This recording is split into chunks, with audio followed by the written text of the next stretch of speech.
Hello, നമ്മൾ അടുത്ത ക്ലാസ്സിലോട്ട് വരികയാണ്. ഇതിൽ നമ്മൾ സ്ട്രെസ് ആൻഡ് സ്ട്രെയിനിൻ്റെ പാർട്ട് 2ഉം shear force diagram, bending moment ഡയഗ്രാമും പഠിക്കും. ഓക്കെ, അപ്പോൾ നമ്മൾ പ്രിസ്മാറ്റിക് ബാറിന് ഇലോങ്ങേഷൻ ഓൾറെഡി പഠിച്ചു കഴിഞ്ഞു. ഇനി പ്രിസ്മാറ്റിക് ബാർ മാറിയിട്ട് വേരിയം ക്രോസ് സെക്ഷനുള്ള കുറച്ച് സംഭവങ്ങളുടെ ഒരു ഇലോങ്ങേഷനെ കണ്ടുപിടിക്കേണ്ട. ഇതിന് ഡെറിവേഷൻസ് നമ്മൾ പറയുന്നില്ല, ബിക്കോസ് മോസ്റ്റ്ലി നമുക്ക് MCQ ക്വസ്റ്റ്യൻസ് ആയിരിക്കും വരുന്നത്. ചെയ്യേണ്ട രീതി എന്ന് പറഞ്ഞാൽ ഒന്നുമില്ല. നമ്മൾ ഈ ഒരു പർട്ടിക്കുലർ ഏരിയ എടുക്കണം. ആ ഒരു പർട്ടിക്കുലർ ഏരിയയും തിക്നെസ് dx വളരെ ചെറുതായതുകൊണ്ട് തന്നെ അതിനെ നമുക്ക് എന്താ ഒരു സിലിണ്ടർ ആയിട്ട് കൺസിഡർ ചെയ്യാം. ഒരു സ്ക്വയർ ആയിരുന്നെങ്കിൽ നമുക്ക് അതിനെ ഒരു ക്യൂബോയിഡ് ആയിട്ട് കൺസിഡർ ചെയ്യാം. വളരെ ചെറുതായതുകൊണ്ട് എന്നിട്ട് നമുക്ക് സിമ്പിൾ ആയിട്ട് നമ്മുടെ ഇക്വേഷൻ അപ്ലൈ ചെയ്തിട്ട് ആ ഒരു കുഞ്ഞ് എലമെന്റിന്റെ ഡിസ്പ്ലേസ്മെന്റ് ഡിഫോർമേഷൻ കണ്ടുപിടിക്കാൻ പറ്റും. ആ ഡിഫോർമേഷനെ നമ്മൾ 0 തൊട്ട് L വരെ എക്സ് മാറുന്നതിനനുസരിച്ച് ഇന്റഗ്രേറ്റ് ചെയ്ത് കഴിയുമ്പോഴത്തേക്കാണ് നമുക്ക് ഉത്തരം കിട്ടുന്നത്. ഓക്കെ, അത് ഞാൻ ചെയ്യുന്നില്ല. ബട്ട് അതിന്റെ ആൻസർ കണ്ടുപിടിക്കുന്നത് സിമ്പിൾ ആണ്. Delta is equal to 4PL divide by pi D1 D2 E. ഇത് ചിലപ്പോൾ കാണാൻ പഠിക്കാൻ പാടായിരിക്കും, അല്ലെങ്കിൽ കാണാൻ പഠിക്കാൻ പറ്റുന്നവർക്ക് തന്നെ അവിടെ ഓർത്ത് വെക്കണം പറ്റണമെന്നില്ല. എക്സാമിന് സമയത്ത് ഓർക്കാൻ പറ്റണമെന്നില്ല. അപ്പോൾ നമുക്ക് വളരെ സിമ്പിൾ ആയിട്ട് D equivalent is equal to root of D1 D2 എന്ന് മാത്രം പഠിക്കാം. അതായത് റൂട്ട് ഓഫ് D1 D2 അല്ലെങ്കിൽ ജോമെട്രിക് മീൻ മാത്തമാറ്റിക്സിൽ നമ്മൾ പഠിക്കുന്ന സാധനമാണ്. അപ്പം ജോമെട്രിക് മീൻ ഓഫ് രണ്ട് diameters will be equal to equivalent diameter എന്ന് പഠിച്ചു കഴിഞ്ഞാൽ ഉപയോഗം എന്ന് പറഞ്ഞാൽ നമ്മൾ സാധാ പ്രിസ്മാറ്റിക് ബാറിന്റെ ഇക്വേഷൻ ഉപയോഗിച്ചാൽ മാത്രം മതി. പക്ഷേ ഏരിയയ്ക്ക് നമ്മൾ സാധാരണ പൈ D²/4 എന്ന് പറയുന്നിടത്ത് സാധാരണ സിലിണ്ടറിന് ഡി എന്ന് പറയുന്ന സ്ഥലത്ത് ഇവിടെ നമ്മൾ ഡി ഇക്വലന്റ് യൂസ് ചെയ്യണം. അത്രേ ഉള്ളൂ, നമുക്ക് ഈ ഉത്തരം കിട്ടും. ഓക്കെ, അതാണ് elongation of bar with varying cross section cylindrical ആയിട്ടുള്ള സാധനം. അതുപോലെ റെക്ടാങ്കുലർ ആയിട്ടുള്ള ബീം ഇങ്ങനെ ചേഞ്ച് ചെയ്ത് വരുന്ന കേസിൽ നമുക്ക് എന്ത് പറയാൻ പറ്റും, ഇതായിരിക്കും ആ ഫോമുല, ആ ഇക്വേഷൻ. ഈ പറഞ്ഞ ഡെൽറ്റ തന്നെയാണ് ഇത് എഴുതിയിരിക്കുന്നത്. അത് ഇതായിരിക്കും ഇക്വേഷൻ. അവിടെ നമുക്ക് എന്ത് ചെയ്യാൻ പറ്റും, നമുക്കിവിടെ ഡയമീറ്റർ അല്ല, ഡയമീറ്റർ ഇനി പറയാൻ പറ്റില്ല. നമുക്ക് ആ ഏരിയ മൊത്തത്തിൽ നമുക്ക് എന്ത് ചെയ്യാൻ പറ്റും, ഒരു ഇക്വലന്റ് ഏരിയ ആയിട്ട് കൺസിഡർ ചെയ്യാൻ പറ്റും. അതായത് ഒരു പ്രിസ്മാറ്റിക് ബാർ തന്നെയാണ്, ഒരു ക്യൂബോയിഡ് ക്രോസ് സെക്ഷൻ ആണ്. ആ ക്യൂബോയിഡ് ക്രോസ് സെക്ഷന്റെ ഏരിയ എന്ന് പറഞ്ഞാൽ എന്തായിരിക്കും, A - B divided by logarithm of A divided by B into T.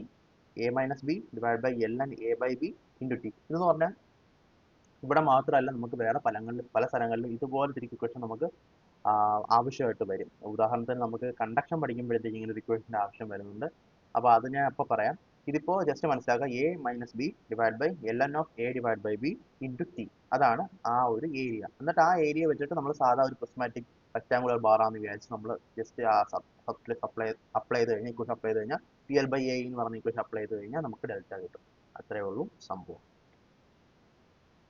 ഇനി നമുക്ക് ഈ ഒരു സാധാ പ്രിസ്മാറ്റിക് ബാർ തന്നെ, പക്ഷേ ഈ പ്രിസ്മാറ്റിക് ബാറിന്റെ പ്രത്യേകത എന്താ, ഈ പ്രിസ്മാറ്റിക് ബാറിന്റെ വെയിറ്റ്, സെൽഫ് വെയിറ്റ് കാരണം നമുക്ക് എന്തുമാത്രം ഡിഫ്ലക്ഷൻ ഉണ്ടാവും എന്നത് നമുക്ക് കണ്ടുപിടിക്കാം. അപ്പോൾ അതെന്ന് പറഞ്ഞാൽ നമുക്ക് എങ്ങനെ മനസ്സിലാക്കാൻ പറ്റുന്നത്, സിമ്പിൾ ആണ്. ഈ ലാംഡ എന്നൊരു ക്വാണ്ടിറ്റി തന്നിരിക്കും, അതായത് വെയിറ്റ് പെർ വോളിയം ഒരു ക്വാണ്ടിറ്റി തന്നിരിക്കും. അതായത് നമ്മൾ എത്രത്തോളം വോളിയം വെച്ച് മൾട്ടിപ്ലൈ ചെയ്യുന്നോ അത്രത്തോളം വെയിറ്റ് കിട്ടും. അതായത് ഇതിന്റെ പകുതി വോളിയം വെച്ച് ഈ നമ്പറിനെ മൾട്ടിപ്ലൈ ചെയ്താൽ അത്രയും ഭാഗത്തിന്റെ വെയിറ്റ് കിട്ടും. ഇത് മൊത്തത്തിലുള്ള വോളിയം വെച്ച് മൾട്ടിപ്ലൈ ചെയ്താൽ മൊത്തത്തിന്റെ വെയിറ്റ് കിട്ടും. അങ്ങനെ ഒരു ഫംഗ്ഷനാണ് ഈ പറഞ്ഞ ലാംഡ എന്ന് പറയുന്ന ഫംഗ്ഷൻ. ഓക്കെ, അപ്പോൾ അങ്ങനെ ഒരു കേസിൽ നമ്മൾ എങ്ങനെ ചെയ്യുന്നത്, നമ്മൾ DX ഒരു കൊച്ചു സ്ട്രിപ്പ് നമ്മൾ എടുത്ത് താഴേന്ന് മേലോട്ട് X ഡിസ്റ്റൻസ് ഉള്ള ഒരു സ്ട്രിപ്പ് എടുക്കും. ആ സ്ട്രിപ്പിനകത്ത് ആക്ട് ചെയ്യുന്ന ലോഡ് എന്തായിരിക്കും, ഇത്രയും താഴത്തെ ഈ എക്സ് ഉണ്ടല്ലോ, ആ എക്സ് ഡിസ്റ്റൻസ് ഉള്ള വോളിയത്തിനകത്തുള്ള വെയിറ്റ് ആയിരിക്കും ഇതിനകത്ത് ആക്ട് ചെയ്യുന്നത്. ഇതിന്റെ മേളിലൊരു സെക്ഷൻ കൺസിഡർ ചെയ്താൽ എക്സ് നീണ്ട് ഇവിടെ വന്ന് ഇവിടെ സെക്ഷൻ ആണെങ്കിൽ അത്രയും. അപ്പം എപ്പോഴും നമ്മൾ എക്സ് കൺസിഡർ ചെയ്താലും ആ എക്സ് അത്രയും വോളിയത്തിലുള്ള വെയിറ്റ് ആയിരിക്കും ആ ഒരു അതിന്റെ മേളിലുള്ള കൊച്ചു സ്ട്രിപ്പിനകത്ത് ആക്ട് ചെയ്യുന്നത്. അപ്പൊ നമുക്ക് എന്താ മനസ്സിലാക്കാൻ പറ്റും, ആ സ്ട്രിപ്പിന്റെ ഒരു ചേഞ്ച് ഇൻ ലെങ്ത് എന്ന് പറഞ്ഞാൽ നമുക്ക് എന്താ മനസ്സിലാക്കാൻ പറ്റും, PL/A ആണല്ലോ സാധാരണ ഇക്വേഷൻ. ആ ഇക്വേഷനകത്ത് പിക്ക് പകരം നമുക്ക് lambda into volume of the strip എന്ന് എഴുതാൻ പറ്റും. വെയിറ്റ് പെർ യൂണിറ്റ് വോളിയം ആണ്, മാസ് അല്ല. അപ്പം അവിടെ ഫോഴ്സ് തന്നെയാണ് വരുന്നത്, ഫോഴ്സ് പെർ യൂണിറ്റ് വോളിയം തന്നെയാണ് വരുന്നത്. അപ്പോൾ lambda into volume of strip into DX. എന്തുകൊണ്ടാണ് നമ്മൾ DX പറഞ്ഞത്, നമ്മൾ ഈ ഒരു കൊച്ചു സ്ട്രിപ്പാണ് കൺസിഡർ ചെയ്തേക്കുന്നത്, അതിന്റെ ലെങ്ത് ആണ് DX എന്ന് പറയുന്നത്. E എന്ന് പറഞ്ഞാൽ മൊത്തം കോൺസ്റ്റന്റ് ആണ്, E ഇവിടെ എഴുതാം. A എന്ന് പറഞ്ഞാലും മാറുന്നില്ല, A നമുക്ക് ഇവിടെ അതുപോലെ എഴുതാം. അപ്പൊ ഡെൽറ്റ അതായത് എന്താ, change in displacement of A very small strip ആണ് ഈ തന്നേക്കുന്നത്.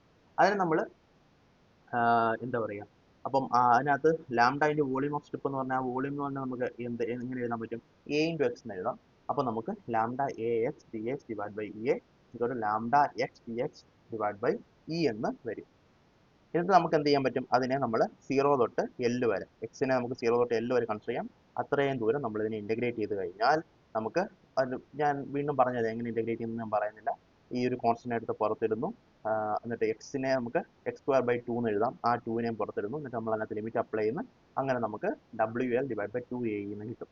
അപ്പോൾ ഈ WL/2A എന്ന് പറഞ്ഞാൽ എന്താണ്? ഹാഫ് ഓഫ് WL/AE അല്ലേ? അതായത് W ഫോഴ്സ് വെച്ച് നമ്മൾ ഒരു അല്ലെങ്കിൽ P എന്ന് പറയുന്ന ലോഡ്, W എന്ന് പറയുന്ന ലോഡ് ഒരു ബാറിൽ അപ്ലൈ ചെയ്യുന്നതിന്റെ /2 ആയിരിക്കും അത് സെൽഫ് വെയിറ്റ് ആയിട്ട് W ഉണ്ടെന്നുണ്ടെങ്കിൽ അതിന് കിട്ടുന്ന അതിനാണ് ഡിഫോർമേഷൻ എന്ന് പറയുന്നത്. അപ്പോൾ WL/2AE ആണ് നമ്മുടെ ആൻസർ. അതായത് ഹാഫ് ഓഫ് WL/AE. ഇനി അതേപോലെ ഈ ഒരു ബാറ് പ്രിസ്മാറ്റിക് അല്ല, ഒരു കോണിക്കൽ ബാർ ആണെന്ന് വെക്കുക. കോണിക്കൽ ബാർ ആകുമ്പോഴത്തേക്ക് ഏരിയയും മാറും. നമ്മൾ നേരത്തെ പറഞ്ഞു ഏരിയ മാറുന്ന കേസിൽ ഏരിയയും മാറും. അപ്പം ഏരിയ മാറുന്ന കേസിൽ നമുക്ക് കിട്ടുന്ന ആൻസർ എന്ന് പറഞ്ഞാൽ WL/6AE അല്ലെന്നുണ്ടെങ്കിൽ 1/3 ടൈംസ് ഓഫ് പ്രീവിയസ് 12 വെയിറ്റിനേക്കാൾ വരുന്നതിനേക്കാൾ 1/3 ടൈംസ്, അല്ലെങ്കിൽ normal prismatic bar W load apply ചെയ്യുന്നതിനേക്കാളും 1/6 ടൈംസ്. ഓക്കെ, അപ്പം 1/2 1/6 അതാണ് നമുക്ക് വരുന്നത്. WL/AE, WL/2AE, WL/6AE. ഓക്കെ, അതാണ് നമുക്ക് കിട്ടുന്ന സാധനം. ഇനി നമ്മൾ അടുത്ത ഒരു പുതിയ കൺസെപ്റ്റ് വരുവാണ്. അതാണ് മൾട്ടി ആക്സിയൽ ലോഡിംഗ്. അപ്പോൾ എന്താണ് മൾട്ടി ആക്സിയൽ ലോഡിങ്ങിന്റെ പ്രത്യേകത? മൾട്ടി ആക്സിയൽ ലോഡിങ്ങിന്റെ പ്രത്യേകത എന്ന് പറഞ്ഞാൽ നമുക്ക് ഒരു ഡയറക്ഷനിൽ നമ്മൾ സ്ട്രെസ് ഒരു യൂണി ഡയറക്ഷനിൽ, ഫോർ എക്സാമ്പിൾ നമ്മൾ ഇവിടെ ഒരു ബ്ലോക്ക് ഉണ്ട്. ആ ബ്ലോക്കിൽ ഞാൻ സിഗ്മ സ്ട്രെസ് അപ്ലൈ ചെയ്തു. അപ്പോൾ തീർച്ചയായിട്ടും അതിന് സ്ട്രെയിൻ ഉണ്ടാകുന്ന εx ആയിരിക്കുമല്ലോ. അതിന്റെ ലോങ്ങിറ്റ്യൂഡിനൽ ഡയറക്ഷൻ, അതേ ഡയറക്ഷനിൽ സ്ട്രെയിൻ ഉണ്ടാവും, ഡിഫോർമേഷൻ ഉണ്ടാവും, ഒക്കെ അറിയാം. പക്ഷേ നമ്മൾ ഓൾറെഡി പറഞ്ഞതുപോലെ തന്നെ എന്താ ഇതിനെ അങ്ങോട്ട് വേറെ ഒരു ഡയറക്ഷനിൽ അതിന്റെ ഓപ്പോസിറ്റ് ഡയറക്ഷൻസിൽ പോയിസൺ റേഷ്യോ ഉള്ളതുകൊണ്ട് തന്നെ അതിന്റെ ഓപ്പോസിറ്റ് ഡയറക്ഷൻസിൽ ഒരു ഡിസ്പ്ലേസ്മെന്റ് ഉണ്ടാവും. അപ്പം അതും കൂടെ കൺസിഡർ ചെയ്ത് നമ്മൾ പറയുന്ന ടൈപ്പ് ഓഫ് ലോഡിങ്ങിനെ നമുക്ക് മൾട്ടി ആക്സിയൽ ലോഡിംഗ് എന്ന് പറയാൻ പറ്റും. നമുക്ക് ജസ്റ്റ് ചെയ്ത് നോക്കാൻ മനസ്സിലാവും. ഈ കേസിൽ നോക്ക്, ഇ എന്ന് പറഞ്ഞ വാല്യൂ എന്ന് പറഞ്ഞാൽ എന്താ? σx/ε. കാരണം സ്ട്രെസ് അപ്ലൈ ചെയ്തപ്പോഴത്തേക്ക് ε ഡിസ്പ്ലേസ്മെന്റ് അല്ലെങ്കിൽ ഒരു സ്ട്രെയിൻ ഈ ബോഡിക്ക് ലോഞ്ചിറ്റ്യൂഡിനൽ ഡയറക്ഷനിൽ ഉണ്ടായി. അപ്പോൾ അതിനകത്ത് നമുക്ക് εx എന്ത് എഴുതാൻ പറ്റും? σx/E എന്ന് എഴുതാൻ പറ്റും. അതാണ് ഇക്വേഷൻ നമ്പർ 1. അപ്പോൾ സ്ട്രെയിൻ ഓഫ് എക്സ് σx കാരണം ഉണ്ടാവുന്ന സ്ട്രെയിൻ ഓഫ് എക്സ് എത്രയാണ്? σx/E ആണ്. σx വന്ന സ്ട്രെസ് കാരണം അതിനകത്ത് ഉണ്ടാവുന്ന സ്ട്രെയിനിന്റെ ഇക്വേഷൻ കണ്ടുപിടിക്കണമെങ്കിൽ σx/E ചെയ്താൽ മതി. Because σx E into εx, അല്ലെങ്കിൽ E എന്ന് പറഞ്ഞാൽ σx/εx ആണ്, സ്ട്രെസ് ബൈ സ്ട്രെയിൻ ആയതുകൊണ്ടാണ് ഈ ഒരു ഇക്വേഷൻ വന്നത്. Strain =stress/E. ഇത് ലോങ്ങിറ്റ്യൂഡിനൽ ഡയറക്ഷൻ. അതുപോലെ തന്നെ നമുക്കറിയാം mu എന്ന് പറയുന്ന പോയിസൺ റേഷ്യോ എന്ന് പറഞ്ഞാൽ minus of lateral strain divide by longitudinal strain അല്ലേ? അപ്പോൾ നമുക്ക് എന്ത് പറയാൻ പറ്റും? mu എന്ന് പറഞ്ഞാൽ minus of εy, lateral direction. എക്സിന് രണ്ട് ലാറ്ററൽ ഡയറക്ഷൻ ഉണ്ട്. y ഡയറക്ഷൻ ഒരു ലാറ്ററൽ ഡയറക്ഷൻ ആണ്, z ഡയറക്ഷനും ഒരു ലാറ്ററൽ ഡയറക്ഷൻ. നമ്മൾ ഈ കേസിൽ y-ന്റെ കാര്യം പറയാണ്. y-ന്റെ കാര്യം പറയുമ്പോൾ എന്താ? mu എന്ന് പറഞ്ഞാൽ minus of εy divide by εx. കാരണം ലാറ്ററൽ സ്ട്രെയിൻ എന്ന് പറഞ്ഞാൽ εy ആണ്, ഡിവൈഡ് ബൈ ലോങ്ങിറ്റ്യൂഡിനൽ സ്ട്രെയിൻ എന്ന് പറഞ്ഞാൽ εx ആണ്. അപ്പോൾ mu =minus εy divide by εx y ഡയറക്ഷനിൽ. അതുപോലെ തന്നെ z ഡയറക്ഷനിൽ നമുക്ക് പറയാം. mu സെയിം ആണെന്നുണ്ടെങ്കിൽ നമുക്ക് z ഡയറക്ഷനിലെ ലാറ്ററൽ സ്ട്രെയിൻ വെച്ച് നമുക്ക് പറയാം. അപ്പോൾ mu minus of z directional lateral strain divide by longitudinal strain. അങ്ങനെ നമുക്ക് mu minus εy by εx എന്നും mu minus z divide by εx എന്നും കിട്ടും. രണ്ടിന്റെ റേഷ്യോ സെയിമും ആയിരിക്കും. അപ്പോൾ അതിനകത്ത് നമുക്ക് എന്ത് കണ്ടുപിടിക്കാം? εy εx കണ്ടുപിടിച്ചൂടെ? εy-യും εz-ന്റെ വാല്യൂ എന്ന് പറഞ്ഞാൽ മൈനസ് mu ഓഫ് εx ആണ്. കാരണം എന്താ മൈനസ് വന്നത്? εx എന്ന് പറഞ്ഞാൽ σx-നെ ഇങ്ങനെ വലിക്കുകയാണെങ്കിൽ εx ആ ഡയറക്ഷൻ തന്നെ ആയിരിക്കും. പക്ഷേ y ഡയറക്ഷനിലും z ഡയറക്ഷനിലും അത് ഒരു ഉള്ളിലേക്കായിരിക്കും അതിന്റെ സ്ട്രെയിൻ പോകുന്നത്. അതുകൊണ്ടാണ് മൈനസ് വരുന്നത്. അപ്പോൾ εx ഇങ്ങോട്ട്, മൈനസ് mu εx ഇങ്ങോട്ട്, മൈനസ് mu εx ഇങ്ങോട്ട്. അപ്പോൾ അങ്ങനെ മൂന്ന് ഡയറക്ഷൻസിലും ഉള്ള സ്ട്രെയിൻ ഒരു സിംഗിൾ സ്ട്രെസ് σx കാരണം ഉള്ളത് നമ്മൾ കണ്ടുപിടിച്ചു. σx നമ്മൾ വലിക്കുമ്പോൾ ആ ഡയറക്ഷൻ മൂവ്മെന്റ് ഉണ്ടാവും εx. അതുപോലെ y ഡയറക്ഷനും z ഡയറക്ഷനും ഉണ്ടാവും. y ഡയറക്ഷൻ ഉണ്ടാവുന്നത് minus mu εx, z direction ഉണ്ടാവുന്ന മൈനസ് mu εx തന്നെയാണ്. ഓക്കെ, അപ്പോൾ അങ്ങനെയാണ് നമുക്ക് കിട്ടുന്നത്. നമുക്ക് ഇക്വേഷൻ 1 കിട്ടി, σx divide by E = εx എന്ന് കിട്ടി. അതേപോലെ ഇക്വേഷൻ 2 കിട്ടി, മൈനസ് mu εx ആണ്, ε/ε നമുക്ക് മനസ്സിലായി. അപ്പോൾ εy εz നമുക്ക് ഈ εx-ന്റെ ഇക്വേഷൻ സബ്സ്റ്റിറ്റ്യൂട്ട് ചെയ്താൽ മൈനസ് mu ഓഫ് σx/A എന്ന് പറഞ്ഞൂടെ? അപ്പം εy εz minus mu σx divide by E ആയിട്ട് മാറിയില്ലേ? അപ്പം നമുക്ക് ഒരു ഡയറക്ഷനകത്ത് ഉണ്ടാവുന്ന ഒരു ഡയറക്ഷൻ ഒരു പുൾ σx പറയുന്ന ഒരു ഡയറക്ഷനിൽ ഒരു പുൾ ഉണ്ടാവുന്നതുകൊണ്ട് തന്നെ നമുക്ക് εx കിട്ടും σx divide by E, εy കിട്ടും minus mu σx divide by E, εz കിട്ടും minus mu σx divide by E. Okay, ഇനി നമ്മൾ സിഗ്മ വൈയും സിഗ്മ ഇസഡും കൂടെ അപ്ലൈ സിഗ്മ എക്സിനോട്. സിഗ്മ എക്സ് നമ്മൾ മാത്രം നമ്മൾ വെച്ചതെന്ന് വെച്ചാൽ നമുക്ക് മനസ്സിലാകാൻ വേണ്ടിയാ. ഇനി നമ്മൾ സിഗ്മ വൈയും സിഗ്മ ഇസഡും കൂടെ മനസ്സിലാണെങ്കിൽ ഈ സെയിം തിങ് എല്ലാ ഡയറക്ഷനും ഫേസുകൾ ആക്ട് ചെയ്യത്തില്ലേ. അതായത് ഇവിടെ ഞാൻ സിഗ്മ വൈ എന്ന് പറഞ്ഞൊരു ഫോഴ്സ് മേലോട്ട് അപ്ലൈ ചെയ്താൽ അത് കാരണം അവിടെ ഒരു എപ്സിലോൺ വൈ ഉണ്ടാവും. അതുകൊണ്ട് ലാറ്ററൽ ആയിട്ട് രണ്ട് മൈനസ് മ്യൂ എപ്സിലോൺ വൈകൾ മൈനസ് മ്യൂ എപ്സിലോൺ വൈകൾ ഉണ്ടാവും അല്ലെ. ആ എപ്സിലോൺ വൈയുടെ ഇക്വേഷൻ പറഞ്ഞാൽ sigma Y divide by E ആയിരിക്കും. അപ്പം ഈ കേസ് തന്നെ മൂന്ന് ഡയറക്ഷനും ആപ്ലിക്കബിൾ ആവും. അപ്പൊ നമുക്ക് ഈ മൂന്ന് ഡയറക്ഷൻ കൂടെ ചേർത്ത് നമുക്ക് ഇങ്ങനെ എഴുതി കൂടെ, എപ്സിലോൺ എക്സ് എന്ന് പറഞ്ഞാൽ എപ്സിലോൺ എക്സ് അത് സിഗ്മ എക്സും സിഗ്മ വൈയും സിഗ്മ ഇസഡും ഉള്ള കേസ് ആണെന്നുണ്ടെങ്കിൽ എപ്സിലോൺ എക്സ് എക്സ് ഡയറക്ഷനിൽ ആ സിഗ്മ എക്സ് കാരണം ഒരു ഇലോങ്ങേഷൻ ഉണ്ടാവും, സിഗ്മ വൈ കാരണം ഒരു എന്താ പറയാ ഒരു ലാറ്ററൽ സ്ട്രെയിൻ ഉണ്ടാവും, സിഗ്മ ഇസഡ് ആ സിഗ്മ ഇസഡ് കാരണം ഒരു ലാറ്ററൽ സ്ട്രെയിൻ ഉണ്ടാവും. ഒന്നുകൂടെ പറഞ്ഞുതരാം. ഞാൻ ഇവിടെ സിഗ്മ എക്സ് ഉണ്ട്, സിഗ്മ വൈ ഉണ്ട്, സിഗ്മ ഇസഡ് ഉണ്ട്. അപ്പം സിഗ്മ എക്സിൽ ഉണ്ടാകുന്ന സ്ട്രെയിൻ പറഞ്ഞാൽ സിഗ്മ എക്സ് കാരണം തന്നെ എപ്സിലോൺ എക്സ് ഉണ്ടാവും. ഓക്കെ, ഇനി സിഗ്മ എക്സ് കാരണം മറ്റേ രണ്ട് ഡയറക്ഷൻ ഉണ്ടാവുമല്ലോ, അതുപോലെ മറ്റേ രണ്ട് ഡയറക്ഷനകത്ത് കാരണം സിഗ്മ എക്സിനകത്ത് ഒരു നെഗറ്റീവ് സ്ട്രെയിൻ ഉണ്ടാവത്തില്ലേ. അതായത് വൈ കാരണം ഒരു സിഗ്മ വൈ കാരണം എക്സ് ഡയറക്ഷനിൽ ഒരു നെഗറ്റീവ് സ്ട്രെയിൻ, ഇസഡ് കാരണം സിഗ്മ അല്ലെങ്കിൽ സിഗ്മ ഇസഡ് കാരണം സിഗ്മ എക്സ് അല്ലെങ്കിൽ എക്സ് ഡയറക്ഷന് ഒരു നെഗറ്റീവ് സ്ട്രെയിൻ, അങ്ങനെ മൂന്ന് സ്ട്രെയിൻ ഉണ്ടാവത്തില്ല. അതാണ് epsilon x is equal to sigma x divided by e minus mu sigma y divided by e minus mu sigma z divided by e. അതുപോലെ epsilon വൈയും epsilon ഇസഡും നമുക്ക് എഴുതാൻ പറ്റും. മനസ്സിലായെന്ന് വിശ്വസിക്കുന്നു. മനസ്സിലായാലെന്നുണ്ടെങ്കിൽ ഒന്നുകൂടെ കണ്ടു നോക്ക്, തീർച്ചയായിട്ടും മനസ്സിലാവും. ഇത്രയേ ഉള്ളൂ, വളരെ സിമ്പിൾ ആയ കാര്യമാണ്, മനസ്സിലാക്കി എടുത്താൽ മാത്രം മതി. ഓക്കെ, അപ്പൊ നമുക്ക് അത് മനസ്സിലായി. ഇനി നമുക്ക് വോളിമെട്രിക് സ്ട്രെയിനിലോട്ട് നമ്മൾ പോവാം. വോളിമെട്രിക് സ്ട്രെയിൻ, വോളിമെട്രിക് സ്ട്രെയിൻ കണ്ടുപിടിക്കുന്നതിന് മുന്നേ നമുക്ക് കുറച്ച് മാത്തമാറ്റിക്കലി നമുക്ക് വോളിമെട്രിക് സ്ട്രെയിൻ മനസ്സിലാക്കേണ്ട കാര്യമുണ്ട്. നമുക്കൊരു എക്സ് വൈ ഇസഡ് എന്ന് പറയുന്ന ഒരു ക്യൂബ് ആണെന്നുണ്ടെങ്കിൽ, ഒരു എലമെന്റ് ആണെങ്കിൽ, ആ ഒരു പീസ് ആണെന്നുണ്ടെങ്കിൽ അതിന്റെ വോളിയം എന്ന് പറഞ്ഞാൽ X Y Z, X into Y into Z എന്ന് പറയുന്ന വാല്യൂ വരും. അതിന് ഞാൻ ലോഗരിതം എടുത്താൽ ln v is equal to ln X plus ln Y plus ln Z. അതായത് ലോഗരിതത്തിന്റെ log of A B C is equal to log A plus log B plus log C ആണ്. അതുകൊണ്ട് നമുക്ക് ഇങ്ങനെ എഴുതാൻ പറ്റും. ഇതിനെ മൊത്തത്തിൽ ഞാൻ ഡെറിവേറ്റീവ് എടുക്കുകയാണ്. ഡെറിവേറ്റീവ് എടുക്കാം. അപ്പം ഡോ വി ഡിവൈഡ് ബൈ വി, കാരണം ലോഗ് എക്സിന്റെ ഡെറിവേറ്റീവ് 1/x ആണ്. 1/x dx എന്നായിരിക്കും അതിന്റെ ഉദാഹരണം പറഞ്ഞുതരാം. അപ്പം ലോഗ് എക്സ് ഉണ്ട്, ലോഗ് എക്സിന്റെ ഡെറിവേറ്റീവ് നമുക്ക് എടുത്താൽ മനസ്സിലാവും 1/x times of D X എന്നായിരിക്കും. അല്ലെങ്കിൽ നമുക്ക് ഡെൽ എന്ന് എഴുതാം, ഡെൽ എക്സ് മൊത്തം. അതേപോലെ തന്നെ 1/v dv 1/x dx 1 അങ്ങനെ ഒരു സെറ്റപ്പ് ആയിട്ട് ഇത് മാറും. അപ്പം ഇതെന്ന് പറഞ്ഞാൽ volumetric strain, change in volume by total volume epsilon V. ഇത് strain in X direction epsilon X, change in X divide by X, change in Y by divide by Y, change Z by Z. അപ്പം നമുക്ക് ഇത് കാണാൻ പഠിച്ചാലും മതി, പക്ഷെ ഞാൻ എങ്ങനെ വന്നു മനസ്സിലാൻ വേണ്ടി ഞാൻ പറഞ്ഞു തന്നേ ഉള്ളൂ. Epsilon V is equal to epsilon X plus epsilon Y plus epsilon Z നമുക്ക് പറയാൻ പറ്റും. Okay, epsilon V is equal to epsilon X plus epsilon V Y plus epsilon Z എന്ന് പറയാൻ പറ്റും.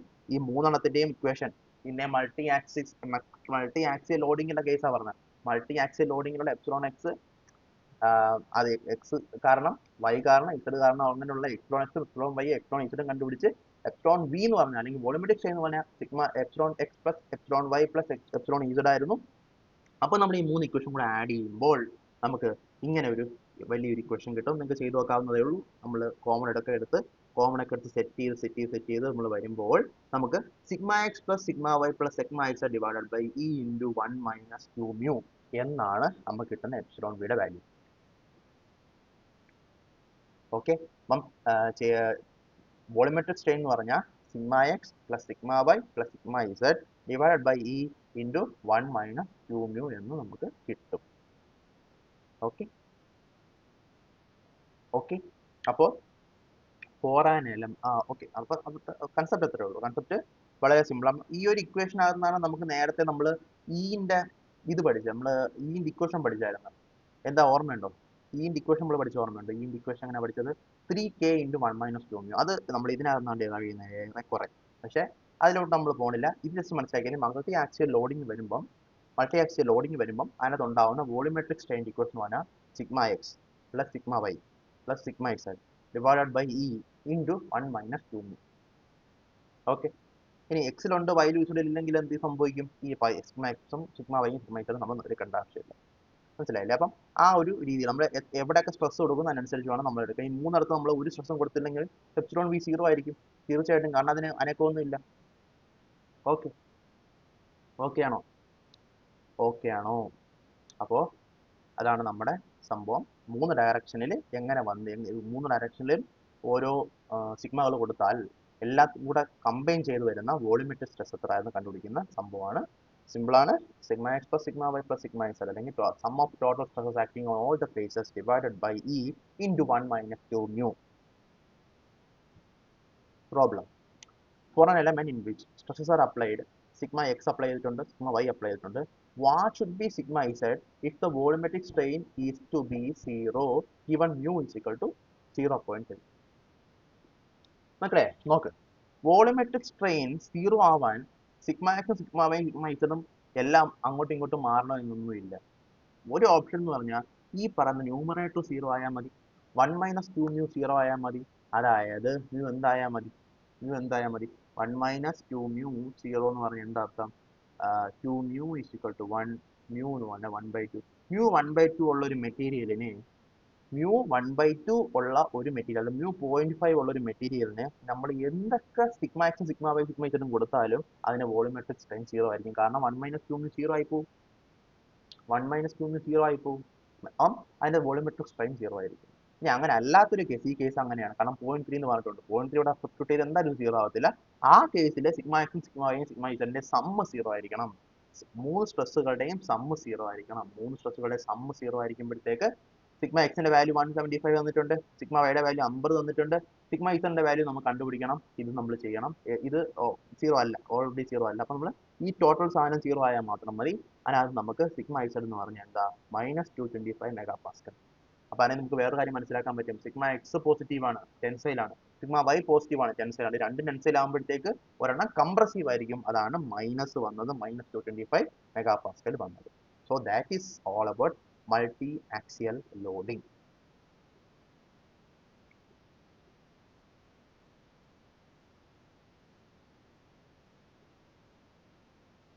One more question. A mild steel bar of square cross section 40 into 40 is 400 millimeter long. It is subject to a longitudinal tensile stress of 440 Newton per meter square and a lateral compressive stress of 200 Newton per meter square in perpendicular direction. E തന്നിട്ടുണ്ട്, mu തന്നിട്ടുണ്ട്. What is the approximate elongation of bar in longitudinal direction? ചെയ്ത് നോക്കൂ, കിട്ടുമോ നോക്കൂ, സ്വന്തമായിട്ട് ചെയ്ത് നോക്കൂ.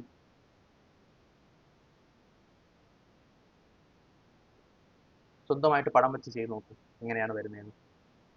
ഒരു mild steel bar, square cross section, 40 × 40, 400 metre long ആണ്. അതിന് ലോഞ്ചിറ്റ്യൂണൽ ടെൻസൈൽ സ്ട്രെങ്ത് ഉണ്ട്, ലാറ്ററലായിട്ട് ഒരു കംപ്രസീവ് സ്ട്രെങ്ത് ഉണ്ട്, പെർപെൻഡിക്കുലർ ഡയറക്ഷൻസ് ഈ തന്നിട്ടുണ്ട്, മ്യൂ തന്നിട്ടുണ്ട്. What is the approximate elongation of bar in longitudinal direction? അപ്പോൾ അതാണ് ചോദിച്ചേക്കുന്നത്. അപ്പോൾ ലോഞ്ചിറ്റ്യൂണൽ ഡയറക്ഷൻ ആത്താൽ അപ്രോക്സിമേറ്റ് ഇലോങ്ങേഷൻ എത്ര? അപ്പോൾ നമുക്ക് ഓൾറെഡി അറിയാവുന്ന കാര്യം എന്താ, ലോഞ്ചിറ്റ്യൂണൽ ഡയറക്ഷനുള്ള ഇലോങ്ങേഷൻ എടുക്കണമെങ്കിൽ ആദ്യമേ ലോഞ്ചിറ്റ്യൂണൽ ഡയറക്ഷനുള്ള സ്ട്രെയിൻ അറിയണം. ലോഞ്ചിറ്റ്യൂണൽ ഡയറക്ഷനുള്ള സ്ട്രെയിൻ അറിയണമെങ്കിൽ നമ്മൾ ഇക്വേഷൻ ഓൾറെഡി നമുക്കറിയാം, epsilon X is equal to sigma X divide by E minus mu sigma Y divide by E minus mu sigma Z by E. കാരണം sigma X കാരണം ഒരു tensile ഉണ്ട്, sigma Y apply ആവുന്നതുകൊണ്ട് അവിടെ ഒരു compressive ഉണ്ട്, sigma is apply ആവുന്നതുകൊണ്ട് അവിടെ compressive ഉണ്ട്. പിന്നെ സിഗ്മ വൈ സിഗ്മ ഇസഡും ഓൾറെഡി മൈനസ് ആയതുകൊണ്ട് ഇത് രണ്ടും പോസിറ്റീവ് ആവും. കാരണം സിഗ്മ വൈ ഞാൻ കംപ്രസ് ചെയ്യാം, സിഗ്മ ഇസഡിനെ ഞാൻ കംപ്രസ് ചെയ്യാം. അങ്ങനെയാണ് എക്സ് വീണ്ടും എപ്സിലോൺ എക്സിനെ അതേ ഡയറക്ഷൻ തന്നെ വീണ്ടും കൂടത്തതല്ലേ ഉള്ളൂ. നമ്മൾ നേരത്തെ മൂന്നിടത്തും വലിച്ചപ്പെടില്ലേ, ഒരിടത്ത് വലുതും മറ്റിടത്ത് രണ്ടിടത്തും കോംപ്രസീവ് ആയത്. ഇവിടെ അങ്ങനെയല്ല, ഇവിടെ കംപ്രസീവ് ആണ് അവിടെ ഇവിടെയും കൊടുത്തത്. അപ്പൊ എന്ത് സംഭവിക്കും, ഇവിടെ എന്തായിരുന്നു എപ്സിലോൺ എക്സ് അതേ ഡയറക്ഷൻ തന്നെ എപ്സിലോൺ വൈ, അതായത് വൈ കാരണമുള്ള എപ്സിലോൺ എക്സും ഇസഡ് കാരണമുള്ള എപ്സിലോൺ എക്സും ഉണ്ടാവും. അപ്പം ഈ ഇക്വേഷൻ മാറത്തില്ല, കാരണം നമുക്ക് മൈനസ് സബ്സ്റ്റിറ്റ്യൂട്ട് കൊടുത്താൽ മതി. അവിടെ ഇക്വേഷൻ ജസ്റ്റ് ഇട്ട് നമ്മൾ സബ്സ്റ്റിറ്റ്യൂട്ട് ചെയ്താൽ മതി. ഞാൻ കാര്യം മനസ്സിലാക്കാൻ വേണ്ടി പറഞ്ഞതേ ഉള്ളൂ. ഓക്കെ, അപ്പോൾ ഇത് സബ്സ്റ്റിറ്റ്യൂഷൻ, പിന്നെ നമ്മൾ സബ്സ്റ്റിറ്റ്യൂട്ട് ചെയ്യുക. സബ്സ്റ്റിറ്റ്യൂട്ട് ചെയ്യുമ്പോൾ എപ്സിലോൺ എക്സ് ആണ് നമുക്ക് തന്നേക്കുന്നത്. എപ്സിലോൺ എക്സിനെ നമ്മൾ എന്ത് വെച്ച് മൾട്ടിപ്ലൈ ചെയ്യണം, ആ ടോട്ടൽ ലെങ്ത് വെച്ച് മൾട്ടിപ്ലൈ ചെയ്താൽ നമുക്ക് ചേഞ്ച് ഇൻ ലെങ്ത് കിട്ടും. കാരണം change in length divide by original length ആണല്ലോ എപ്സിലോൺ എക്സ് എന്ന് പറയുന്നത്. അപ്പോൾ ഇത് മൊത്തം കണ്ടുപിടിച്ചതിന് ശേഷം നമ്മൾ ഈ പറയുന്ന 400 mm കൂടെ വെച്ച് മൾട്ടിപ്ലൈ ചെയ്ത് അവസാനം സെറ്റ് ചെയ്തെടുക്കുമ്പോൾ നമുക്ക് ആൻസർ 1.12 millimeter എന്ന് വരും. ഈ 1.12 millimeter എന്ന് പറഞ്ഞാൽ അപ്രോക്സിമേറ്റ് എത്ര ചോദിക്കുന്നത്, അപ്രോക്സിമേറ്റ് ഇലോങ്ങേഷൻ ഓഫ് ബാർ എത്രയാണ് ചോദിച്ചേക്കുന്നത്. അത് ഏറ്റവും അടുത്ത് വരുന്ന വാല്യൂ 1 ആയതുകൊണ്ട് 1 ആയിരിക്കും ഇതിന്റെ ആൻസർ. ഓക്കെ, അത്രേ ഉള്ളൂ. മനസ്സിലായല്ലോ, സിമ്പിൾ അല്ലേ, മൾട്ടി ആക്സിയൽ ലോഡിംഗ് സെറ്റ് ആയില്ലേ. ഇനി നമുക്ക് പഠിക്കാനുള്ളത് ടെമ്പറേച്ചർ സ്ട്രെസ്സസ്. ഒരു ക്യൂബ് കൺസിഡർ ചെയ്യുക, ക്യൂബല്ല ക്യൂബോയിഡ് കൺസിഡർ ചെയ്യുക. ഇതുപോലെ ബി ഉണ്ട് ബ്രെഡ്ത്ത്, എൽ ലെങ്ത് ഉണ്ട്, ഡി ഡെപ്ത് ഉണ്ട്. അങ്ങനെയുള്ള ഒരു ക്യൂബോയിഡ് നമ്മൾ കൺസിഡർ ചെയ്തു. ഇനി നമ്മൾ ഒരു ഡെൽറ്റ ടി ടെമ്പറേച്ചർ അപ്ലൈ ചെയ്യണം. ഒരു ചൂടാക്കുക. ഇതിനെ നമ്മൾ ഇതിലിപ്പം നിൽക്കുന്നത് 25°C ആണെങ്കിൽ നമ്മൾ ഒരു 35 55 ആക്കി ഒരു ഡെൽറ്റ ടി 20° അല്ലെങ്കിൽ 30 ഡെൽറ്റ ടി ടെമ്പറേച്ചർ നമ്മൾ അപ്ലൈ ചെയ്യണം. ഇനി ആൽഫ എന്ന് പറഞ്ഞ ഒരു പ്രോപ്പർട്ടിയാണ്. നമ്മൾ മ്യൂ എന്ന് പറഞ്ഞ ഒരു പോയിസൺ റേഷ്യോ, അതൊരു പ്രോപ്പർട്ടിയാണെന്ന് പറഞ്ഞു. ഇ എന്ന് പറഞ്ഞ ഒരു പ്രോപ്പർട്ടിയാണ്, modulus of elasticity. K bulk modulus ഒരു പ്രോപ്പർട്ടിയാണ്. ജി റിജിഡിറ്റി മോഡുലസ് ഒരു പ്രോപ്പർട്ടിയാണ്. അതുപോലെ alpha is A thermal coefficient of expansion, അതും ഒരു മെറ്റീരിയൽ ഡിപ്പെൻഡന്റ് പ്രോപ്പർട്ടിയാണ്. ഒരു മെറ്റീരിയലിന്റെ ആൽഫ ആയിരിക്കില്ല വേറൊരു മെറ്റീരിയലിന്റെ ആൽഫ. മനസ്സിലായി? അതാണ് സാധനം. അപ്പം ഡെൽറ്റ ടി ടെമ്പറേച്ചർ ഇൻക്രീസ് ആയി ആൽഫ എന്ന് പറഞ്ഞ തെർമൽ കോഎഫിഷ്യന്റ് ഓഫ് എക്സ്പാൻഷനും ആണെങ്കിൽ ടെമ്പറേച്ചർ ഇൻക്രീസ് ആകുമ്പം ഈ പറയുന്ന ലെങ്ത് ഇൻക്രീസ് ആവും, ഡെപ്ത് ഇൻക്രീസ് ആവും, ബ്രെഡ്ത്തും ഇൻക്രീസ് ആവും. എത്രമാത്രം ഇൻക്രീസ് ആവും? എൽ ഡെൽറ്റ എൽ ഇൻക്രീസ് ആവും. ആ delta L is equal to alpha delta L alpha delta T into L. അതുപോലെ delta B is equal to alpha delta T into B. Delta D എന്ന് പറഞ്ഞാൽ alpha delta T into D. അപ്പം alpha delta T എന്ന് പറഞ്ഞാൽ actually strain ആണ്. അപ്പോൾ സ്ട്രെയിനെ നമ്മൾ length വെച്ച് മൾട്ടിപ്ലൈ ചെയ്യുമ്പോഴത്തേക്ക് നമുക്ക് ചേഞ്ച് ഇൻ ലെങ്ത് കിട്ടുമെന്നുള്ളൂ. So thermal strain becomes alpha into delta T. ആൽഫയെ ചേഞ്ച് ഇൻ ടെമ്പറേച്ചർ മൾട്ടിപ്ലൈ ചെയ്യുമ്പോൾ നമുക്ക് ആൽഫ ഡെൽറ്റ ടി കിട്ടും. ഈ ഡെൽറ്റ ടി പോസിറ്റീവ് ആവും, ഡെൽറ്റ ടി നെഗറ്റീവ് ആവും. ഡെൽറ്റ ടി പോസിറ്റീവ് ആണെങ്കിൽ ഈ ചേഞ്ച് ഇൻ ലെങ്ത് കൂടുതലായിരിക്കും. ഓഫ് കോഴ്സ് ടെമ്പറേച്ചർ കൂട്ടുമ്പോൾ ചേഞ്ച് ഇൻ ലെങ്ത് കൂടും, അല്ലെങ്കിൽ അതിന്റെ എക്സ്പാൻഷൻ നടക്കും. ടെമ്പറേച്ചർ കുറയ്ക്കും, കോൺട്രാക്ഷൻ നടക്കും. അവിടെ ആൽഫ ഡെൽറ്റ ടി ചെറുതായിരിക്കും. അപ്പൊ അതിനനുസരിച്ച് ഇലോങ്ങേഷനും ചെറുതായിട്ട് കുറയുകയും ചെയ്യുന്നത്, ചെറുതാവും. ഓക്കെ, അപ്പം അതാണ് തെർമൽ സ്ട്രെയിൻ. അപ്പം തെർമൽ സ്ട്രെയിൻ കാരണമാണ് തെർമൽ സ്ട്രെസ് ഉണ്ടാകുന്നത്. നമ്മൾ മറ്റിടത്ത് സ്ട്രെസ് അപ്ലൈ ചെയ്തപ്പോൾ സ്ട്രെയിൻ ഉണ്ടായെന്ന് പറയാം. ഓക്കെ, ഇപ്പൊ ബേസിക്കലി സ്ട്രെയിൻ ആണ് എല്ലായിടത്തും അപ്ലൈ ചെയ്യുന്നത്. ബട്ട് ഹിയർ നമുക്ക് പ്രത്യേകിച്ച് പറയാൻ പറ്റും, ഇവിടെ നമുക്ക് സ്ട്രെസ് ഇല്ലാതെ സ്ട്രെയിൻ ഉണ്ടാവും. മറ്റേത് സ്ട്രെസ് ഉണ്ടെങ്കിൽ സ്ട്രെയിൻ ഉണ്ടാവത്തുള്ളൂ, അല്ലെങ്കിൽ സ്ട്രെയിൻ ഉണ്ടെങ്കിൽ സ്ട്രെസ് ഉണ്ടാവും. ഇവിടെ നമുക്ക് ഒരു സ്ട്രെസ്സും ഇല്ലാതെ വെറുതെ സ്ട്രെയിൻ ഉണ്ടാക്കാൻ പറ്റും. പക്ഷേ തെർമൽ സ്ട്രെസ് ഒരു സാധനം ഉണ്ട്. എന്താ തെർമൽ സ്ട്രെസ് എന്ന് പറഞ്ഞാൽ, ഇവിടെ ഒരു ബാർ ഉണ്ട്, എൽ ലെങ്ത് ഉള്ള ഒരു ബാർ ഉണ്ട്, ഒരു 1 ഡയമെൻഷണൽ ബാർ ഉണ്ട്. ആ ബാർ രണ്ട് ഫിക്സ്ഡ് സ്ഥലങ്ങളിൽ ഫിക്സ് ചെയ്ത് കറക്റ്റ് ആയിട്ട് ജോയിൻ ചെയ്ത് വെച്ചിരിക്കുക. ഒരു സ്ട്രെസ് ആക്ട് ചെയ്യുന്നില്ല, ജസ്റ്റ് അവിടെ ഇക്വിലിബ്രിയത്തിൽ ഇരിക്കുക, ഒരു ഇതുമില്ല, ഒരു ഫോഴ്സ് ആക്ട് ചെയ്യാതെ ഇങ്ങനെ ഇരിക്കുന്ന സാധനം. ഇനി നമ്മൾ ഡെൽറ്റ ടി അപ്ലൈ ചെയ്യുന്ന വെച്ച് ഡെൽറ്റ ടി അപ്ലൈ ചെയ്യുമ്പോൾ എന്ത് സംഭവിക്കും? തീർച്ചയായിട്ടും ഇത് എക്സ്പാൻഡ് ആവും. എത്രത്തോളം എക്സ്പാൻഡ് ആവും? ആൽഫ ഡെൽറ്റ ടി ഇൻറ്റു എല്ലിന്റെ അത്ര എക്സ്പാൻഡ് ആവും. അല്ലെങ്കിൽ സ്ട്രെയിൻ എന്ന് പറഞ്ഞാൽ ആൽഫ ഡെൽറ്റ ടി ആവും. ആ സ്ട്രെയിൻ ഉള്ള രീതിയിൽ എക്സ്പാൻഡ് ആവും. ഓക്കെ, പക്ഷേ ഈ എക്സ്പാൻഡ് ചെയ്യാൻ പറ്റൂല ഇതിന്. ഇതിവിടെ മെർജ് ചെയ്തിരിക്കുമ്പോൾ ഒട്ടിച്ചു വെച്ചിരിക്കുക, ഒട്ടിച്ചല്ല ഐ മീൻ അവിടെ വെച്ചിരിക്കുക. അപ്പൊ അതിന് വലുതാവാൻ പറ്റൂല. വലുതാവാൻ പറ്റാത്തതുകൊണ്ട് തന്നെ ഒരു സ്ട്രെസ് ഇതിനകത്തോട്ട് ഇൻഡ്യൂസ് ആവും. അതിനെ നമുക്ക് തെർമൽ സ്ട്രെസ് എന്ന് വിളിക്കാം.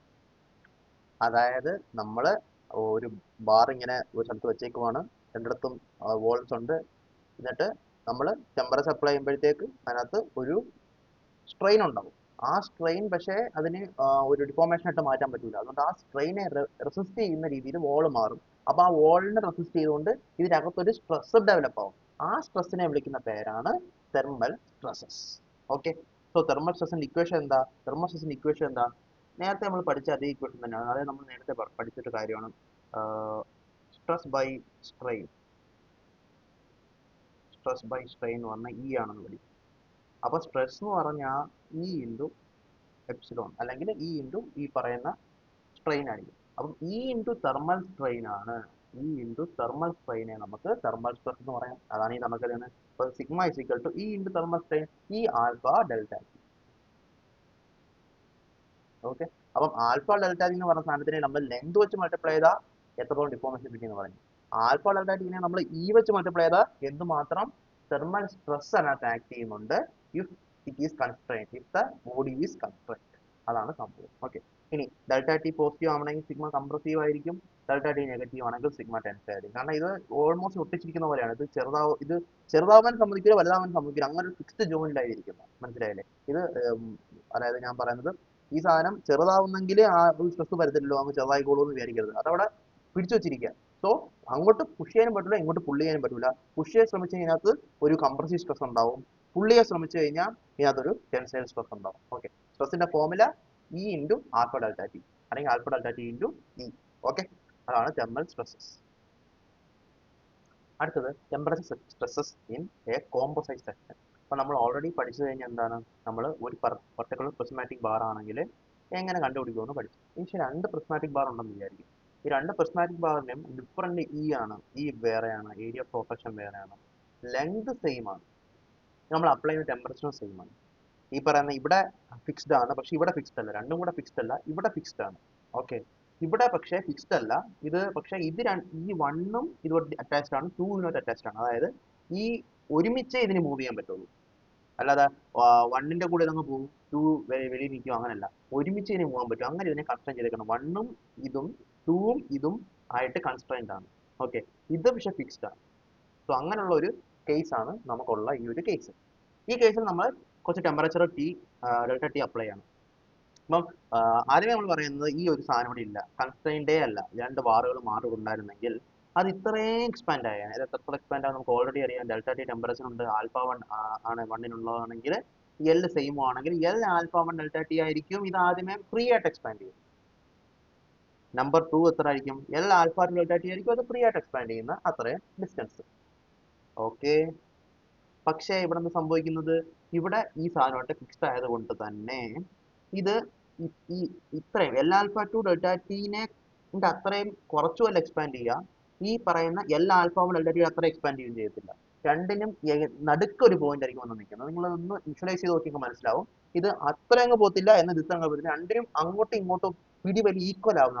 അത് അങ്ങോട്ട് പോകാൻ വേണ്ടി ശ്രമിക്കും, ഇത് ഇങ്ങോട്ട് വരാൻ വേണ്ടി ശ്രമിക്കും. ഈ രണ്ട് വലിയും കൂടി ഈക്വൽ ആയി ഒരു പർട്ടിക്കുലർ ഫോഴ്സ് ആയിട്ട് നിൽക്കുന്ന ആ ഫോഴ്സിലായിരിക്കും, അല്ലെങ്കിൽ ആ ഒരു ഡിസ്പ്ലേസ്മെന്റിലായിരിക്കും നിൽക്കുന്നത്. ഓക്കെ, ആ പി സെയിം ആയിരിക്കും.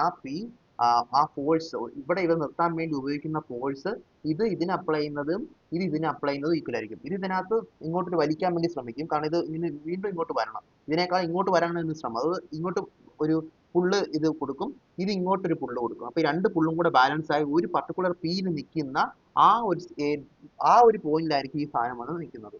അത്രയായിരിക്കും ഇതിനുണ്ടാവുന്ന ഡിഫോർമേഷൻ. ഈ ഫുൾ സിസ്റ്റത്തിന്റെ ഡിഫോർമേഷനും അത്രയായിരിക്കും ഉണ്ടായിരിക്കുന്നത്. അപ്പം എന്താണ് ആ പറയുന്ന പി എന്ന് കണ്ടുപിടിക്കണമെങ്കിൽ ഇറ്റ്സ് വെരി സിമ്പിൾ.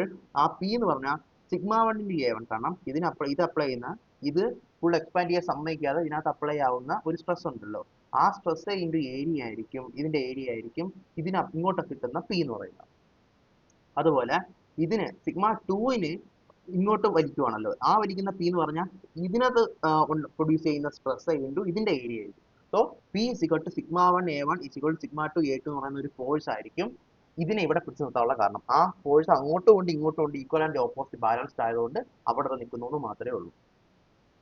ഓക്കെ, ഇനി ഈ പറയുന്ന ഫോഴ്സ് കാരണം ഒരു ഡിഫോർമേഷനും ഉണ്ടാവും. ആ ഡിഫോർമേഷൻ ആയിരിക്കും ഡെൽറ്റ വൺ. അതായിരിക്കും എൽ ആൽഫ വൺ ഡെൽറ്റ ടീനേക്കാളും എത്രത്തോളം കുറവാണ് ഇതിന് ഡിഫോർമേഷൻ തീരുമാനിക്കുന്നത്.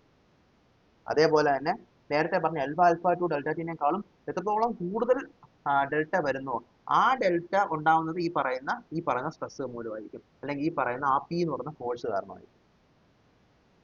ഓക്കെ, അപ്പം ഈ പറയുന്ന ഡെൽറ്റ വൺ നമുക്ക് എങ്ങനെ പറയാൻ പറ്റും? ഈ പറയുന്ന ഡെൽറ്റ വൺ എന്ന് പറഞ്ഞാൽ പി ഇൻറ്റു ടോട്ടൽ ലെങ്ത്, അത് ഫ്രീ ആയിട്ട് എക്സ്പാൻഡ് ചെയ്യാൻ പറ്റുന്ന അത്ര length divided by A one E one. അപ്പോഴായിരിക്കും നമുക്ക് എന്താ കിട്ടുന്നത്, ഇതിന് കിട്ടുന്ന ഡെൽറ്റ വൺ നമുക്ക് കിട്ടുന്നത്.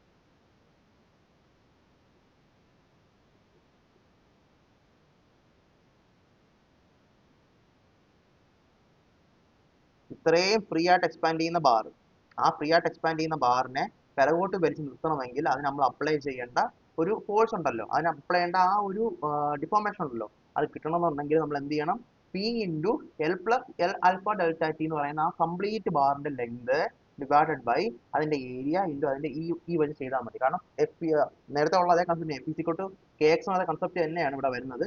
അപ്പം ഡിഫോർമേഷൻ പറഞ്ഞാൽ P L divide by A അല്ലേ, ഇവിടെ വന്ന് എൽ എന്ന് പറഞ്ഞാൽ L plus alpha delta L alpha one delta T ആണ്. അപ്പം അതിനകത്ത് അപ്ലൈ ചെയ്യുന്ന ആ ഒരു പർട്ടിക്കുലർ ഫോഴ്സ് പി കാരണമാണ് ഡെൽറ്റ വണ്ണ് ഡിഫോർമേഷൻ ഉണ്ടാകുന്നത്. അപ്പം ആ ഡിഫോർമേഷൻ എന്ന് പറഞ്ഞാൽ അപ്പോൾ നമുക്ക് എഴുതാനായിട്ട് പറ്റും. അതേപോലെ തന്നെ ഡെൽറ്റ ടു നമുക്ക് എഴുതാനായിട്ട് പറ്റും. ഫുൾ എക്സ്പാൻഡ് ആവാൻ സമ്മതിക്കാതെ അതിനെ കുറച്ച് പിറകോട്ട് വലിക്കുന്നുണ്ട്. അപ്പൊ ആ ഫോഴ്സ് ഇൻറ്റു എത്ര ഒരു പർട്ടിക്കുലർ നമ്പർ വെച്ച് മൾട്ടിപ്ലൈ ചെയ്യുമ്പോൾ, അല്ലെങ്കിൽ ഒരു കോൺസ്റ്റന്റ് വെച്ച് മൾട്ടിപ്ലൈ ചെയ്യുമ്പോൾ നമുക്ക് അവിടുത്തെ അവനുണ്ടാവുന്ന ഡിഫോർമേഷൻ Δ1 കിട്ടും. ആ Δ1 അപ്പോൾ അതിന് കണ്ടുപിടിക്കുന്ന ഫോമുലയാണ് P into L plus L alpha 1 delta T divide by A1 ഈ കേസിൽ ആ Δ2 എന്ന് പറഞ്ഞ സാധനം അതായത് എത്രത്തോളം ഇത് എക്സ്ട്രാ ഇങ്ങോട്ട് വരുന്നു ഇത്ര നേരം നിന്നാൽ മതി, പക്ഷെ എങ്കിലും അത് ഇങ്ങോട്ട് വരുന്നെങ്കിൽ അതിനൊരു ഒരു പുൾ ഉണ്ടാവുമല്ലോ, ഒരു പി ഉണ്ടാവില്ല. ആ പി സെയിം ആണെന്ന് ഓൾറെഡി പറഞ്ഞ് ആ പി കാരണം ഉണ്ടാകുന്ന ഡിഫോർമേഷൻ Δ2 എന്ന് പറഞ്ഞാൽ P into L plus L alpha 2 delta T divide by K2 കിട്ടും. അതിനകത്ത് ഈ പറയുന്ന എൽ ആൽഫ 2 ഡെൽറ്റ ടിയും എൽ ആൽഫ 1 ഡെൽറ്റ ടിയും വളരെ ചെറിയ ഡിഫോർമേഷൻസ് ആണ്. അത് നമുക്ക് നെഗ്ലിജിബിൾ ആണ്, നെഗ്ലക്ട് ചെയ്ത് കളയാം. ഇക്വേഷൻ അപ്ലൈ ചെയ്യുമ്പോൾ നെഗ്ലക്ട് ചെയ്ത് കളയാം. അപ്പോൾ ഈ Δ1 എന്നത് മനസ്സിലായി, Δ2 എന്നത് മനസ്സിലായി, പി എന്ന് പറഞ്ഞാൽ രണ്ട് അപ്ലൈ അങ്ങോട്ടും ഇങ്ങോട്ടും അപ്ലൈ ചെയ്യുന്ന ഫോഴ്സ് ആണ് മനസ്സിലായി. അത് σ1 A1 σ2 A2 ആണെന്ന് നമുക്ക് മനസ്സിലായി. ഇനി അടുത്ത കൺസ്ട്രെയിൻ എന്ന് പറഞ്ഞാൽ ഈ ഫിഗറിൽ നോക്കണം. ഈ ഫിഗറിൽ പറഞ്ഞിരുന്ന കാഴ്ച ഇത്രയാണല്ലേ ഡിസ്റ്റൻസ്, ഇത്രയല്ലേ ഡിസ്റ്റൻസ്. ആ ഡിസ്റ്റൻസ് എന്ന് പറഞ്ഞ എന്താണ് L alpha 1 delta T minus Δ1 ആണ്. L alpha 1 delta T minus Δ1 is equal to L alpha 2 delta T plus Δ2. ഇത് രണ്ടും ഈക്വൽ ആണ്. അത് രണ്ടും ഇതായി ലെങ്ത് ആണ്, അത് ഈക്വൽ ആണ് എന്ന് പറയുന്ന സെറ്റപ്പ് ആണ് ഈ പറഞ്ഞേക്കുന്നത്. അപ്പൊ അതിനകത്ത് നമുക്ക് Δ1 പ്ലസ് Δ2 എന്ന് പറഞ്ഞാൽ alpha 1 minus alpha 2 delta T എന്ന് പറയാൻ പറ്റും. ഇത് പ്യുവർ മാത്സ് ആണ്. ഇത് പ്യുവർ മാത്തമാറ്റിക്സിന് ഡിറൈവ് ചെയ്ത ഇക്വേഷൻ ആണ്. ഈ പ്യുവർ മാത്തമാറ്റിക്സിന് ഡിറൈവ് ചെയ്ത ഇക്വേഷനകത്ത് നമ്മൾ Δ1ഉം Δ2ഉം പാർട്ടായിട്ട് അപ്ലൈ ചെയ്ത് കൊടുക്കുമ്പോൾ നമുക്ക് എന്ത് കിട്ടും? ഈ ഇക്വേഷൻ കിട്ടും. എന്നിട്ട് ഇവിടെ നമ്മൾ എൽ ആൽഫ 1 ഡെൽറ്റ ടിയും എൽ ആൽഫ ഡെൽറ്റ ടിയും നെഗ്ലക്ട് ചെയ്യാറുണ്ട്, നെഗ്ലക്ട് ചെയ്ത് കളയും. ഓക്കെ, അങ്ങനെ നെഗ്ലക്ട് ചെയ്ത് കളയുമ്പോഴത്തേക്ക് നമുക്ക് ബാക്കി എന്ത് വരും? P L divide by A1 plus P L divide by A2 is equal to alpha 1 minus alpha 2 into delta L into L. അത് നമ്മൾ സബ്സ്റ്റിറ്റ്യൂട്ട് റെഡിയാക്കി എടുക്കുമ്പോഴത്തേക്ക് നമുക്ക് കിട്ടുന്ന വാല്യൂ എന്ന് പറഞ്ഞാൽ P is equal to alpha 1 minus alpha 2 divided by into delta T divide by 1 by A1 E1 plus 1 by A1 E2. അതാണ് നമുക്ക് കിട്ടുന്ന ഇക്വേഷൻ. ഇക്വേഷൻ കാണാതെ പഠിക്കണമെങ്കിൽ കാണാതെ പഠിക്കുക, അല്ലെന്നുണ്ടെങ്കിൽ ഈ പറയുന്ന സെറ്റപ്പ് എന്താണെന്ന് മനസ്സിലാക്കി എടുക്കുക. ഓക്കെ, ഇത് നമ്മൾ ഒരു ഡെറിവേഷൻ നമ്മൾ ചെയ്ത് ഇത് കണക്കാണ് ഓരോ ഡെറിവേഷനും ഇരിക്കുന്നത്. ഇപ്പോൾ ഡെറിവേഷൻസിനേക്കാൾ കൂടുതൽ നമുക്ക് ഇമ്പോർട്ടൻസ് അത് ഇങ്ങനെ അപ്ലൈ ചെയ്യണം എന്നുള്ള കാര്യമാണ്. പക്ഷേ ഈ കേസിൽ നമ്മൾ മനസ്സിലാക്കണം, 1 ഉണ്ട്, 1 മൊത്തം എക്സ്പാൻഡ് ആവും, 2 ഉണ്ട്, 2 മൊത്തം എക്സ്പാൻഡ് ആവും, പക്ഷേ ഫുൾ എക്സ്പാൻഡ് ചെയ്യാൻ സമ്മതിക്കത്തില്ല.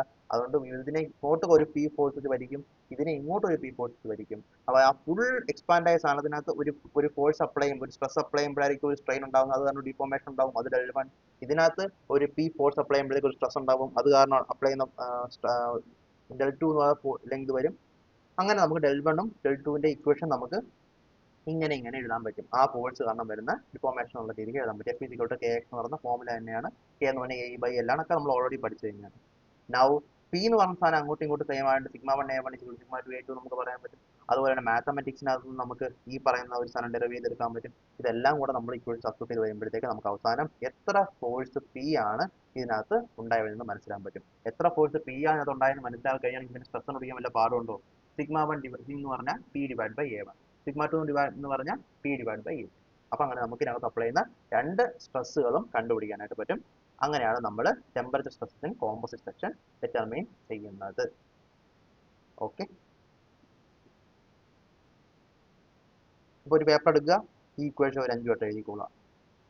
ചിലപ്പോൾ ഇങ്ങനെ തന്നെ ക്വസ്റ്റ്യൻ വരും. ഇങ്ങനെ വരുമ്പോൾ നമുക്ക് ഡയറക്റ്റ് ആയിട്ട് അപ്ലൈ ചെയ്യാൻ പറ്റും. Alpha 1 minus alpha 2 into delta T divide by 1 divide by A1 E1 plus 1 divide by A1 E2 ചെയ്യുമ്പോൾ പി കിട്ടും.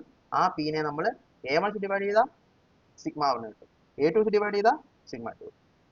കാരണം രണ്ടിനകത്തും അപ്ലൈ ചെയ്യുന്ന ഫോഴ്സ് സെയിം ആണെങ്കിലും രണ്ടിനകത്ത് സ്ട്രെസ് ഇൻറ്റു ഏരിയ ആണ് അപ്പോൾ സെയിം വരുന്നത്. അപ്പോൾ σ1 A1 σ2 A2 P എന്നുള്ള ഫോമുല ആയിട്ട് മാറും. ഓക്കെ, നമ്മൾ ഈ പറഞ്ഞ ഈ ഒരു ഇക്വേഷനകത്ത് ഇവിടെ A2 ആണ്, E2 അല്ല കേട്ടോ. അപ്പം എഴുതിയ ഇക്വേഷൻസ് ഒന്ന് മാറ്റി എൻജോയ് എഴുതാം. P alpha 1 minus alpha 2 into delta T divide by 1 by A1 E1 plus 1 by A2 E2. Okay, പിന്നെ നമുക്ക് ഉള്ളത് ഇമ്പാക്ട് ലോഡിംഗ് ആണ്. ഇമ്പാക്ട് ലോഡിങ്ങിനകത്ത് വരുന്നത് വെച്ചാൽ നമ്മൾ ഇത്രയും നേരം ഡിസ്കസ് ചെയ്തത് സ്റ്റാറ്റിക് ലോഡിംഗ് ആണ്. സ്ലോ ആയിട്ട് ലോഡ് ചെയ്ത് കൊടുക്കുന്ന ഇക്വിലിബ്രിയം കണ്ടീഷൻ ലോഡ് അപ്ലൈ ചെയ്ത് കൊടുക്കുന്നതിനാണ് നമ്മൾ സ്റ്റാറ്റിക് ലോഡിംഗ് എന്ന് പറയുന്നത്. പെട്ടെന്ന് ലോഡ് അപ്ലൈ ചെയ്താൽ നമ്മൾ അതിനെ ഇമ്പാക്ട് ലോഡ് എന്ന് പറയും. ഇമ്പാക്ട് ഫാക്ടർ എന്നൊരു ഫാക്ടർ ഉണ്ട്. ആ ഫാക്ടർ നമ്മൾ സ്റ്റാറ്റിക് ആയിട്ട് പ്രോബ്ലം അനലൈസ് ചെയ്തതിനു ശേഷം ഇമ്പാക്ട് ഫാക്ടർ വെച്ച് മൾട്ടിപ്ലൈ ചെയ്യുമ്പോഴാണ് അതിന്റെ നമുക്ക് വേണ്ടുന്ന രീതിയിലുള്ള ഇമ്പാക്ട് ലോഡിന്റെ സിഗ്മ മാക്സും അല്ലെങ്കിൽ ഇപ്പം ഡെൽ സ്റ്റാറ്റിക് വെച്ച് മൾട്ടിപ്ലൈ ചെയ്താൽ ഡെൽ മാക്സും കിട്ടുന്നത്. ഡെൽ എന്ന് പറഞ്ഞാൽ ഡിസ്പ്ലേസ്മെന്റ്, സിഗ്മ എന്ന് പറഞ്ഞാൽ സ്ട്രെസ്. ഈ ഇമ്പാക്ട് ഫാക്ടർ ഇപ്പോഴത്തെ കാര്യങ്ങൾ പല കാര്യങ്ങൾക്ക് പലതാണ്. പക്ഷേ ഇപ്പൊ നമുക്ക് ചോദിച്ചിട്ടുള്ളത് ഒരു ചോദ്യം വെച്ചാൽ ഓരോ കേസ് ഇമ്പാക്ട് ഫാക്ടറും കാണാൻ പഠിക്കാൻ പറ്റില്ല. നമ്മൾ ചോദിച്ചിരിക്കുന്ന ചോദ്യം വെച്ചാൽ ഒരു ഹൈറ്റിൽ നിന്ന് ഒരു ബ്ലോക്കിന്റെ മേളിലേക്ക് ഒരു ബോൾ വന്ന് വീഴണം. ഹൈറ്റിൽ നിന്ന് മുകളിൽ നിന്ന് ബ്ലോക്ക് വന്ന് താഴോട്ട് വീഴുമ്പോഴത്തേക്ക് എന്തായിരിക്കും അവിടെ ഉണ്ടാവുന്ന ഡിഫോർമേഷൻ എന്നാണ് ചോദിച്ചിരിക്കുന്നത്. വന്ന് ഇടിച്ച് വീഴുവാണെങ്കിൽ പെട്ടെന്ന് വന്ന് ഇമ്പാക്ട് ആയിട്ട് വീഴുന്നെങ്കിൽ അപ്പൊ ആ കേസിൽ നമുക്ക് സിഗ്മ മാക്സ് കൊടുക്കുന്നത് sigma static into something multiply ആണ്. ആ മൾട്ടിപ്ലൈൻസ് ആണ് ഇമ്പാക്ട് ഫാക്ടർ. അതിന്റെ formula 1 plus root of 1 plus 2h divide by delta static എന്നാണ്. അപ്പോൾ ഡെൽറ്റ സ്റ്റാറ്റിക് നമുക്ക് സ്റ്റാറ്റിക് ആയിട്ടുള്ള ഫോഴ്സ് അപ്ലൈ എന്ന് പറഞ്ഞ് കിട്ടും. അതിനകത്ത് നമ്മൾ ഈ ഒരു ഇക്വേഷൻ അപ്ലൈ ചെയ്താൽ നമുക്ക് കിട്ടത്തുള്ളൂ.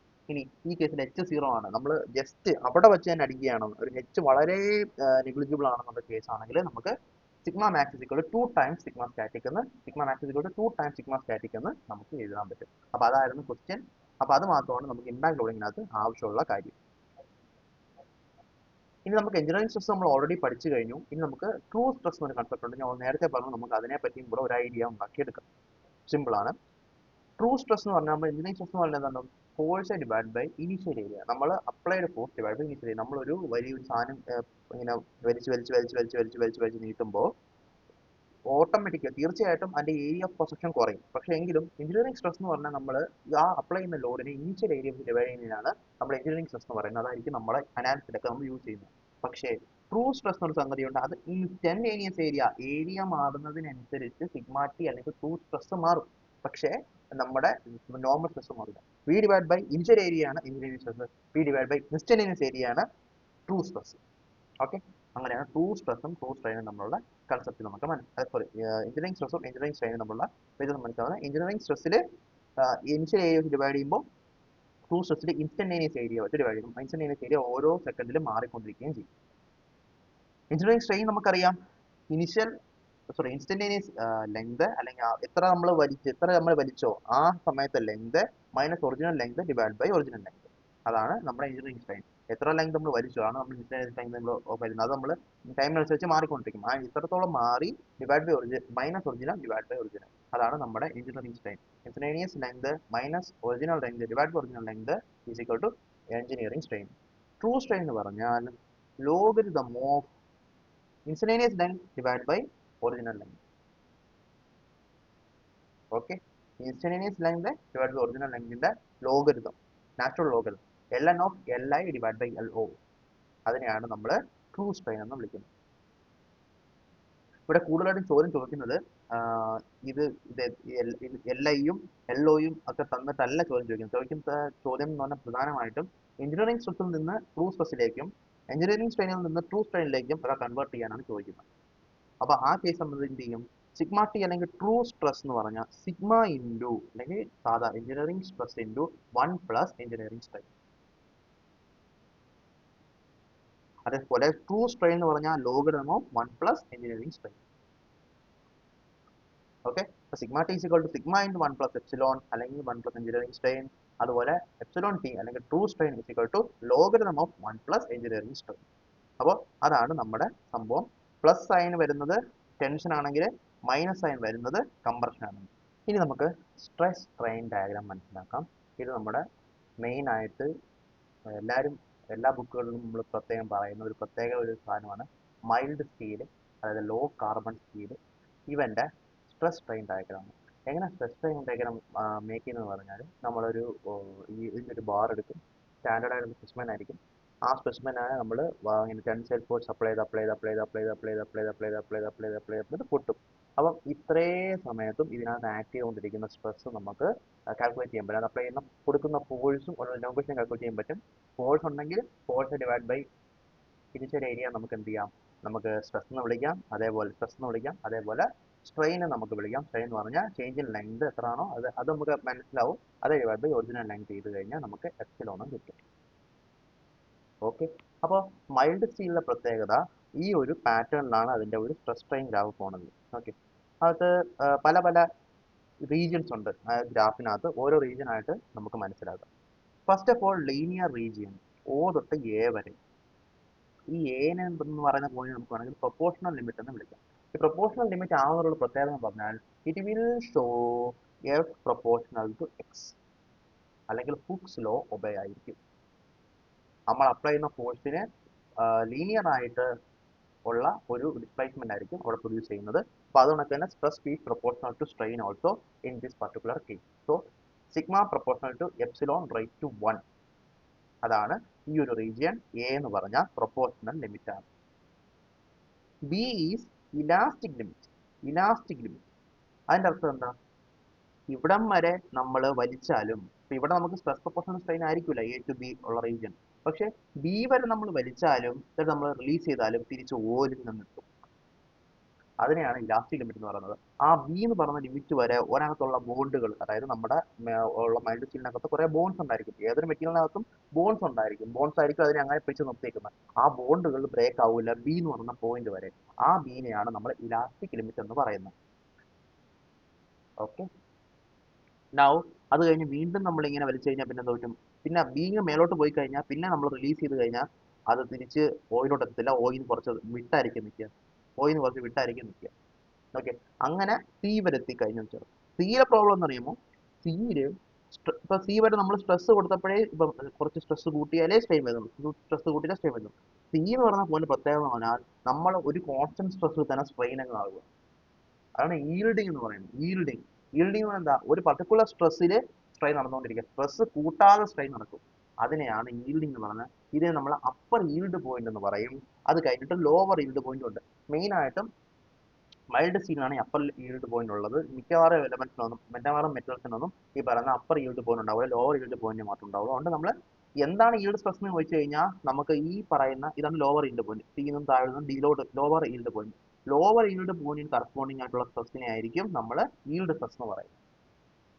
ഓക്കെ, ഇത്രയും ഡിസ്റ്റൻസ് എന്ത് സംഭവിക്കുന്ന? സ്ട്രെസ് മാറുന്നില്ല, ഒരു സ്ട്രെസ് മാറാതെ വെറുതെ ഈൽഡ് ചെയ്തുകൊണ്ടിരിക്കുക. Perfect plastic or yielding. Plastic ആയിരിക്കും ഇവിടുത്തെ ഈൽഡിങ്, ഇലാസ്റ്റിക് അല്ല. വിട്ട് കഴിഞ്ഞാൽ തിരിച്ചു വരത്തുമില്ല. ഇവിടെ വെച്ച് ഞാൻ വിടുന്നു വെച്ചോ, ഇവിടെ വെച്ച് വിടുവാണെങ്കിൽ ഇതിന് പാരലായിട്ട് ഉള്ള ഒരു ലൈൻ പോലെ ആയിരിക്കും വന്ന് നിൽക്കുന്നത്. ഇത്രയും ഭാഗം ഈൽഡായി പോയി. നേരത്തെ ഉണ്ടായിരുന്ന ഈ ഒരു എനർജി തന്നെ ആയിരിക്കും വീണ്ടും റിലീസ് ചെയ്യുന്നത്. അത്രയും മാത്രമേ വരുള്ളൂ. ഇവിടെ വെച്ച് ഞാൻ വിടുവാണെങ്കിൽ ഇത് ഇങ്ങനെ ഒരു പാരൽ ലൈൻ ആയിരിക്കും വരുന്നത്. മനസ്സിലായില്ലേ? അപ്പൊ അതാണ് അതിന്റെ കൺസെപ്റ്റ്. ഓക്കെ, അപ്പൊ അങ്ങനെ നമ്മൾ ഈ എന്ന് പറയുന്ന പോയിന്റ് വരെ നമ്മൾ എത്തി. ഈൽഡിങ് പോയിന്റ് വരെ നമ്മൾ എത്തി. ഈ കഴിഞ്ഞു കഴിഞ്ഞാൽ വീണ്ടും നമ്മൾ സ്ട്രെസ് കൂട്ടി അപ്ലൈ ചെയ്യണം, സ്ട്രെസ് കൂടുതൽ അപ്ലൈ ചെയ്യണം. ഓക്കെ, അതിന് നമ്മൾ സ്ട്രെയിൻ ഹാർഡനിങ് എന്നാണ് പറയുന്നത്. ഇവിടുത്തെ സംഭവം എന്ന് പറഞ്ഞാൽ compared to stress, strain increases in a faster rate. Sigma is proportional to epsilon raise to N where N is less than 1. അപ്പം റൂട്ട് ഓഫ് എപ്സിലോൺ എന്നൊക്കെ ഉള്ള രീതിക്ക് നമുക്ക് സ്ട്രെയിൻ ഇൻക്രീസിനെ ഫാസ്റ്റർ ദാൻ സ്ട്രെസ്സിന്റെ റേറ്റ്. അതായത് നമ്മൾ ഇവിടെ സ്ട്രെസ് ഇങ്ങനെ കൂട്ടുന്നതിനനുസരിച്ച് സ്ട്രെയിൻ ഇൻക്രീസ് ആവും. പക്ഷെ ആ സ്ട്രെയിൻ ഇൻക്രീസ് എന്ന് പറയുന്നത് സംഭവിക്കും, അത് ഒരു ഫാസ്റ്റർ റേറ്റിലായിരിക്കും സ്ട്രെസ് ഇൻക്രീസിനേക്കാളും. അപ്പൊ അങ്ങനെയുള്ള ഒരു പോയിന്റ് ആണ് ഈ തൊട്ട് എഫ് വരെ പോകുന്നത്. അതിനെ നമ്മൾ സ്ട്രെയിൻ ഹാർഡനിങ് എന്ന് നമ്മൾ പറയും. എഫ് എന്ന് പറയുന്ന പോയിന്റ് ഉണ്ടല്ലോ, അവിടാണ് ക്രാക്ക് ജനറേറ്റ് ചെയ്യുന്നത്. അവിടെ വെച്ചാൽ ആദ്യത്തെ ക്രാക്ക് ജനറേറ്റ് ചെയ്തിട്ട് ആ ക്രാക്ക് പ്രൊപ്പഗേറ്റ് ചെയ്യാൻ സ്റ്റാർട്ട് ചെയ്യും. അതിനുശേഷം നെക്കിങ് ഉണ്ടാവും. നെക്കിങ് എന്ന് പറഞ്ഞാൽ ആദ്യമൊക്കെ നമ്മൾ ഇങ്ങനെ ഇരിക്കുന്ന ബാറായിരിക്കും. നമ്മൾ വലിച്ചു നീട്ടുമ്പോഴേക്കും എന്ത് സംഭവിക്കും? ഇതാ ഇങ്ങനെയൊക്കെ ആവും. ഇതിനാണ് നെക്കിങ് എന്ന് പറയുന്നത്. അതുകൊണ്ടാണ് ഇവിടെ സ്ട്രെസ് കുറച്ച് മതി പിന്നെ സ്ട്രെയിൻ കൊടുക്കാൻ. കാരണം വെച്ചാൽ ഇവിടെ ഏരിയ പ്രോസക്ഷൻ ചെറുതാണ്, പക്ഷെ നമ്മൾ യൂസ് ചെയ്യുന്ന ഏരിയ, നമ്മുടെ ഇക്വേഷനകത്തെ ഏരിയ എപ്പോഴും പഴയ ഏരിയ തന്നെയാണ്. അതാണ് എഞ്ചിനീയറിംഗ് സ്ട്രെയിനും ട്രൂ സ്ട്രെയിനും തമ്മിലുള്ള വ്യത്യാസം. ട്രൂ സ്ട്രെസ്സിനകത്ത് ഇൻസ്റ്റന്റേനിയസ് ഏരിയ. ഇപ്പൊ ട്രൂ സ്ട്രെസ് ആണ് നമ്മൾ ഇവിടെ നിന്ന് നോക്കിക്കൊണ്ടിരിക്കുന്നത്. ഇവിടെ കഴിഞ്ഞാൽ ട്രൂ സ്ട്രെസ് മേലോട്ട് കയറുള്ളൂ, ഇവിടെ വെച്ചായിരിക്കും പൊട്ടുന്നത്. പക്ഷെ എഞ്ചിനീയറിംഗ് സ്ട്രെസ് ആയതുകൊണ്ട് തന്നെ നമ്മൾ ഇനിഷ്യൽ ഏരിയ വെച്ച് ഡിവൈഡ് ചെയ്യുന്നത്. വീണ്ടും എല്ലാ ഫോഴ്സും ഇനിഷ്യൽ ഏരിയ ഡിവൈഡ് ചെയ്യുന്നത്. ആക്ച്വലി അവിടുത്തെ ഏരിയ മേക്കിംഗ് ആയതുകൊണ്ട് ഏരിയ കുറവാണ്. അതുകൊണ്ട് തന്നെ എന്ത് സംഭവിക്കും? അവിടുത്തെ വാല്യൂ നമുക്ക് താഴോട്ടായിരിക്കും വരുന്നത്. അതിന്റെ റീസൺ എന്ന് പറഞ്ഞാൽ വേറെ ഒന്നുമല്ല, നമ്മൾ ഡിവൈഡ് ചെയ്യുന്ന ഏരിയ ഇനിഷ്യൽ ഏരിയ ആണ്. ഇനിഷ്യൽ ഏരിയ ആണെങ്കിൽ വീണ്ടും കയറി പോകത്തേ ഉള്ളൂ. വീണ്ടും സ്ട്രെസ് അപ്ലൈ ചെയ്താലേ വീണ്ടും നമുക്ക് പൊട്ടിക്കാൻ പറ്റുള്ളൂ. ഇവിടെ പക്ഷേ വീണ്ടും നമുക്ക് സ്ട്രെസ് കുറഞ്ഞാണ് വരുന്നത്. സ്ട്രെസ് കുറഞ്ഞ് ഇവിടെ ക്രാക്ക് സ്റ്റാർട്ട് ചെയ്ത് തുടങ്ങും. ക്രാക്ക് പ്രൊപ്പഗേറ്റ് ചെയ്ത് ജി എത്തുമ്പോഴത്തേക്ക് സാധനം പൊട്ടും. അങ്ങനെയാണ് മൈൽഡ് സ്റ്റീലിന്റെ ഗ്രാഫ്. ഇത് വളരെ ഇമ്പോർട്ടന്റ് ആണ്. ഈ പറഞ്ഞ സാധനവും അടുത്ത ഷിയർ ഫോഴ്സ് ഡയഗ്രാം, ഇത് രണ്ടും വളരെ ഇമ്പോർട്ടന്റ് ആണ്. ഓൾമോസ്റ്റ് എല്ലാ പ്രാവശ്യവും പല എക്സാംസിനും നല്ലപോലെ ചോദ്യങ്ങൾ ചോദിക്കുന്നതാണ്.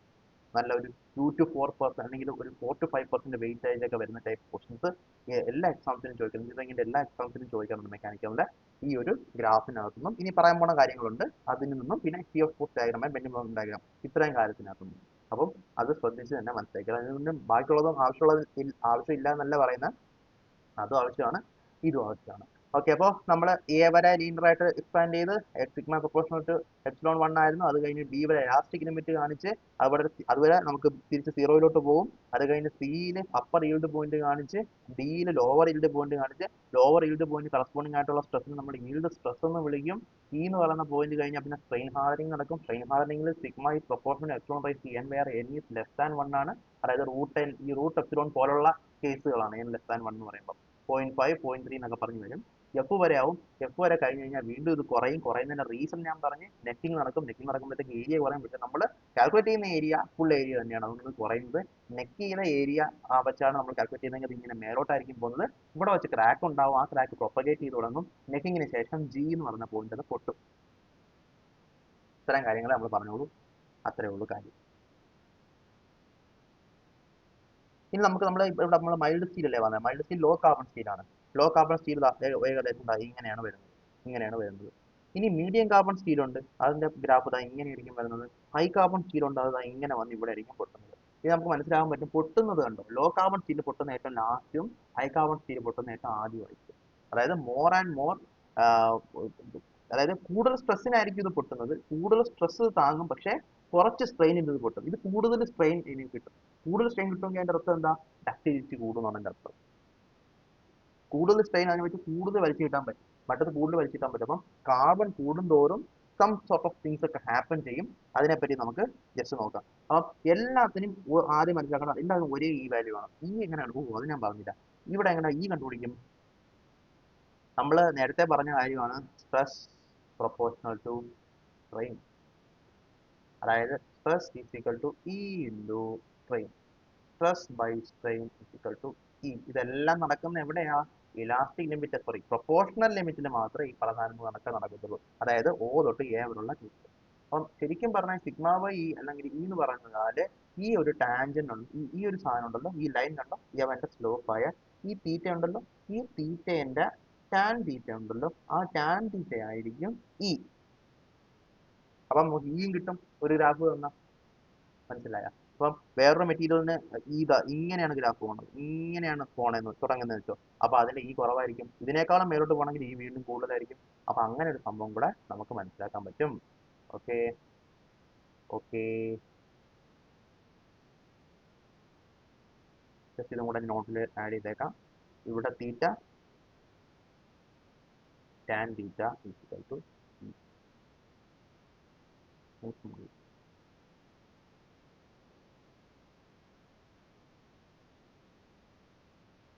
ഫൈൻ.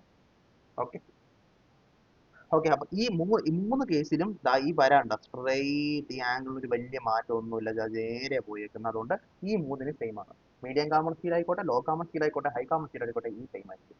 എലാസ്റ്റിസിറ്റി ഏതിനാണ് കൂടുതൽ? പ്ലാസ്റ്റിസിറ്റി ഏതിനാണ് കൂടുതൽ? ഞാൻ നേരത്തെ പറഞ്ഞ ഇത് കണ്ട ഇത്രയും ദൂരം ഇത് വരുന്നു, സ്ട്രെയിൻ വരുന്നതുകൊണ്ട് തന്നെ പ്ലാസ്റ്റിസിറ്റി കൂടുതൽ ലോ കാർബണിനാണ്. പിന്നെ മീഡിയം കാർബൺ, പിന്നെ ഹൈ കാർബൺ.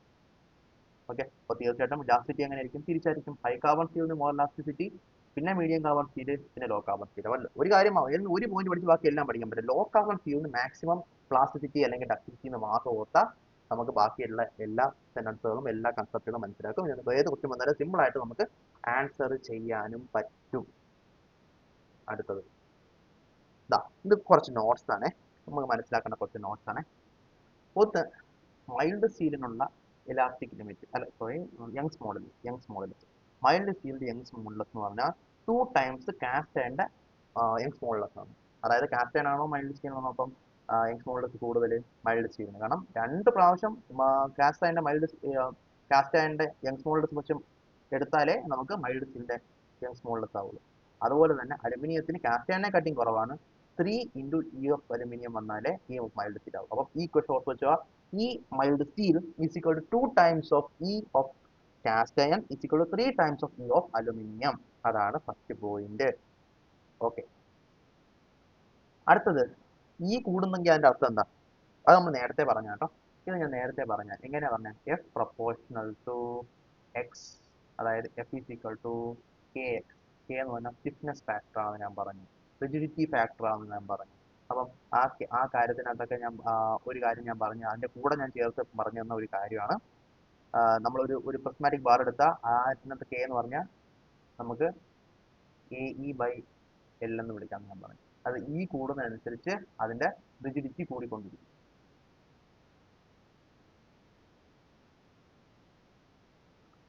ഈ കൂടുന്നതിനനുസരിച്ച് അതിന്റെ ഒരു ഘനകം റിജിഡിറ്റി കൂടിക്കൊണ്ടിരിക്കും. ഓക്കെ, അതാണ് മനസ്സിലാക്കേണ്ട കാര്യം, ഫസ്റ്റ് കാര്യം. അടുത്തത് കുറെ ductile material sigma compression is greater than sigma yield greater than sigma shear. For a brittle material, sigma compression greater than sigma shear greater than sigma ultimate. ഇതെങ്ങനെ കാണാം? ഇതെങ്ങനെ നമ്മൾ പഠിക്കാൻ പറ്റും? ദേ നോക്ക്. ഡക്റ്റൈൽ മെറ്റീരിയലിന് ആണെങ്കിലും ബ്രിട്ടിൽ മെറ്റീരിയൽ ആണെങ്കിലും രണ്ട് മെറ്റീരിയൽ ആണെങ്കിലും കംപ്രസീവ് സ്ട്രെങ്ത് ആയിരിക്കും കൂടുതൽ. അത് ഫസ്റ്റ് മനസ്സിലാക്കണം. ഏതൊരു മെറ്റീരിയൽ ആണെങ്കിലും അതിന് ടെൻസൈൽ സ്ട്രെങ്തിനെയോ ഷിയർ സ്ട്രെങ്തിനെയോ കൂടുതലായിരിക്കും കംപ്രഷൻ സ്ട്രെങ്ത്. ഏത് മെറ്റീരിയൽ ആണെങ്കിലും കംപ്രഷൻ സ്ട്രെങ്ത് ആയിരിക്കും കൂടുതൽ. അത് പഠിച്ചല്ലോ. ഡക്റ്റൈൽ മെറ്റീരിയൽ എങ്ങനെയാണ് നമുക്ക് ഫെയിൽ ആവുന്നത്? ഈൽഡിങ് കാരണമല്ല, ഷിയർ ആണ് അതിനെ ഫെയിൽ ആക്കാനുള്ള റീസൺ. ഈൽഡിങ് കൂടുതൽ ഡക്റ്റൈൽ ആക്കത്തതേ ഉള്ളൂ, അപ്പൊ അത് നടക്കു വരും. അതേപോലെ ബ്രിട്ടിൽ മെറ്റീരിയൽ ഈ പറയുന്ന നമ്മൾ ടെൻസൈൽ ലോഡ് കൊടുക്കുമ്പോഴാണ് അത് പൊട്ടുന്നത്. അതും എന്താ പറ്റും? ഈൽഡ് സ്ട്രെങ്ത് ഒന്നും കാണിക്കില്ല, direct ultimate strength. Brittle material direct ultimate strength മാത്രമേ കാണത്തുള്ളൂ. ഓക്കെ, അപ്പൊ കംപ്രസീവ് സ്ട്രെങ്ത് ആണ് ഏറ്റവും കൂടുതൽ രണ്ടെണ്ണത്തിനും. പിന്നെ ഏറ്റവും കുറവ് ബ്രിട്ടിൽ മെറ്റീരിയലിന് അൾട്ടിമേറ്റ് സ്ട്രെങ്ത് ആയിരിക്കും, ഷിയർ സ്ട്രെങ്ത് നടുക്കായിരിക്കും. അതിന്റെ നേരെ ഓപ്പോസിറ്റ് ആയിരിക്കും ഡക്റ്റൈൽ മെറ്റീരിയലിന് ഷിയർ സ്ട്രെങ്ത് ആയിരിക്കും ഏറ്റവും കുറവ്, ഈൽഡ് സ്ട്രെങ്ത് രണ്ടാമതായിരിക്കും. ബ്രിട്ടിൽ മെറ്റീരിയലിന് പെട്ടെന്ന് പൊട്ടുന്ന മെറ്റീരിയൽ, ആ മെറ്റീരിയലിന് ഈൽഡ് സ്ട്രെങ്ത് ഒട്ടും കാണൂല. അതിന് പകരം അൾട്ടിമേറ്റ് സ്ട്രെങ്ത് ആയിരിക്കും, അതായിരിക്കും ഏറ്റവും കുറവായിരിക്കുന്നത്. Shear strength നടുക്കായിരിക്കും. അതേസമയം ഡക്റ്റൈൽ മെറ്റീരിയൽ ആണെങ്കിലോ ഷിയർ ആയിരിക്കും ഏറ്റവും കുറവ്, ഈൽഡ് ആയിരിക്കും സെക്കൻഡ് പൊസിഷന്, ഫസ്റ്റ് പൊസിഷൻ എപ്പോഴും കംപ്രഷൻ ആയിരിക്കും. ഓക്കെ, അപ്പം എപ്സിലോൺ ഈ കൂടുന്നതിനനുസരിച്ച് റിജിഡിറ്റി കൂടുകയും ചെയ്യും. ഓക്കെ, ഒരു കാര്യം കൂടെ ഞാൻ പറഞ്ഞോട്ടെ. എന്താ നേരത്തെ പറഞ്ഞു, ഈ എന്ന് പറഞ്ഞാൽ എന്താ? Stress by strain. ഈ കേസിൽ ഞാൻ സ്ട്രെസ് അപ്ലൈ ചെയ്ത് എനിക്ക് സ്ട്രെയിൻ ഒന്നും നടന്നില്ല. അപ്പൊ ഇത് സീറോ ആയിട്ട് ഈ ഇൻഫിനിറ്റി ആവൂലേ? അതായത് ഈ കൂടുന്നതനുസരിച്ച് റിജിഡിറ്റി കൂടിക്കൊണ്ടിരിക്കും. ഈ ഇൻഫിനിറ്റി ആകുമ്പോൾ കംപ്ലീറ്റ് റിജിഡ് ബോഡി ആയിട്ട് മാറും. അങ്ങനെ ഒരു ബോഡി എക്സിസ്റ്റ് ചെയ്യുന്നില്ല ലോകത്ത്. ഓക്കെ, എങ്കിലും അങ്ങനെയാണ് നമ്മൾ പറയുന്നത്. അപ്പൊ അത്രയും കൺസെപ്റ്റുകൾ ക്ലിയർ ആയാലും ഇനി ഒരു കാര്യം കൂടെ പറഞ്ഞുതരാം. സ്ട്രെയിൻ എനർജി എന്ന് പറഞ്ഞാൽ എന്താ? Area under force displacement curve. നമ്മൾ നേരത്തെ പറഞ്ഞ സ്ട്രെസ് സ്ട്രെയിൻ കർവ് ആണ്. സ്ട്രെസ് സ്ട്രെയിൻ കർവ് എന്ന് പറഞ്ഞാൽ നമ്മൾ ഫോഴ്സ് ഡിവൈഡ് ബൈ ഏരിയയും displacement divide by original length വെച്ച് ചെയ്ത് കഴിഞ്ഞാൽ സ്ട്രെസ് സ്ട്രെയിൻ കർവ് കിട്ടുന്നത്. പക്ഷേ ഫോഴ്സ് ഡിസ്പ്ലേസ്മെന്റിന്റെ ഒരു കർവ് നമ്മൾ വരയ്ക്കുകയാണെങ്കിൽ മെറ്റീരിയലിന്റെ അതിന്റെ ഏരിയ എന്നത് ഗ്രാഫ് എടുത്തു കഴിഞ്ഞാൽ അതായിരിക്കും നമ്മുടെ സ്ട്രെയിൻ എനർജി. അതായത് ഉദാഹരണത്തിന് ഞാൻ ഇങ്ങനെ ഒരു ഗ്രാഫ് എടുത്ത് ഇത് പി അല്ലെങ്കിൽ ലോഡ്, ഇത് ഡിസ്പ്ലേസ്മെന്റ് ഒരു ഇതിന്റെ ഈ ഒരു ഇങ്ങനെ ഒരു ഗ്രാഫ് നമ്മൾ എടുക്കുന്ന വയ്ക്കും. അങ്ങനെയാണെങ്കിൽ ഇത് പി ആണ്. അപ്പം ഇതിന്റെ ഏരിയ എന്ന് പറഞ്ഞാൽ എന്താണ്? Half into P into delta. Okay, ഞാൻ ഒരു കാര്യമില്ലാതെ വെറുതെ ഞാൻ ഇതിനെ ഏരിയ വെച്ച് ഡിവൈഡ് ചെയ്യും, ഇതിനെ ഞാൻ ലെങ്ത് വെച്ചും ഡിവൈഡ് ചെയ്യും. അപ്പോൾ എന്തോ കിട്ടും എനിക്ക്? അപ്പം ഞാൻ വെറുതെ ഡിവൈഡ് ചെയ്തിട്ട് ഞാൻ ഇവിടെ എ ഇൻറ്റു വെച്ച് വീണ്ടും മൾട്ടിപ്ലൈ ചെയ്യും. ഇതിലല്ലേ വീണ്ടും 1 ആവത്തുള്ളൂ. അപ്പോൾ എനിക്കിതിനെ half into stress into strain into volume എഴുതാം. അപ്പം strain energy per unit volume എന്ന് പറഞ്ഞാൽ ഹാഫ് ഇൻറ്റു സിഗ്മ എപ്സിലോൺ ആണ്. ഇനി നമ്മൾ നേരത്തെ ഓൾറെഡി പറഞ്ഞു strain energy area under force displacement കർവാണ്. അപ്പം അതുമായിട്ട് ബന്ധപ്പെട്ട് വേറെ കുറച്ച് പാരാമീറ്റേഴ്സ്, വേറെ കുറച്ച് മെറ്റീരിയൽ പ്രോപ്പർട്ടീസ് നമുക്ക് പഠിക്കാം. ഒന്ന് റെസിലിയൻസ് എന്ന് പറയും. റെസിലിയൻസ് ഉണ്ട്, മോഡുലസ് ഓഫ് റെസിലിയൻസ് ഉണ്ട്, ടഫ്നെസ് ഉണ്ട്, മോഡുലസ് ഓഫ് ടഫ്നെസ് ഉണ്ട്. അപ്പോൾ എന്തൊക്കെയാണ് ഇതിന്റെ ഡിഫറൻസ് മനസ്സിലാക്കാം.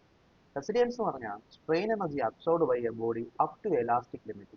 നമ്മൾ പുള്ള് ചെയ്ത് എലാസ്റ്റിക് ലിമിറ്റ് വരെ സ്ട്രെയിൻ എനർജി അബ്സോർബ് ചെയ്ത ഒരു ബോഡി അബ്സോർബ് ചെയ്ത് സ്ട്രെയിൻ എനർജി ഇലാസ്റ്റിക് ലിമിറ്റ് വരെ ഒരു ബോഡി എത്രമാത്രം അബ്സോർബ് ചെയ്യുന്നോ അതിനെ വിളിക്കുന്ന പേരാണ് resilience. Okay, maximum value of resilience നമുക്ക് എന്ത് വിളിക്കാൻ പറ്റും? പ്രൂഫ് റെസിലിയൻസ് നമുക്ക് വിളിക്കാൻ പറ്റും. അതുപോലെ half into P E into delta E ആയിരിക്കും. അതെങ്ങനെ നമുക്ക് ഈസി ആയിട്ട് പറയാൻ പറ്റും? നോക്കിക്കോ,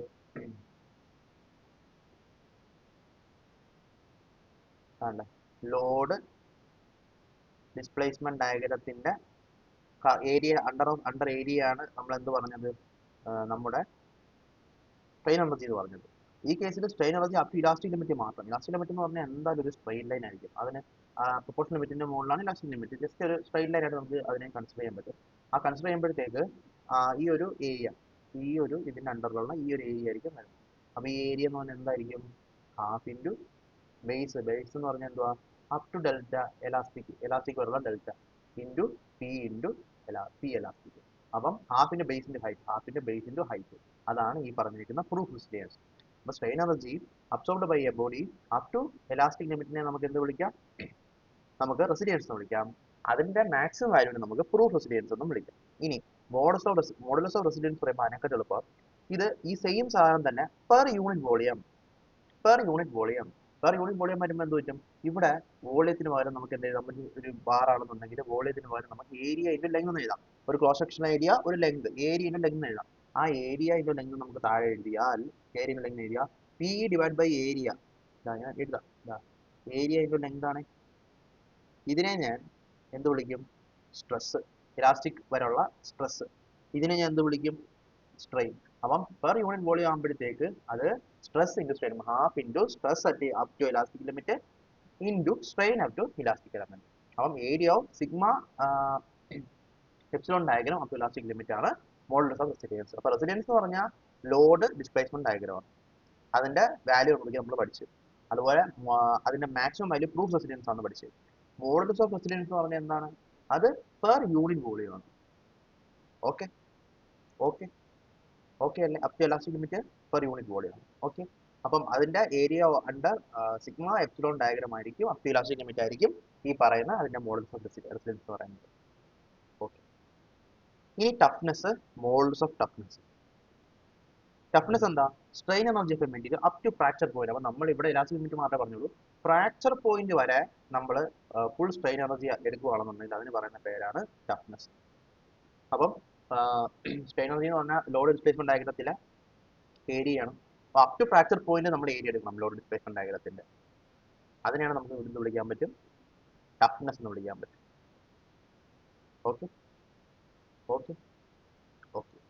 ഇനി മോഡുലസ് ഓഫ് ടഫ്നെസ് എന്ന് പറഞ്ഞാൽ എന്താ? Strain energy per unit volume of material to fracture point. Up to fracture point തന്നെ, പക്ഷേ പെർ യൂണിറ്റ് വോളിയം ആണ്. അത്രേ ഉള്ളൂ. ഓക്കെ അല്ലേ? അപ്പൊ നേരത്തെ റെസിലിയൻസ് മനസ്സിലായി, മോഡുലസ് ഓഫ് റെസിലിയൻസ് മനസ്സിലായി, divide by volume per unit volume. അതുപോലെ തന്നെ ടഫ്നെസ് എന്താ നമുക്കറിയാം. അപ്പോൾ മോഡുലസ് ഓഫ് ടഫ്നെസ് എന്തുവാ? പെർ യൂണിറ്റ് വോളിയം ഓഫ് ടഫ്നെസ്സിനെയാണ് നമ്മൾ മോഡുലസ് ഓഫ് ടഫ്നെസ് എന്ന് വിളിക്കുന്നത്. ഈ മോഡുലസ് ഓഫ് ടഫ്നെസ്സിനെ അപ്രോക്സിമേറ്റ് ചെയ്ത് നമുക്ക് എന്ത് ചെയ്യാന്ന് വെച്ചാൽ അതിനെ നമുക്ക് sigma yield plus sigma ultimate divide by 2 into epsilon max എന്ന് വിളിക്കാൻ പറ്റും. അത് ജസ്റ്റ് മനസ്സിലാക്കി വെക്കണം. അത് ആക്ച്വലി ഇത് ഇങ്ങനെയാണ്. നമ്മൾ ആ ഒരു ഗ്രാഫ് വരയ്ക്കുകയാണെന്നുണ്ടെങ്കിൽ അതിനെ നമ്മൾ അപ്രോക്സിമേറ്റ് ചെയ്യണം. സിഗ്മ ഈൽഡ് ഒരു കാണും, അതുപോലെ തന്നെ സിഗ്മ അൾട്ടിമേറ്റും കാണും. സിഗ്മ ഈൽഡ്, സിഗ്മ അൾട്ടിമേറ്റ്, ഇത് ഇത്രയും കൂടെ, ഇത് എപ്സിലോൺ മാക്സ്. അപ്പം ഈ ഒരു ട്രപ്പീസി ഉണ്ടല്ലോ, ഇത് സിഗ്മ ഈൽഡ്, ഇത് സിഗ്മ അൾട്ടിമേറ്റ്, ഇത് എപ്സിലോൺ മാക്സ്. ഇങ്ങനെയുള്ള ട്രപ്പീസത്തിന്റെ ഏരിയ ആണ് ഈ പറയുന്ന മോഡുലസ് ഓഫ് ടഫ്നെസ്. അതായത് ഹാഫ് ഇൻറ്റു ഇതേ പ്ലസ് ഇതേ ഡിവൈഡ് ബൈ 2 ഇൻറ്റു ഇത്. നമ്മൾ പണ്ട് പഠിച്ചിട്ടുള്ളതാണ്. Half into D1 plus D2 divide by 2 into B എന്നൊക്കെ നമ്മൾ പഠിച്ചിട്ടുണ്ട് പണ്ട് ട്രപ്പീസിന്റെ പോലെ. അതാണ് ഈ പറഞ്ഞേക്കുന്നത്. ഇത് പഠിക്കാൻ വയ്യെങ്കിലും ഒരു കുഴപ്പമില്ല, ജസ്റ്റ് മനസ്സിലായിക്കോളാം. Sigma yield plus sigma ultimate divided by 2 the whole into epsilon max ആണ് മോഡുലസ് ഓഫ് ടഫ്നെസ്. റെസിലിയൻസ് അറിയാം, up to elastic limit, elastic point, modulus resilience per unit volume. അതിനകത്ത് തന്നെ പ്രൂഫ് റെസിലിയൻസ് എന്ന് പറഞ്ഞാൽ മാക്സിമം വാല്യൂ റെസിലിയൻസിനെയാണ് proof resilience എന്ന് പറയുന്നത്. അതുപോലെ ടഫ്നെസ് അറിയാം, strain energy of a material up to its fracture point. Modulus of toughness അതാകുമ്പോഴത്തേക്ക് strain energy per unit volume of a material up to fracture point. അപ്പൊ അതാണ് സം പ്രോപ്പർട്ടീസ് ഓഫ് മെറ്റീരിയൽസ്. ഇനി കുറച്ച് വേറെ പ്രോപ്പർട്ടീസ്. ഡക്റ്റിലിറ്റി എന്താണ്? നമ്മൾ വിചാരിക്കും വയറാക്കി മാറ്റുന്ന പ്രോപ്പർട്ടിയാണ് ഡക്റ്റിലിറ്റി. പക്ഷേ അത് നമ്മൾ പണ്ട് പഠിച്ചതാണ്, അത് ഇതിന്റെ ഒരു ആപ്ലിക്കേഷനുമാണ്. പക്ഷേ basically the ability to withstand tensile സ്ട്രെസ്സിനെയാണ് നമ്മൾ ഡക്റ്റിലിറ്റി എന്ന് പറയുന്നത്. ടെൻസൈൽ സ്ട്രെസ്സിനെ വിത്ത്സ്റ്റാൻഡ് ചെയ്യാൻ പറ്റിയില്ലെങ്കിൽ നമ്മൾ അതിനെ ബ്രിട്ടിൽ എന്ന് പറയും. അതിനെ നമ്മൾ ബ്രിട്ടിൽനെസ് എന്ന് പറയും. ഓക്കെ. ഇനി നമ്മൾ പറയുന്ന പ്ലാസ്റ്റിക് സ്ട്രെയിൻ, ഇതിനകത്ത് വരുന്ന പ്ലാസ്റ്റിക് സ്ട്രെയിന് 5% മേളിൽ പ്ലാസ്റ്റിക് സ്ട്രെയിന് പറ്റുമെങ്കിൽ, ആ മെറ്റീരിയൽ അക്കോമഡേറ്റ് ചെയ്യാൻ പറ്റുമെങ്കിൽ അതിനെ നമുക്ക് ഡക്റ്റൈൽ മെറ്റീരിയൽ എന്ന് വിളിക്കാം. അതുപോലെ 5% പ്ലാസ്റ്റിക് ട്രെയിനിനെക്കാട്ടിയും കുറച്ച് മാത്രമേ അതിനെ എക്സ്പെർമെന്റ് ചെയ്യാൻ പറ്റത്തുള്ളൂ ആ മെറ്റീരിയൽ ഉണ്ടെങ്കിൽ അതിനെ നമ്മൾ ബ്രിട്ടിൽ മെറ്റീരിയൽ എന്ന് പറയാം. അപ്പം എബിലിറ്റി ടു വിസ്റ്റാൻഡ് ടെൻസൈൽ സ്ട്രെസ്സിനെയാണ് നമ്മൾ ഡക്റ്റിലിറ്റി എന്ന് പറയുന്നത്. വിസ്റ്റാൻഡ് ചെയ്യാൻ പറ്റുന്നില്ലെങ്കിൽ അതിന് ബ്രിട്ടിൽനെസ് പറയും. പ്ലാസ്റ്റിക് സ്ട്രെയിൻ 5% മേലോട്ട് പറ്റുമെങ്കിൽ അതിന് നമുക്ക് ഡക്റ്റിലിറ്റി എന്ന് പറയാം, അല്ലെന്നുണ്ടെങ്കിൽ അതിനെ ബ്രിട്ടിൽ എന്ന് പറയും. ഓക്കെ, മാലിയബിലിറ്റി ആകുമ്പോഴോ ability to withstand compressive stress. Tensile stress ആണ് ഡക്റ്റിലിറ്റി, ഇത് കംപ്രസീവ് സ്ട്രെസ്. കംപ്രസീവ് സ്ട്രെസ് നമ്മൾ ഇങ്ങനെ അപ്ലൈ അത് പ്ലേറ്റ് ആയിട്ട് മാറും. അപ്പം എത്രത്തോളം അതിനെ പരത്തി എടുക്കാൻ പറ്റും ബൈ കംപ്രഷൻ, അതിനെയാണ് നമ്മൾ മാലിയബിലിറ്റി എന്ന് പറയുന്നത്. അപ്പോൾ കംപ്രസീവ് സ്ട്രെസ്സിനെ എത്ര വിസ്റ്റാൻഡ് ചെയ്യാൻ പറ്റും, അത് മാലിയബിലിറ്റി. ടെൻസൈൽ സ്ട്രെസ്സിന് എത്ര മാത്രം വിസ്റ്റാൻഡ് ചെയ്യാൻ പറ്റും, അത് ഡക്റ്റിലിറ്റി. അത്രേ ഉള്ളൂ. ഹാർഡ്നെസ് ആകുമ്പോഴോ റെസിസ്റ്റൻസ് ടു സ്ക്രാച്ചസ്, സർഫസിലുള്ള സ്ക്രാച്ചസ്, ഇൻഡന്റേഷൻസ്, ഇങ്ങനെ കുഴിച്ചു വെക്കുന്നത്, ചെറിയ ഹോൾസ് ഇടുന്നത്, ഇതൊക്കെ റെസിസ്റ്റ് ചെയ്യാൻ എത്രത്തോളം പറ്റുമോ അതാണ് ഹാർഡ്നെസ്. ഹാർഡ്നെസ് കൂടിയ മെറ്റീരിയലിന് റെസിസ്റ്റൻസ് കൂടുതലായിരിക്കും, സ്ക്രാച്ചിനും ഇൻഡന്റേഷനൊക്കെ റെസിസ്റ്റൻസ് കൂടുതലായിരിക്കും. ഓക്കെ, ഇത് ഞാൻ നേരത്തെ ഓൾറെഡി പറഞ്ഞു തന്ന കാര്യമാണ്. ഇലാസ്റ്റിക് റിക്കവറി, അതായത് ഞാൻ ഇങ്ങനെ വേറൊരു പോയിന്റ് വരെ പോയി, ഇവിടെ വെച്ചാണെന്നുണ്ടെങ്കിലും അവിടെ വെച്ച് ഞാൻ റിലീസ് ചെയ്യണമെന്നുണ്ടെങ്കിൽ ഈ ലീനിയർ റീജിയനിൽ നമ്മൾ അപ്ലൈ ചെയ്ത ആ ഒരു സാധനം മാത്രം നമുക്ക് തിരിച്ചു കിട്ടും. ആ ഒരു സാധനം, കാരണം ഈ ലൈന് പാരലായിരിക്കും ഒരു ലൈൻ ഉണ്ടാവുന്നത്. അപ്പൊ അത്രയും ഒരു എനർജി നമുക്ക് തിരിച്ചു കിട്ടും. അതിനെ വിളിക്കുന്ന പേരാണ് ഇലാസ്റ്റിക് റിക്കവറി. ഇലാസ്റ്റിക് റീജിയനിൽ ആ ബോഡി അബ്സോർബ് ചെയ്ത സാധനം എല്ലാം കഴിഞ്ഞതിന് ശേഷം തിരിച്ചു തരും. അതാണ് ഇലാസ്റ്റിക് റിക്കവറി എന്ന് പറയുന്നത്. അതിനെ നമുക്ക് ഈ ഒരു ഇത്രയൊരു ഡിസ്റ്റൻസ് ഇലാസ്റ്റിക് റിക്കവറി നമുക്ക് പറയാം. ഓക്കെ, ഇനി നമ്മൾ shear force and bending moment ഡയഗ്രത്തിലോട്ട് വരുന്നതാണ്. വെരി ഇമ്പോർട്ടന്റ് ആണ്. ഞാൻ ഓൾറെഡി പറഞ്ഞു, ഞാൻ എപ്പോഴും ഒരു ക്വസ്റ്റ്യൻ വെച്ച് എല്ലാ എക്സാംസിനും ചോദിക്കാറുള്ളത്, ഓൾമോസ്റ്റ് എല്ലാ എക്സാംസിനും. അപ്പോൾ 3 സ്റ്റെപ്സ് ആണ് ഈ ഒരു shear force diagram, bending moment diagram കണ്ടുപിടിക്കുന്നതിന്. ആദ്യം സപ്പോർട്ട് റിയാക്ഷൻ കണ്ടുപിടിക്കണം. അതുപോലെ ജനറൽ മെക്കാനിക്സ് കുറെ പഠിച്ചു, ഇത് നമ്മൾ കുറച്ചും കൂടെ പഠിക്കും ഇതിനകത്ത്. പിന്നെ നമുക്ക് ഷിയർ ഫോഴ്സ് കാൽക്കുലേറ്റ് ചെയ്യാൻ പഠിക്കണം, ബെൻഡിങ് മൊമെന്റ് കാൽക്കുലേറ്റ് ചെയ്യാൻ പഠിക്കണം. Okay, we will focus more on short cuts ചെയ്യാം. അതായത് നമ്മൾ കൂടുതലായിട്ടും ഷോർട്ട് കട്ട് മെത്തേഡ്സിൽ ചെയ്യാനായിരിക്കും പഠിക്കുന്നത്. സോ ആദ്യം നമ്മൾ സപ്പോർട്ട് റിയാക്ഷൻ ഡിറ്റർമിൻ ചെയ്യും. അപ്പോൾ അതിന് കുറച്ച് കേസുകളുണ്ട്. ആ കേസുകളിലൊക്കെ നമുക്ക് പെട്ടെന്ന് സപ്പോർട്ട് റിയാക്ഷൻ കണ്ടുപിടിക്കാൻ വേണ്ടിയുള്ള ഇക്വേഷൻസും കാര്യങ്ങളൊക്കെ ഞാൻ പറഞ്ഞു തരുന്നതാണ് ആദ്യം. ഫസ്റ്റ് ഓഫ് ഓൾ നമ്മുടെ ഒരു സിംപിളി സപ്പോർട്ടഡ് ബീം വിളിക്കുകയാണ്. ഇതൊരു ഹിഞ്ച് സപ്പോർട്ടാണ്, റോൾ സപ്പോർട്ടാണ്, എന്തൊക്കെയാണ് ഇഞ്ചിനീയർ മെക്കാനിക്സ് സൂപ്പറായിട്ട് ഞാൻ പറഞ്ഞിട്ടുള്ളതാണ്, അറിയാമെന്ന് എനിക്കറിയാം. അടുത്തത് എയില് ഈ ഒരു ഹിഞ്ച് സപ്പോർട്ട് കാരണം ഒരു W പോയിന്റിലോട്ട് താഴോട്ട് ആക്ട് ചെയ്യുന്നുണ്ട്. എ ഡിസ്റ്റൻസ് മാറി എയിൽ നിന്ന്, ബി ഡിസ്റ്റൻസ് മാറി ബിയിൽ നിന്ന്, ടോട്ടൽ A+B L ആണ്. ഓക്കെ, അപ്പോൾ എ എന്ന് പറയുന്ന പോയിന്റിൽ ഞാൻ ഈ ഹിഞ്ചിന്റെ ഇത് മാറ്റി, ഇവിടെ റോളർ മാറ്റി, പകരം റിയാക്ഷൻ കൊടുത്തു. ഇവിടെ 2 റിയാക്ഷൻ വരും, റൈറ്റിലോട്ടും ഒന്ന് മേലോട്ടും, ഇവിടെ ഒരു മേലോട്ട് റിയാക്ഷൻ മാത്രം വരും. ഓക്കെ, ഇങ്ങനത്തെ കേസ് ഒരു പോയിന്റോട് മാത്രമുള്ള കേസാണെന്ന് വെക്കുക. ആ പോയിന്റോട് മാത്രമുള്ള കേസിൽ RAV എന്ത്, RBV എന്ത് എന്നാണ് നമ്മുടെ ചോദ്യം. RAV എന്ന് പറഞ്ഞാൽ W നിന്ന് അങ്ങോട്ടുള്ള distance divide by total distance into W. W into W നിന്ന് അങ്ങോട്ടുള്ള ഡിസ്റ്റൻസ്, ഇതിന്റെ ചേർന്ന് നിൽക്കുന്ന ഡിസ്റ്റൻസ് അല്ല, മറ്റേ distance WB divide by A+B, അല്ലെങ്കിൽ WB ഡിവൈഡ് ബൈ L എന്ന് വിളിക്കാം. RBB അതുപോലെ തന്നെ, RBB എന്ന് പറഞ്ഞാൽ എന്താ, W വെച്ച് മൾട്ടിപ്ലൈ ചെയ്യണം, ഇൻറ്റു B അല്ല, B ആയിട്ട് ചേർന്ന് നിൽക്കുന്ന B ആണ്, പക്ഷേ B അല്ല, B യുമായിട്ട് ചേർന്ന് നിൽക്കാത്തത് W into A divide by L. Okay, plus sign if load and reaction opposite direction and vice versa. ലോഡും റിയാക്ഷൻ ഓപ്പോസിറ്റ് ഡയറക്ഷൻ ആണെങ്കിൽ പ്ലസ് ഇടണം, ലോഡും റിയാക്ഷൻ ഒരേ ഡയറക്ഷൻ ആണെങ്കിൽ മൈനസ് ഇടണം. മോസ്റ്റ്ലി നമുക്ക് റിയാക്ഷൻ ഓൾറെഡി നമുക്ക് ഇങ്ങനെ ആയിരിക്കും തന്നിരിക്കുക, ജസ്റ്റ് ഇത് മാത്രം ഓർത്ത് വെച്ചാൽ മതിയാവും. ഓക്കെ, വളരെ സിമ്പിൾ അല്ലേ. W into B divide by L ആണ് RAV, W into A divide by L ആണ് RBV. സിമ്പിൾ കഴിഞ്ഞു. അടുത്ത യൂണിഫോംലി ഡിസ്ട്രിബ്യൂട്ടഡ് ലോഡ് ആണ്. യൂണിഫോം ഡിസ്ട്രിബ്യൂട്ടഡ് ലോഡ് ഒരു W എന്ന് പറഞ്ഞാൽ ഇങ്ങനെ, യൂണിഫോം ഡിസ്ട്രിബ്യൂട്ടഡ് ലോഡ് എന്ന് പറഞ്ഞാൽ ഇങ്ങനെയായിരിക്കും നമ്മൾ റെപ്രസെന്റ് ചെയ്യുന്നത്. ഇതെന്ന് പറഞ്ഞാൽ കിലോന്യൂട്ടൺ പെർ മീറ്ററിലായിരിക്കും. അതായത് ഇപ്പോൾ 5 മീറ്റർ, ഒരു 5 മീറ്റർ ഉണ്ടെങ്കിൽ 5 ഇൻറ്റു, ഓക്കെ, ഇവിടെ ഞാൻ ഒരു സെക്ഷൻ എടുക്കാൻ നോക്കിയാൽ, ഇവിടെ ഞാൻ സെക്ഷൻ എടുക്കുകയാണ്. ആ സെക്ഷൻ വരെ 2 മീറ്റർ ആണുള്ളത്. അപ്പോൾ ഈ സെക്ഷന്റെ ഈ ലെഫ്റ്റ് സൈഡിൽ എത്ര വെയിറ്റ് ഉണ്ടെന്ന് ചോദിച്ചു കഴിഞ്ഞാൽ 2 ഇൻറ്റു W, കാരണം പെർ മീറ്റർ ആണ്, കിലോമീറ്റർ പെർ മീറ്റർ ആണ്. അപ്പോൾ നമ്പർ ഓഫ് മീറ്റർ വെച്ച് മൾട്ടിപ്ലൈ ചെയ്യുമ്പോഴേ കറക്റ്റ് വെയിറ്റ് കിട്ടത്തുള്ളൂ. ഇങ്ങനെയുള്ള കേസിൽ നമുക്ക് എങ്ങനെ ഉത്തരം കിട്ടുന്നത്, വളരെ സിമ്പിൾ ആണ് കേട്ടോ. സംഭവം എന്ന് വെച്ചാൽ ഒന്നുമില്ല, നമുക്ക് ഈ ഫുൾ ലോഡിനെ ഒരു പോയിന്റ് ലോഡായിട്ട് റീപ്ലേസ് ചെയ്യാൻ പറ്റും. കറക്റ്റ് സെന്ററിൽ തന്നെയാണ് റീപ്ലേസ് ചെയ്യുന്നത്, കാരണം ഇതൊരു റെക്ടാങ്കുലർ ബാർ പോലൊരു സാധനമാണ്. W ലെങ്ത് ഉള്ള ഒരു റെക്ടാങ്കുലർ ബാർ പോലൊരു സാധനമാണ്. അപ്പോൾ പെർ മീറ്റർ ആണ്. അപ്പോൾ അതിനെ നമ്മൾ ആദ്യം എന്ത് ചെയ്യണം, ടോട്ടൽ നമ്പർ ഈ ലെങ്ത് വെച്ച് മൾട്ടിപ്ലൈ ചെയ്യും. ടോട്ടൽ ലെങ്ത് വെച്ച് മൾട്ടിപ്ലൈ ചെയ്യുമ്പോഴത്തേക്ക് അതിനെ ഒരു പോയിന്റ് ലോഡ് വെച്ച് നമുക്ക് എങ്ങനെ റീപ്ലേസ് ചെയ്യാമെന്ന് മനസ്സിലാക്കും. W കിലോമീറ്റർ പെർ മീറ്റർ, ഇവിടെ L ലെങ്ത് ഉണ്ടെന്നുണ്ടെങ്കിൽ അതിന് നമുക്ക് WL, കാരണം W into metre, WL kilometre എന്നുള്ള രീതിക്ക് നമ്മൾ കറക്റ്റ് സെന്ററിൽ നമുക്ക് റെപ്രസെന്റ് ചെയ്യാൻ പറ്റും. കാരണം ഇതൊരു സിമെട്രിക് ലോഡിംഗ് ആണ്. സോ നടുക്കോട് റെപ്രസെന്റ് ചെയ്യാൻ പറ്റും. ഇവിടെ L/2 ആണ്, ഇവിടെ L/2 ആണ്. അപ്പോൾ ഈ RABയും RBVയും എന്തായിരിക്കും? WL. നമ്മൾ ഓൾറെഡി പറഞ്ഞതാണ്. അങ്ങനെ നമ്മൾ മറ്റേ ഇക്വേഷൻ തന്നെ നമുക്ക് ഉപയോഗിക്കാം. നോക്കാം. ടോട്ടൽ WL ഇൻറ്റു ഇവിടത്തെ കണ്ടുപിടിക്കണമെങ്കിൽ ഈ distance L/2 divided by total L cancel ചെയ്ത് കഴിഞ്ഞാൽ WL/2. അത് തന്നെയല്ലേ ഇത് രണ്ട് സിമെട്രിക് ആയതുകൊണ്ട് ഇതിന്റെ ഈക്വൽ ആൻഡ് ഓപ്പോസിറ്റ് ആയിട്ട് രണ്ട് ഫോഴ്സുകൾ ആക്കിയാണ്. ഇവിടെ WL/2, ഇവിടെ WL/2, മുകളിൽ WL. അതിന് ഇക്വേഷൻ ഉപയോഗിക്കാൻ നമുക്ക് ആ ജസ്റ്റ് കോമൺ സെൻസ് മനസ്സിലാവും. മുകളിൽ WL ആകുമ്പോൾ രണ്ട് സിമെട്രിക്കും ആയതുകൊണ്ട് WL ഇങ്ങോട്ടൊക്കെ നീങ്ങിയിരിക്കുകയാണെങ്കിൽ നമുക്ക് വീണ്ടും നമുക്കൊരു ഡൗട്ട്ഫുൾ ആവും. പക്ഷേ കറക്റ്റ് ഇവിടെ തന്നെ നിൽക്കുന്നതുകൊണ്ട് നമുക്ക് എന്ത് പറയാം? ഇവിടുന്നും ഉള്ള ഈ പകുതി കൊടുക്കുന്നത് മേളിയും തരുന്ന കംപ്ലീറ്റ് സാധനത്തിന് ഇക്വലന്റ് ആയിരിക്കും. അങ്ങനെയാണ് നമ്മൾ യൂണിഫോം ഡിസ്ട്രിബ്യൂട്ടഡ് ലോഡിന്റെ സപ്പോർട്ട് റിയാക്ഷൻ കണ്ടുപിടിക്കുന്നത്. ഇനി യൂണിഫോംലി വേരിയിങ് ലോഡ് എന്നൊരു സാധനമുണ്ട്. യൂണിഫോംലി വേരിയിങ് ലോഡ്, അതായത് ഇവിടെ കൂടുതലായിരിക്കും, ഇവിടെ വളരെ കുറവായിരിക്കും. ഇതൊരു ലീനിയർ ഫാഷൻ ഇങ്ങനെ വരുന്ന ഒരു പർട്ടിക്കുലർ ടൈപ്പ് ഓഫ് ലോഡിംഗ് ഉണ്ട്. ഓക്കെ, അതിനകത്ത് മാക്സിമം W ഇതായിരിക്കും തന്നേക്കുക, ഈ W ആയിരിക്കും തന്നേക്കുക, ഇവിടെ 0 ആയിരിക്കും. ഓക്കെ, അപ്പൊ അങ്ങനെയാണ് ഇവർ തന്നിരിക്കുന്നത്. ഓക്കെ, ഇങ്ങനെ തന്നിരിക്കുന്ന ഒരു കേസ് നമ്മൾ എന്താ ചെയ്യുക? ഇങ്ങനെ തന്നിരിക്കുന്ന കേസിൽ ടോട്ടൽ ലോഡ് എന്ന് പറഞ്ഞാൽ ഈ പറയുന്ന ലോഡ് ഡയഗ്രത്തിന്റെ ഏരിയ ആയിരിക്കും. നേരത്തെയുള്ള കേസിലും അത് തന്നെയാണ്. നേരത്തെയുള്ള കേസ് കണ്ടോ? ഇത് ആക്ച്വലി എങ്ങനെ ഇരിക്കുന്ന അറിയാമോ? ഇങ്ങനെയാണ് ഇത് ഇരിക്കുന്നത്.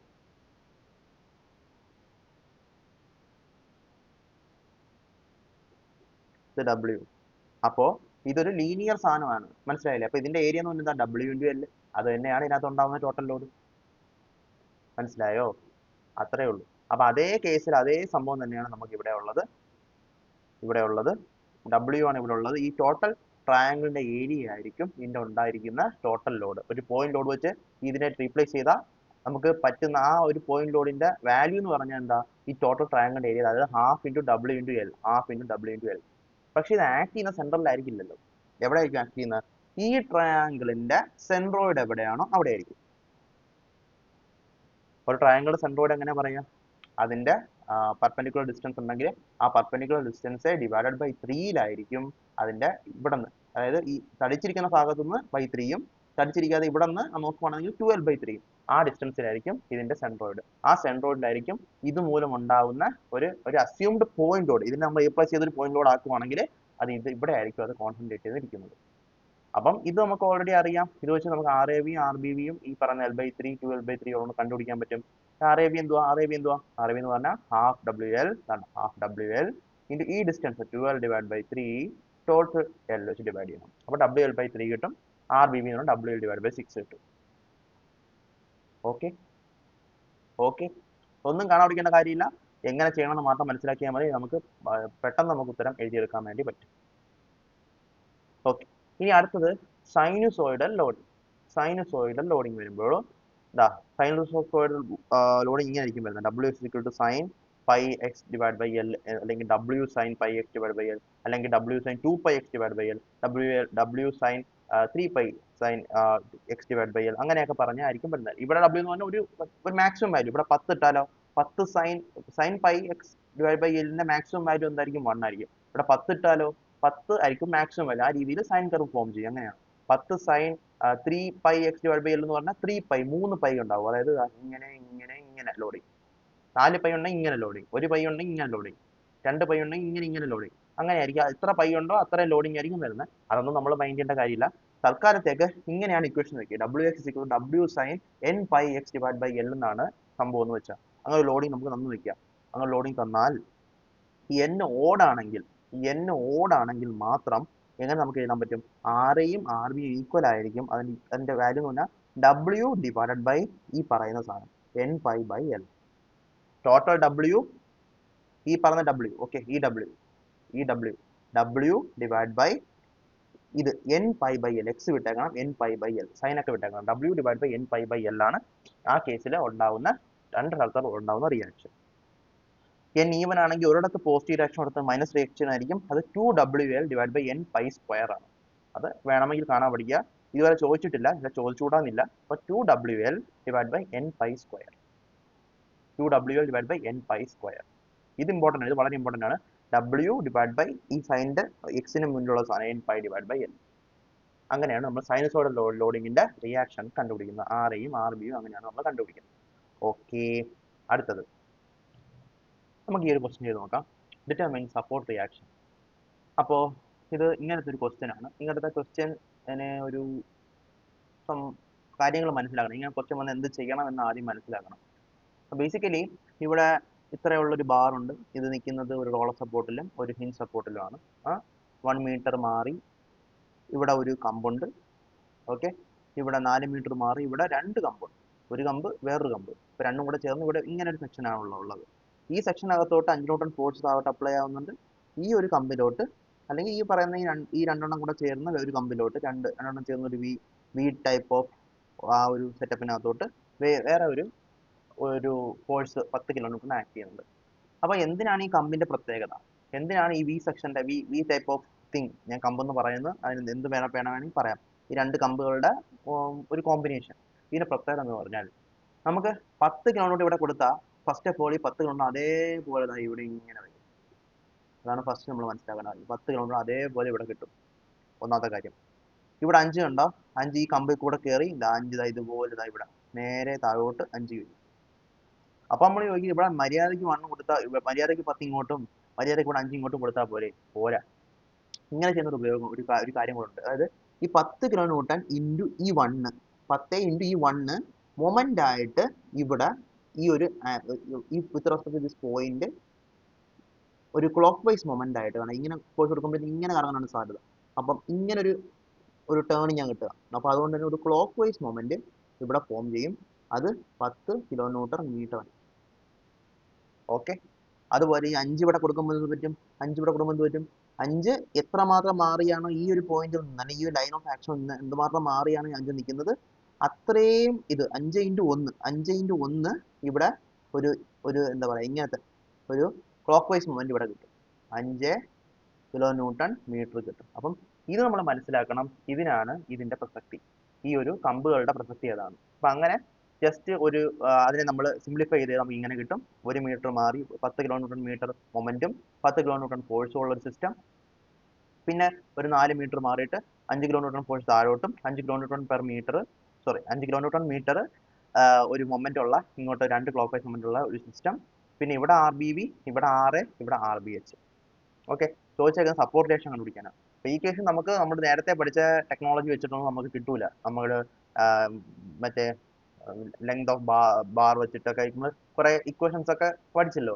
അങ്ങനെയൊന്നും പഠിച്ചത് കിട്ടൂല. നമ്മൾ മര്യാദയ്ക്ക് ചെയ്താലേ കിട്ടുള്ളൂ. എങ്ങനെ നമുക്ക് ചെയ്യാൻ പറ്റും ഇത്?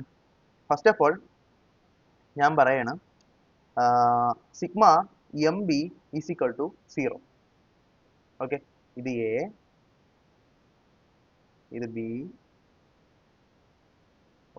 സോറി B ഇതാണ് അല്ലേ? ഓക്കെ, സോറി ഇത് A, ഇത് B, ഇത് A, ഇത് B, ഇത് A, ഇത് B. അപ്പം ഇവിടെ നമ്മൾ sigma MB is equal to 0.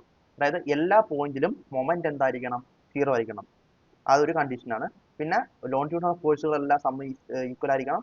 Vertical ഫോഴ്സുകളുടെ സമ്മ ഈക്വൽ ആയിരിക്കണം. Sigma FX is equal to 0, sigma XY is equal to 0 എങ്കിൽ മാത്രമേ ഈ ഒരു ബീം മൊത്തത്തിൽ ഇക്വിലിബ്രിയത്തിൽ ഇരിക്കത്തുള്ളൂ. അപ്പോൾ നമ്മൾ ഈ പോയിന്റിലെ മൊമെന്റ് ആണ് നമ്മൾ ആദ്യം കണ്ടുപിടിക്കുന്നത്. അപ്പോൾ ഈ മൊമെന്റ് നമ്മൾ ഇവിടെ നോക്കുമ്പോഴത്തേക്ക് ഇങ്ങനത്തെ മൊമെന്റുകൾ വന്നാൽ, അതായത് ഇങ്ങനെ നമ്മൾ അപ്ലൈ ചെയ്യുന്ന മൊമെന്റുകൾ വന്നാൽ, നമ്മൾ ഫോഴ്സ് കാരണം മൊമെന്റ് ഉണ്ടാക്കുന്നതായിട്ട് നമുക്കറിയാം. പക്ഷെ ഇങ്ങനെ അപ്ലൈ ചെയ്യുന്ന മൊമെന്റുകൾ വന്നാൽ ഈ മൊമെന്റ് നമുക്ക് എങ്ങോട്ട് വേണമെങ്കിലും മാറ്റാം. ഈ മൊമെന്റ് ഇവിടെ മുതൽ ഈ ഒരു ബാറിൽ അങ്ങോട്ടും ഇങ്ങോട്ടും എവിടെ ഈ മൊമെന്റ് വേണമെങ്കിൽ നമുക്ക് റീപ്ലേസ് ചെയ്യാൻ പറ്റും. അതായത് ഈ 10 കിലോ ന്യൂട്ടൺ മീറ്റർ നമുക്ക് അതേപോലെ ഇവിടെ ഉണ്ടെന്ന് നമുക്ക് പറയാൻ പറ്റും. ഈ 5 കിലോ ന്യൂട്ടൺ മീറ്ററും അതേപോലെ നമുക്ക് ഈ പോയിന്റിലോട്ട് മാറ്റാൻ പറ്റും.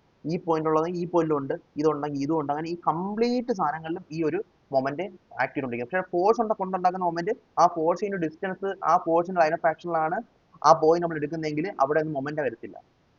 ആ ഫോഴ്സിന്റെ ഡിസ്റ്റൻസ് എത്രയാണോ അതായിരിക്കും അതിന്റെ മൊമെന്റ്. പക്ഷെ അങ്ങനെയല്ല, ഡയറക്റ്റ് മൊമെന്റ്സ് കൊടുത്തു കഴിഞ്ഞാൽ ആ മൊമെന്റ്സ് കംപ്ലീറ്റ് ബാറിൽ അങ്ങോട്ടും ഇങ്ങോട്ടും നമുക്ക് ഷിഫ്റ്റ് ചെയ്യാൻ പറ്റും. അതൊരു കൺസെപ്റ്റ് ആണ്. ഓക്കെ, അപ്പോൾ നമ്മൾ sigma MB is equal to 0 നമുക്ക് ചെയ്ത് നോക്കാം.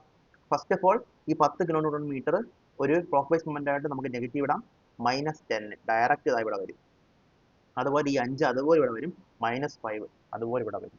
ഓക്കെ, അത് കഴിഞ്ഞിട്ട് പിന്നെ എന്താ നമുക്കുള്ളത്? പിന്നെ നമുക്ക് ഈ 5 കിലോ ന്യൂട്ടൺ ഉണ്ടല്ലോ, ഈ 5 കിലോമീറ്റർ ഉണ്ടല്ലോ, 5 കിലോമീറ്റർ ഇൻറ്റു ഇത്രയും ഡിസ്റ്റൻസ്, 5 ഇൻറ്റു 1, അത് ക്ലോക്ക് വൈസിൽ വരും, sorry and counter clock vice വരും. അപ്പോൾ അത് പോസിറ്റീവ് ആയിരിക്കും. പ്ലസ് 5 ഇൻറ്റു 1, -10 ഇതിൻ്റെ കൊണ്ട്, -5 ഇതിൻ്റെ കൊണ്ട്, പിന്നെ ഈ പറയുന്ന 5 കിലോമീറ്റർ ഇൻറ്റു 1, അതാണ് പ്ലസ് 5 ഇൻറ്റു 1 എന്ന് പറയുന്നത്. രണ്ട് കൗണ്ടറും രണ്ട് ക്ലോക്ക് വൈസും ഒരു കൗണ്ടർ ക്ലോക്ക് വൈസ് ഇപ്പോൾ ഓൾറെഡി ആയി. പിന്നെ നമുക്ക് ഉണ്ട്, ആറയും നമുക്ക് എന്താ വരുന്നത്, ഒരു counter clock vice moment. So -6 into എത്ര ഡിസ്റ്റൻസ് ആണ്, 1 + 4 + 1, 6 ആണ് ഡിസ്റ്റൻസ്. അത്രയും ഡിസ്റ്റൻസ് അതും കൂടെ നമുക്ക് എന്ത് വരും, നമുക്ക് എല്ലാം കൂടെ ചേർന്നതായിരിക്കും നമ്മുടെ മൊമെന്റ്. അങ്ങനെ നമ്മൾ സബ്സ്റ്റിറ്റ്യൂട്ട് ചെയ്തെടുക്കുക, നമ്മൾ എടുക്കുമ്പോഴത്തേക്ക് നമുക്ക് 6 മാത്രം കിട്ടും. 6 എന്ന് പറഞ്ഞാൽ -5/3 ആയിട്ട് നമുക്ക് കിട്ടും. ഓക്കെ, ഇനി നമുക്ക് വേറൊരു കാര്യം അറിയാം, 6 + RBV. 6 + RBV എത്രയാ, 5 ആയിരിക്കും. കാരണം വേറെ ഒരു ലോഞ്ചിറ്റ്യൂണൽ ഫോഴ്സുകളും ഇതിനകത്ത് ആക്ട് ചെയ്യുന്നില്ല. അപ്പോൾ 6 + RBV എന്ന് പറഞ്ഞാൽ 5 ന്യൂട്ടൺ ആയിരിക്കും. അതുകൊണ്ട് നമുക്ക് എന്ത് പറയാൻ പറ്റും, 6 + RBV 5 ന്യൂട്ടൺ ആയതുകൊണ്ട് തന്നെ RBVയുടെ വാല്യൂ ഡയറക്റ്റ് നമുക്ക് കിട്ടും, 20/3 എന്നുള്ള ആൻസർ നമ്മൾ ചെയ്ത് നോക്കി നമുക്ക് കിട്ടും. ഒരു കാര്യം കൂടെ ഉണ്ട് മക്കളെ, ഈ പറയുന്ന 10 കിലോമീറ്റർ ഇങ്ങോട്ടുണ്ടല്ലോ, അത് റെസിസ്റ്റ് ചെയ്യുന്നതാണ് നമ്മുടെ RBHന്റെ ജോലി. സോ RBH അതിന് എഴുതിയിട്ടില്ല, ഞാൻ ആഡ് ചെയ്യാം. RBH എന്ന് പറയുന്നത് similarly RBH is equal to എന്താണ്, 10 കിലോന്യൂട്ടൺ. അത് ഇത് ഇങ്ങോട്ട് വരുന്നുണ്ട്, അത് ഇതിനെ ഓപ്പോസ് ചെയ്യാൻ വേണ്ടി ശ്രമിക്കും. അങ്ങനെ നമുക്ക് 3 റിയാക്ഷൻസും ഇതിന്റെ കിട്ടി.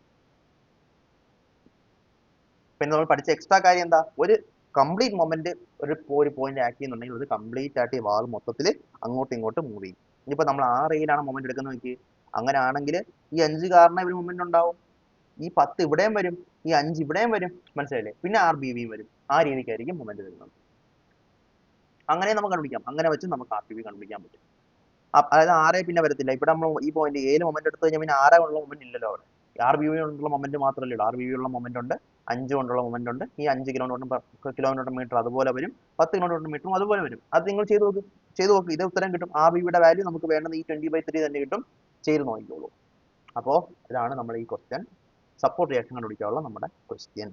ഓക്കെ ഓക്കെ, അടുത്തത് ഇനി നമുക്ക് പഠിക്കാനുള്ളത് ഷിയർ ഫോഴ്സും ബെൻഡിങ് മൊമെന്റും ഒരു സെക്ഷന്റെ എങ്ങനെ കണ്ടുപിടിക്കാം.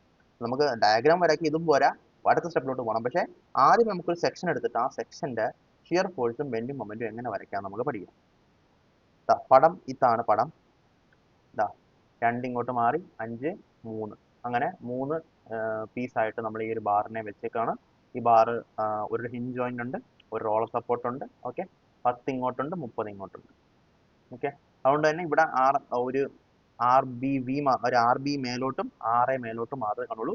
ഈ RBH കാണൂല, ഹൊറിസോണ്ടൽ ആയിട്ടുള്ള സാധനം കാണൂല. കാരണം ഇവിടെ ഹൊറിസോണ്ടൽ ഫോഴ്സ് ഒന്നുമില്ല, അതിനെ ഒപ്പോസ് ചെയ്യേണ്ട കാര്യം ഇല്ല. അത്രേ ഉള്ളൂ. അപ്പൊ നമ്മൾ എക്സ് ഡിസ്റ്റൻസിൽ ഒരു സെക്ഷൻ എടുത്താൽ ഈ സെക്ഷനകത്ത് ഉണ്ടാവുന്ന ഷിയർ ഫോഴ്സും ബെൻഡിങ് മൊമെന്റും നമുക്ക് കാൽക്കുലേറ്റ് ചെയ്യണം. അപ്പൊ അതിനാദ്യം നമ്മൾ എന്ത് ചെയ്യണം, നമ്മൾ RA കണ്ടുപിടിക്കണം, അതുപോലെ RB കണ്ടുപിടിക്കണം. അതിനുശേഷം മാത്രമേ നമുക്ക് പ്രൊസീഡ് ചെയ്യാൻ പറ്റുള്ളൂ. കാരണം റിയാക്ഷൻസ് കാണാൻ എപ്പോഴും, എങ്കിലും പ്രൊസീഡ് ചെയ്യാൻ പറ്റത്തുള്ളൂ. അപ്പൊ എന്താ നമുക്ക് ചെയ്യാം, RA കണ്ടുപിടിക്കുക. എന്താ ഇക്വേഷൻ, RA കണ്ടുപിടിക്കുന്നത് എങ്ങനെയാ, ഇത് ഞാൻ നോക്കിക്കോണം. ഈ RA എന്ന് പറയുന്ന സാധനത്തിനകത്ത് നമുക്ക് ഇത് 2 ബാറുകളുടെ ഒരു കോമ്പിനേഷൻ എന്ന് പറയാം. ഈ ഫുൾ ബാറിനകത്ത് 10 കിലോമീറ്റർ മാത്രം ആക്ട് ചെയ്യുന്ന ഒരു കേസും 30 കിലോമീറ്റർ മാത്രം ആക്ട് ചെയ്യുന്ന ഒരു കേസും ഒന്ന് നോക്കിയേ. ഈ 2 കേസും രണ്ടായിട്ട് എടുത്തിട്ട് നമ്മൾ അതിന്റെ അത് കാരണം ഉണ്ടാകുന്ന റിയാക്ഷനുകൾ നമ്മൾ സൂപ്പർ ഇമ്പോസ് ചെയ്താൽ നമുക്ക് RA കിട്ടും. അത് മനസ്സിലാക്കേണ്ടത്. അപ്പം ഒരു 4, 5 പോയിന്റോട് അടുപ്പിച്ച് അപ്ലൈ ചെയ്യുന്ന സാധനമാണെങ്കിൽ നമുക്ക് ഈസി റിയാക്ഷൻ കണ്ടുപിടിക്കാൻ പറ്റും. ചെയ്ത് കാണിച്ചാൽ മനസ്സിലാവും. ഇപ്പൊ പറഞ്ഞത് ചെറിയ മനസ്സിലായി കാണും, എങ്കിലും കംപ്ലീറ്റ് ആയിട്ട് മനസ്സിലാവണമെങ്കിൽ ഞാൻ പറഞ്ഞുതരാം. നോക്കിക്കോ, ശ്രദ്ധിച്ച് നോക്കിക്കോ. RA എന്ന് പറഞ്ഞ സാധനമാണ്. ഈ 10 കിലോമീറ്റർ മാത്രമുള്ള ഒരു കേസിൽ ഒരു RA ഉണ്ടാവും, 30 കിലോമീറ്റർ മാത്രമുള്ള ഒരു കേസിൽ ഒരു RA ഉണ്ടാവും. രണ്ടും കൂടെ ആഡ് ചെയ്താൽ നമുക്ക് മറ്റേത് കിട്ടുമല്ലോ. 10 കിലോമീറ്റർ മാത്രമേ ഉള്ളെങ്കിൽ എന്താണ് നമുക്ക് കിട്ടുന്ന RA, ഈ 10 ഇൻറ്റു ഈ distance divided by total 10. 10 into 5 +